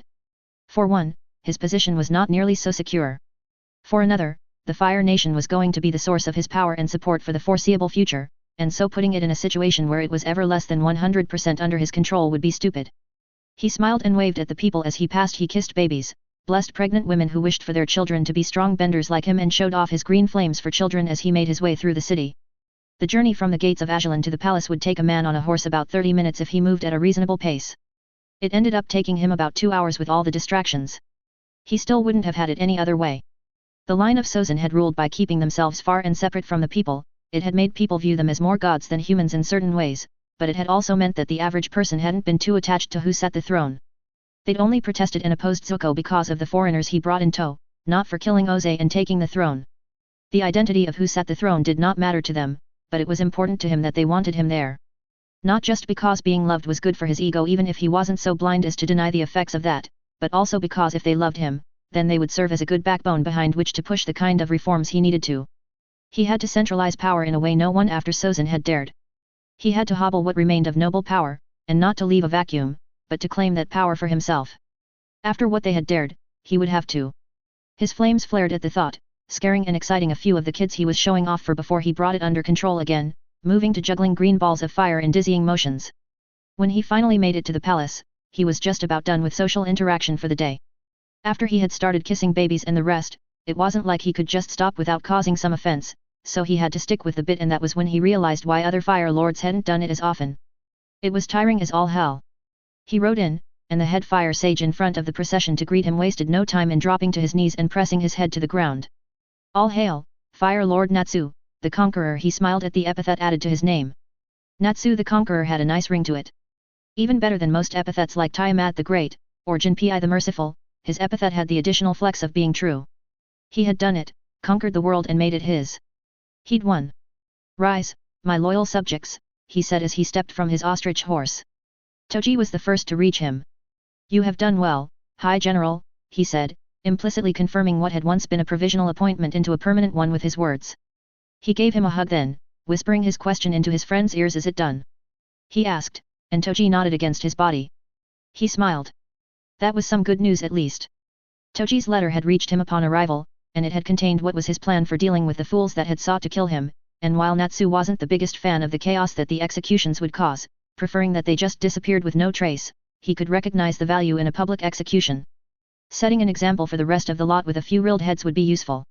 It would be the first public execution since Sozin left the throne, but being compared to the greatest Fire Lord in history wasn't the worst possible thing out there. I took a step back from Toji, and then came Toph, breaking all forms of protocol to barrel into my midsection. I smiled as I wrapped my own arms around her, dragging her close to me and enjoying the way she breathed in my scent. Some way, somehow, I had come to love this girl like a daughter. It probably didn't make much sense to most others, considering there was only a physical 8-year gap between us. The mental gap, which they would never know of, was far more substantial, and raising her in this universe allowed me to 8 some rungs from my old one. An Olympic-level gymnast had no time for distractions, and so even when I did have children on the way, it was understood by everyone involved that I would be involved as little as possible. I allowed those memories wash over me before I locked them away where they belonged and waited for Toph to let go before doing so myself and turning to the next person in the line. Zufu had begun showing. Not much, just the barest amount. Enough for people to notice, but not enough for them to comment without risking causing offense. It took some time before a pregnancy could easily be distinguished from the effects of a snack or two too many, and so they would wait until that time arrived before commenting. That gave us time. Time to figure shit out. I returned her bow with a nod rather than one of my own to show my rank before I moved on to the next person on the line. I had finished greetings in 5 minutes and moved on to the meeting room where the last of the planning for my coronation would take place. 28 days of feasting to represent the dance between Agni and Soma, one of the lords suggested, and I felt a headache building. More wine, my lord? The cupbearer asked, and I waved my hand to say yes. Anything to get this thing to move even quicker. I sipped from the glass while a fire sage proposed 2 28-day fasts rather than feasts. Who the hell were these idiots? Can we move on from the fasts and feasts? I'm sure we can flip a coin to decide between both at a later date, I cut in with an easy smirk. Some of the generals chuckled, but the lords, and definitely the fire sage, looked far from amused. Toji gave me a look that said he wondered what kind of communicable idiocy I'd caught in my time in the Northern Water Tribe. I shrugged in his direction. Sure, I knew that the dance between feasts and fasts was key to our shared birth faith of Agni worship, but this was just ridiculous. I allowed the cupbearer refill my glass and took another healthy gulp while I waited for someone to break the silence my intrusion had caused for a second or two, and then Toji stepped in, dependable and trustworthy as ever. We can deal with the particulars of the celebration at a later date, but we must first of all deal with the guest list, Toji said. I sent him a thankful list even as my mind went over the problem he'd raised. The guest list. Myself and all the ranking lords are within the palace and would want to stay until the coronation is complete, Lord Kaizen said, and I nodded.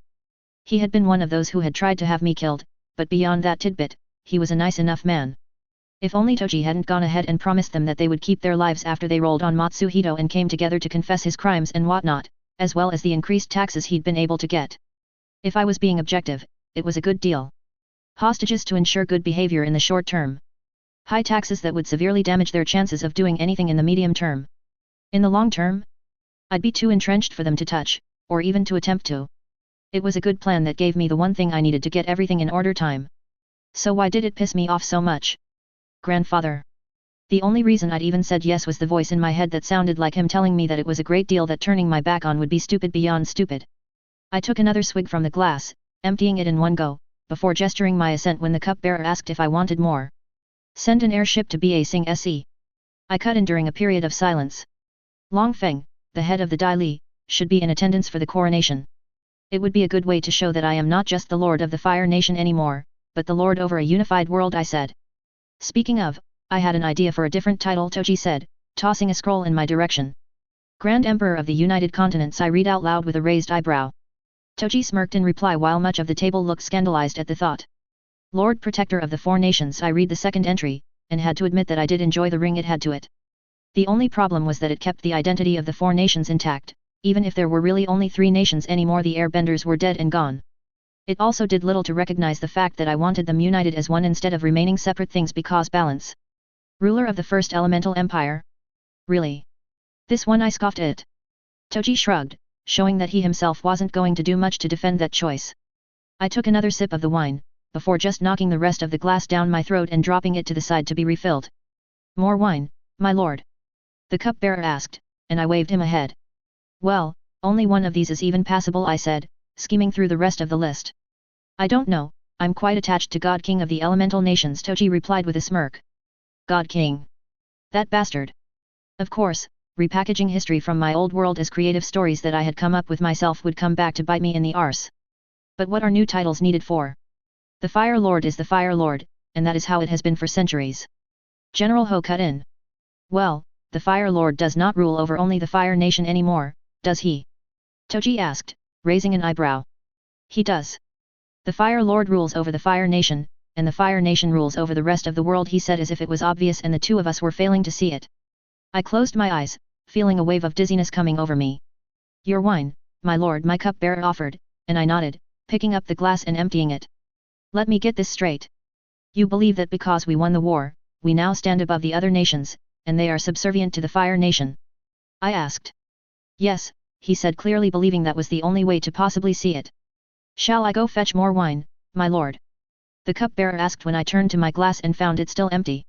I nodded, irritated, even as I felt another wave of lightheadedness come over me. Then I'll only say this once, I started, before I felt another wave. Natsu. Toji? Was that Toji's voice? I never felt my body slump against the desk as I lost consciousness. I regained consciousness in a garden. Was garden even the right word? There was grass beneath me, and when I sat up to look, grass, shrubs, and flowers were all my eyes could see up to the horizon. Was this some sort of dream? It had to be. What had I been doing before I fell asleep? I wondered.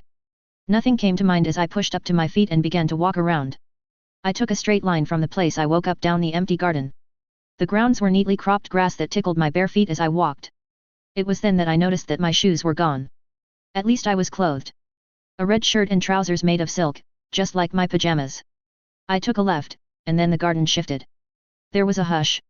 The sound of the wind quieted, the sound of the birds that I hadn't even noticed I'd been listening to. I felt an itch behind my eyes, and I turned to the sound that cut through the silence. Ong. Ong. Hello Natsu, he said, none of the fury that I would have expected.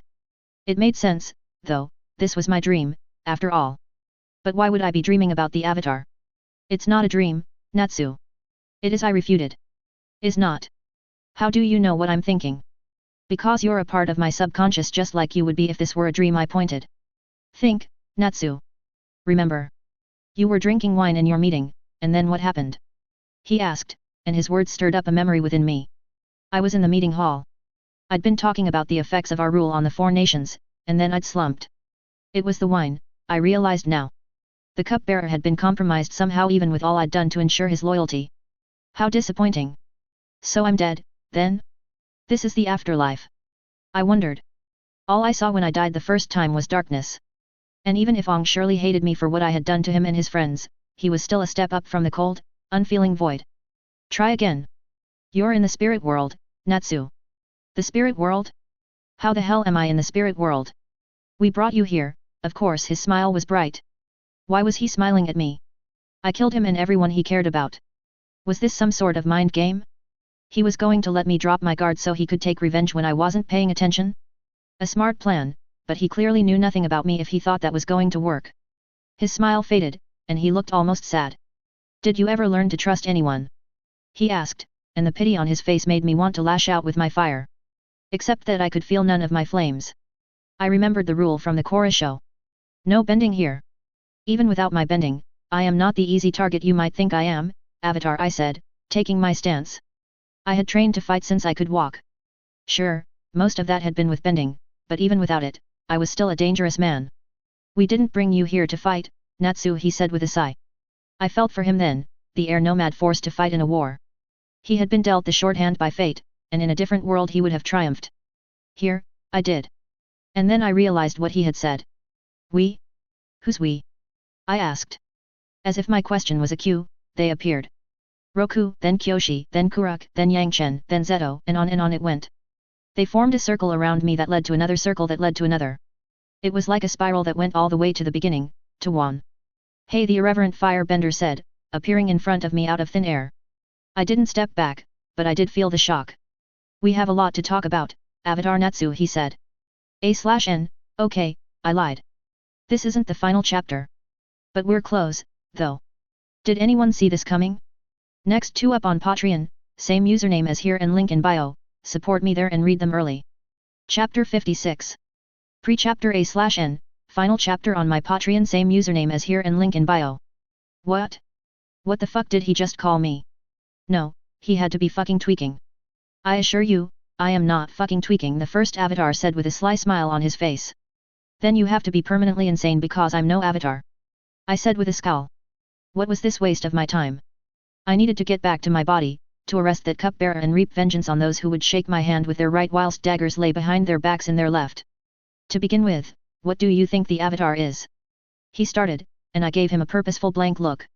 I wasn't going to let my knowledge of canon slip here. We are you just as you are us, Natsu.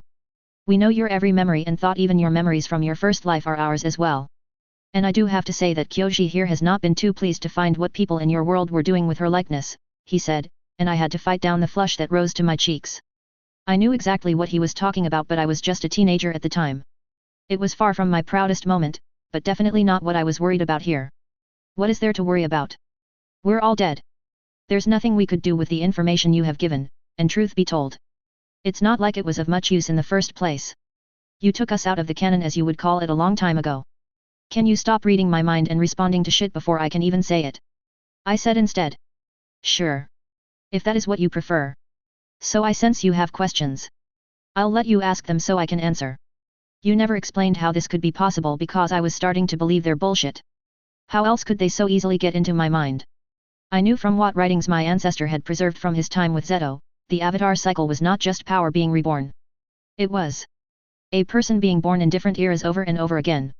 It wasn't like one for all, to risk using an anime reference.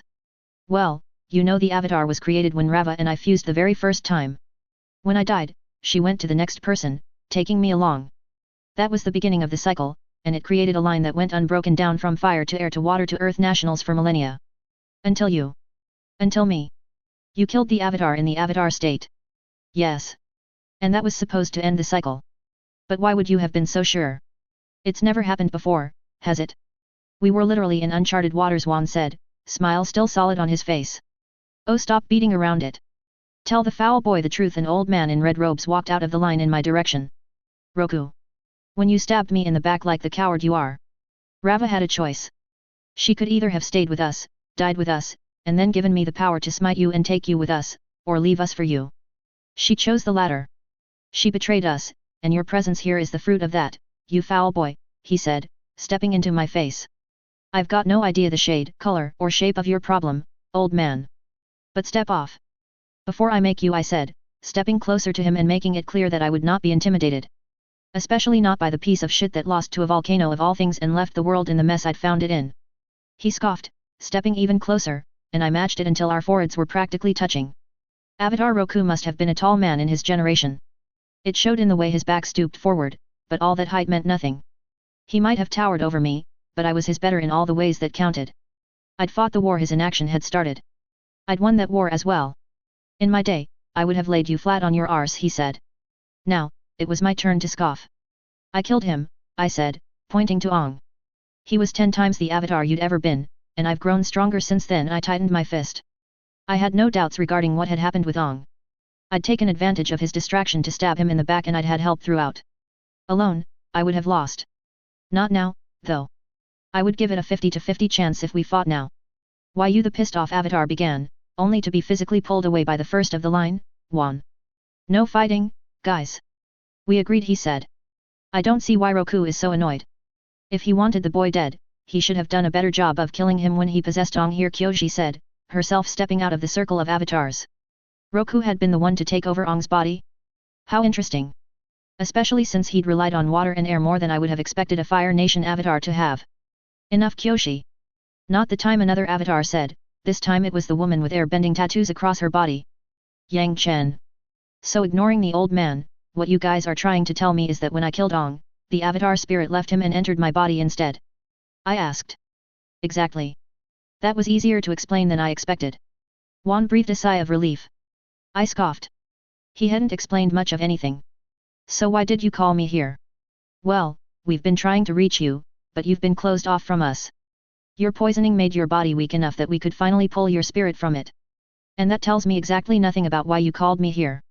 We called you here to speak to you, to see if you can be reasoned with, to plan. Yang Chen was the one that spoke now. Thank the heavens. I was beginning to get the vibe that Juan would reply to a question with everything except the answer to the question. The way he smiled when he did it made me doubt that it was unconscious as well. I won't be giving up what I've taken, I said. If they thought they'd defeat the Fire Nation by co-opting me to their archaic view of the world, then they had another thing coming. I told them that already. I know what you are. Natsu Kyoshi stepped closer to me now, towering over me as well. If Ong and Juan weren't here, I might have begun to feel a bit self-conscious about myself. Was there something about height being one of the powers of the avatar spirit? And what is that? I challenged, unwilling to back down, but very willing to admit that she was hot AF. The makeup covered most of her face and obscured a good portion of the finer details of her features, but it did little to hide the charm that she possessed. It was not the soft, feminine beauty that Zufa wore so easily. Nay, it was colder, rougher, and somehow not the lesser for either of those things. Maybe I had a fetish for mommy-dommy women, but I could not deny that part of me was stirred by the close quarters. That you are like me. You might have been born a noble or whatever, but you're as greedy as shit as any street urchin I've ever known. You'd never let go of something after taking it even if it mattered so little that you wouldn't notice its absence.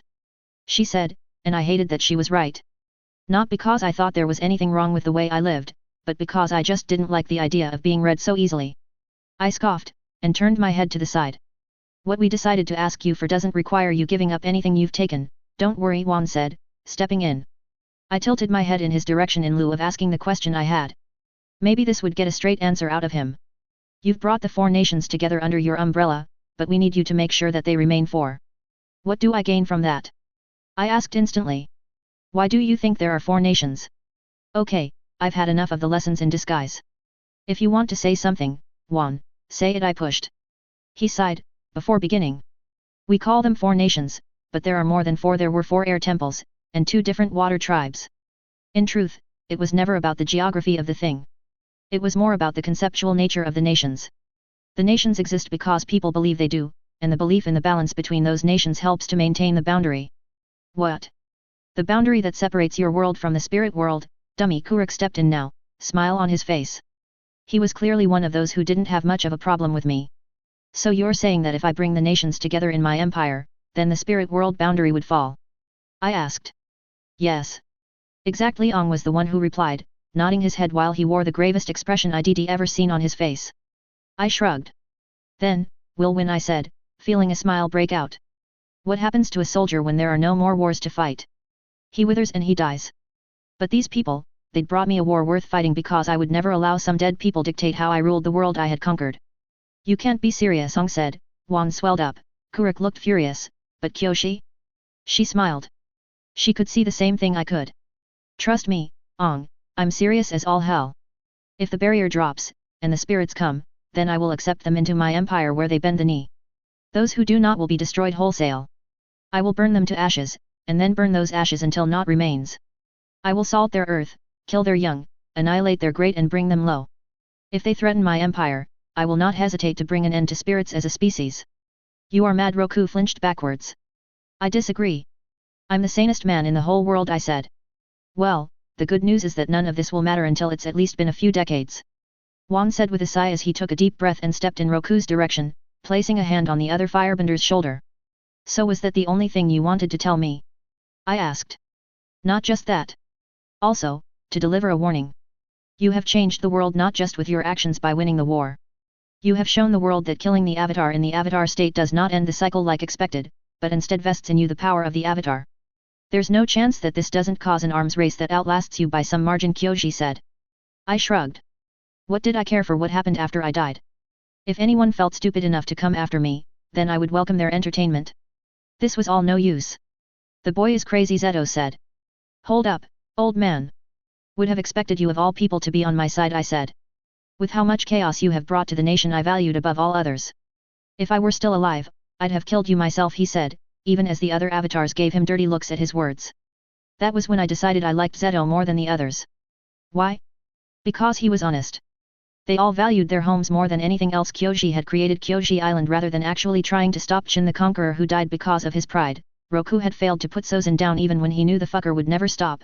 Yang Chen had spent a good portion of her life in the air temples living as a nomad, but they all pretended to be custodians of some higher calling.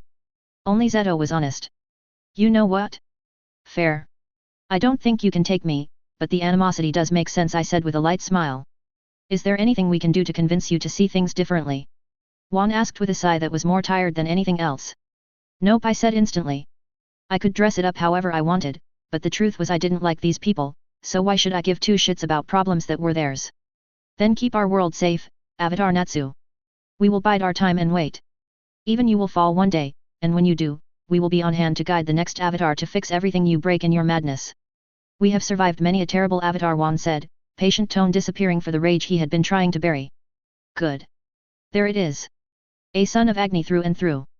I moved to say something, but I felt my body beginning to lose substance. What the hell was going on?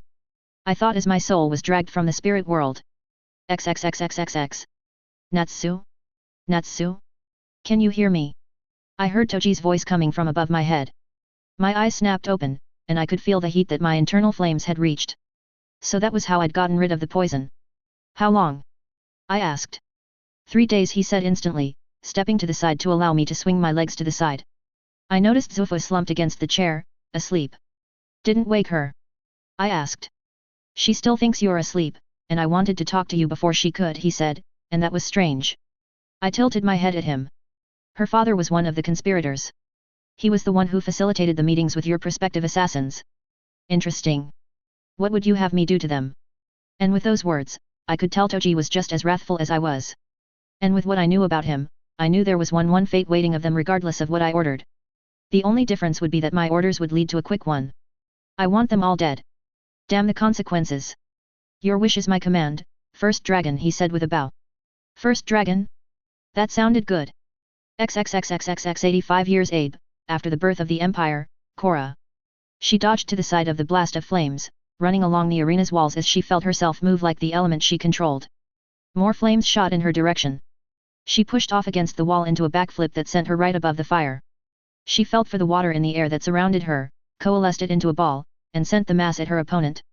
Mako of the Fire Islands skirted to the side and retaliated with even more fire. She felt a smile build on her face as she rolled to avoid the fire. She'd done it. She could feel the pond, now close enough to control most of it. The water rose to her control, and she wrapped it around her arms in a set of watery limbs that acted as extensions of her own. Mako could see the writing on the wall, and he sent even more fire in her direction. She misted the fire, sending her water to match it before she spread the mist around the arena with a breath. In this, she could feel him as he tried to move for cover. Mako of the Fire Islands was one of the smarter fighters in this thing. Sure, he had less raw power than Bolin, who had been one of the prodigies of the Toph school of earthbending and its variants, but he'd still beaten his brother by outwitting him. He probably intended to do the same with Korra, but she was no idiot. She'd studied waterbending all her life, and this was her moment. Damn what Dad said. She moved, controlling a massive wave from the pond to rise to slam into him, but she instantly noticed him making some strange movements. She never truly figured out what he was doing, until she saw the flash of lightning hit the mist and felt her limbs lock into place. She fell to the floor. Lightning bending? Who the fuck was this dude? The God King's long-lost son? The mist cleared as he did something with his fire, but that was the least of her problems. She couldn't move. She couldn't bend. He walked over to her, looking smug. Is that truly the best you've got? She heard the voice whisper in her ear. What? Who was that? Her gaze swam to Mako, but he was still walking to her, clearly struggling to move very fluidly. The lightning had probably affected him as well. Does your bending come from your muscles, Korra? Are you not strong enough to bend without your strength? What the hell was the voice talking about? She'd gone mad. Even the voice she hallucinated was mad. Bend the water, girl. It seemed to become more urgent then as Mako finally stood before her. Fire roared into being. He aimed down to strike at her, and the water rose to her control, slamming into him and tossing him into the distance. Good. Finally something worth something from you, the voice sounded so smug. It disappeared then, and now she could hear the roar of the crowd. It was over. The inaugural edition of the Emperor's Combat Tournament is over. The champion? Korra Skull Crusher, the announcer screamed her victory to the heavens, and this time she didn't even flush at the silly last name she'd chosen when she was 7. Chapter 57. Pre-chapter A/N, final chapter on my Patreon, same username as here and link in bio. Congratulations, Korra. I've always known you could do it, her principal said, preening to be standing next to her at what had to be one of the biggest parties in the Empire this year. She could see all the who's who of the Empire walking around. There was Shaolin, the head of the Dai Li, the Emperor's secret police that were basically an open secret. And he wasn't the only high-ranking person here. There was Lin Bafong, the Emperor's granddaughter, and head of the Empire's law enforcement division. She stood next to her sister, Sua Bafong, the chief administrator of the Empire's affairs.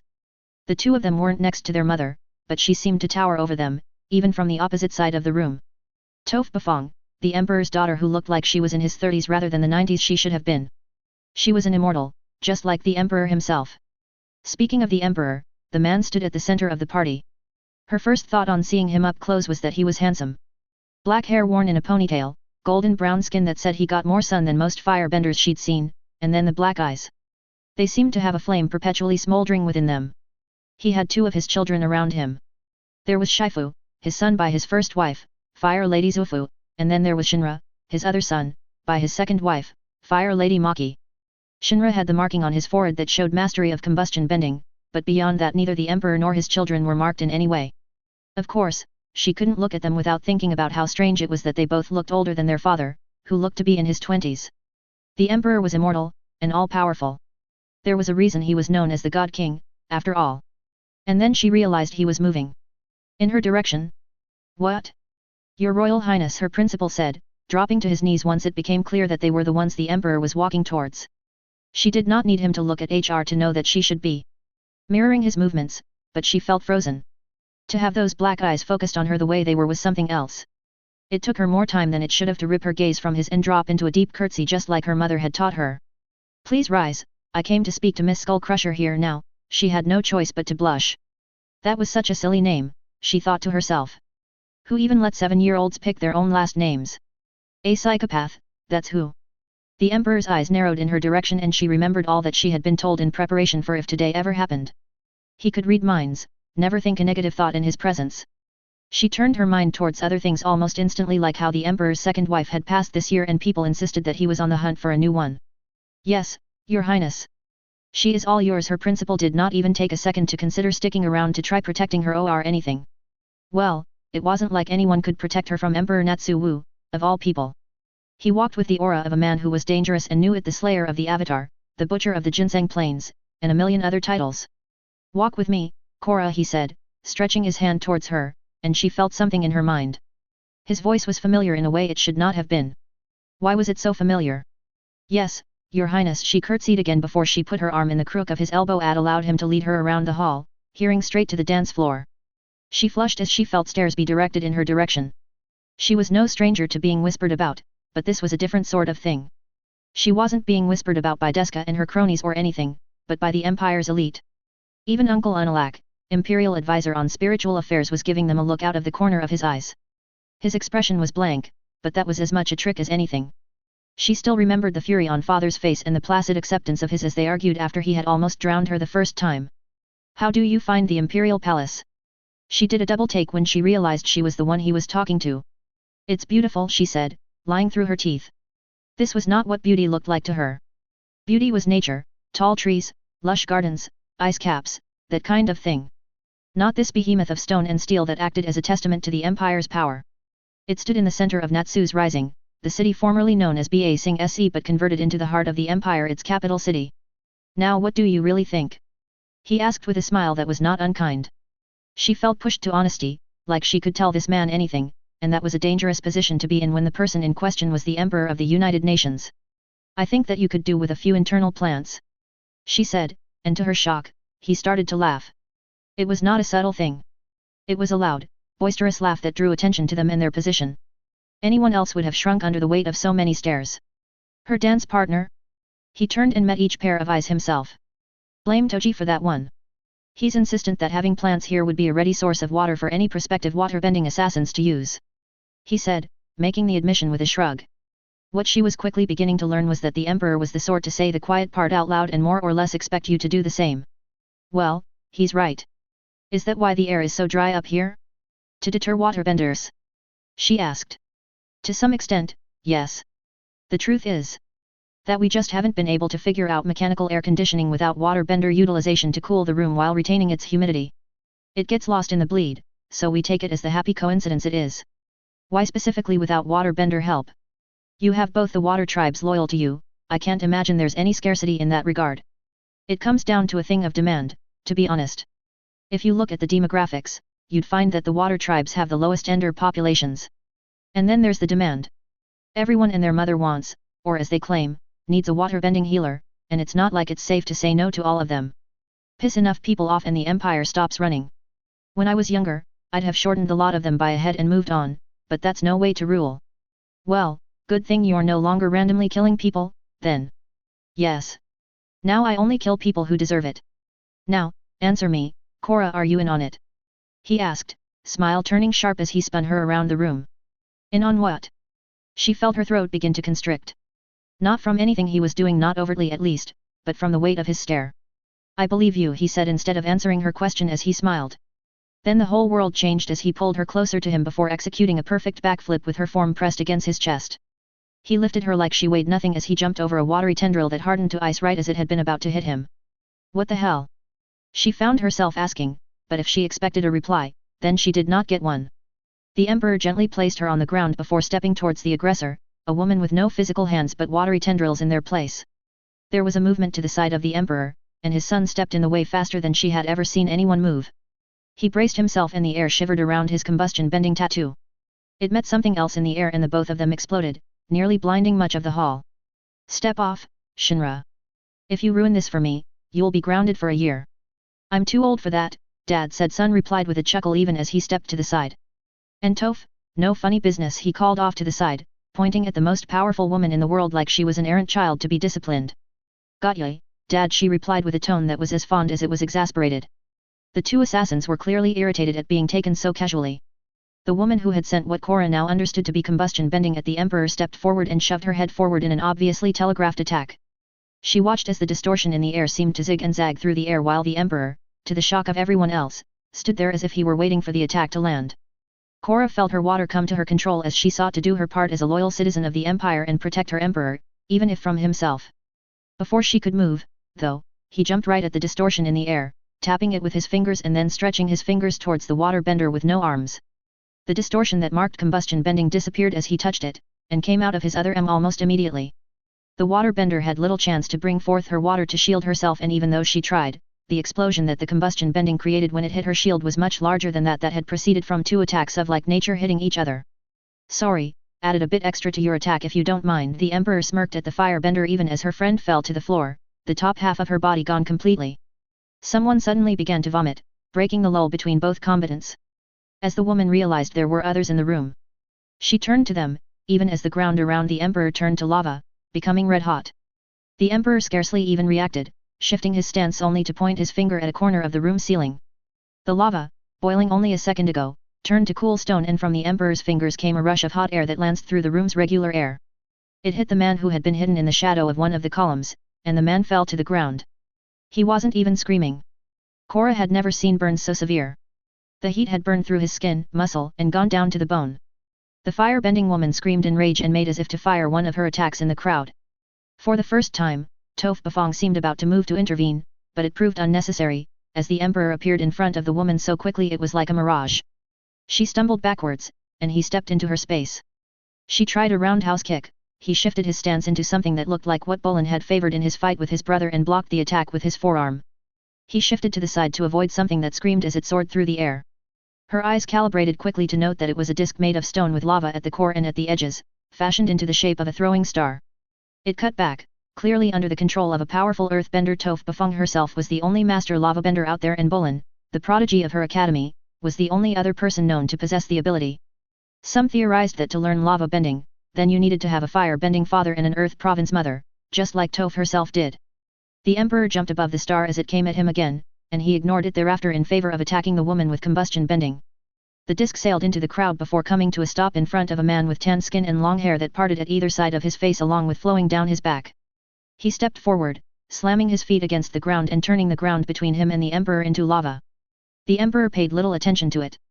Everywhere he stepped, the lava cooled and solidified into stone, and the firebender that engaged him in hand-to-hand combat was quickly proving to be far his lesser. He clocked a straight punch to her face, dodged underneath a return right hook, and sent her to the floor with a straight kick aimed at her knee. Cora heard it shatter. She tried to send another blast of combustion bending, marked by the telltale distortion in the air. This time, the Emperor just reached out and snuffed it out by pinching it between his fingers like he was putting out a candle. He punched in her direction, and instead of fire, it was pure heat that flowed from his fist, burning her straight down to the skull. The lava bender was the last in the fight, and he could see the odds were not in his favor.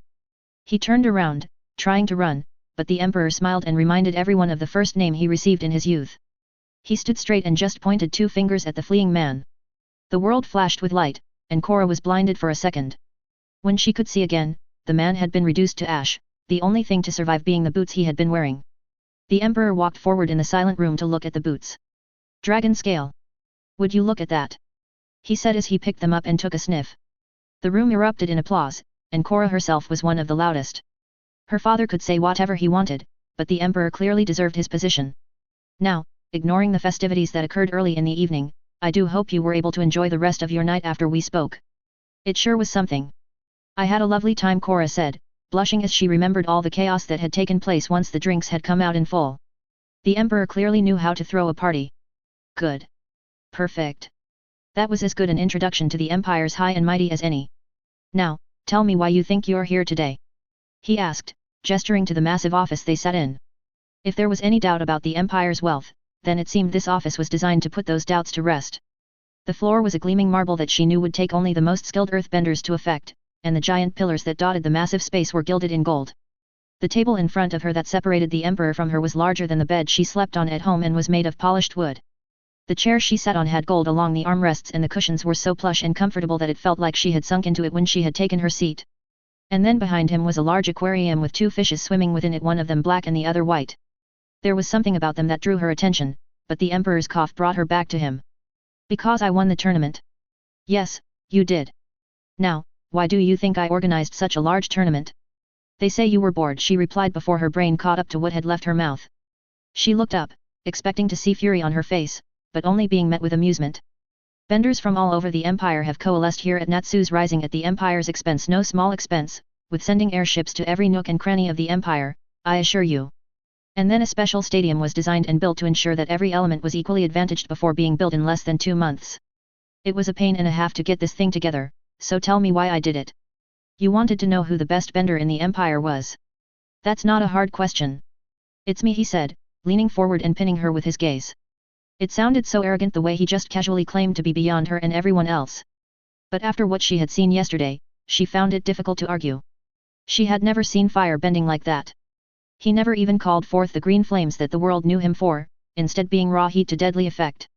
Besides, if I wanted to find the best bender in the empire, I wouldn't have made it under 17s only. To tell you the truth, Cora, I created this tournament because I was looking for an apprentice. An AP apprentice? Yes. I haven't personally trained anyone in a long time. My sons already carry out my will in the fire provinces, my daughter spreads my intentions across the earth province, and in the water provinces, I lack a suitable representative. That is where you will come in, Cora. You want me to rule for you. When your training is complete, yes. But for now, you will be my student in all respects. All your other learning will be terminated. Everything you learn will be at my feet, whether it is bending, mathematics, or politics. But I'm a water bender. I'll tell you a secret, Cora. So am I, he said, and the aquarium behind him lifted into the air, all the water rising under his clear control and beginning to spin around the room in circles. The fishes that had drawn her attention earlier remained in the tank, however, suspended in one large bubble of water. A/N, and so the dragons danced. I think this was a suitable epilogue, answering a lot of questions and leaving the rest up to your imaginations. If you do have any outstanding questions, feel free to ask them here, and I'll do my best to respond. Chapter 58, Thank you. And so the dragons danced is the third FIC I've ever written to make it from the beginning to the end. I loved this story, and it brings me so much joy to know that some of you did as well. Natsu was a fun character to write, and his forays into warmongering were entertaining beyond my wildest expectations. It would never have been possible without you, so thank you. This story was a foray into adaptability. I initially built Natsu as a character designed to succeed until he couldn't anymore. I never envisioned him winning, or even beating the Avatar. I envisioned him engaging in guerrilla warfare across the Earth Kingdom with Ong on his tail. I foresaw a world where he acted as the final test for one of my favorite characters. In a lot of ways, this story was inspired by the killing joke. It started with the question of who would Ong actually be willing to kill?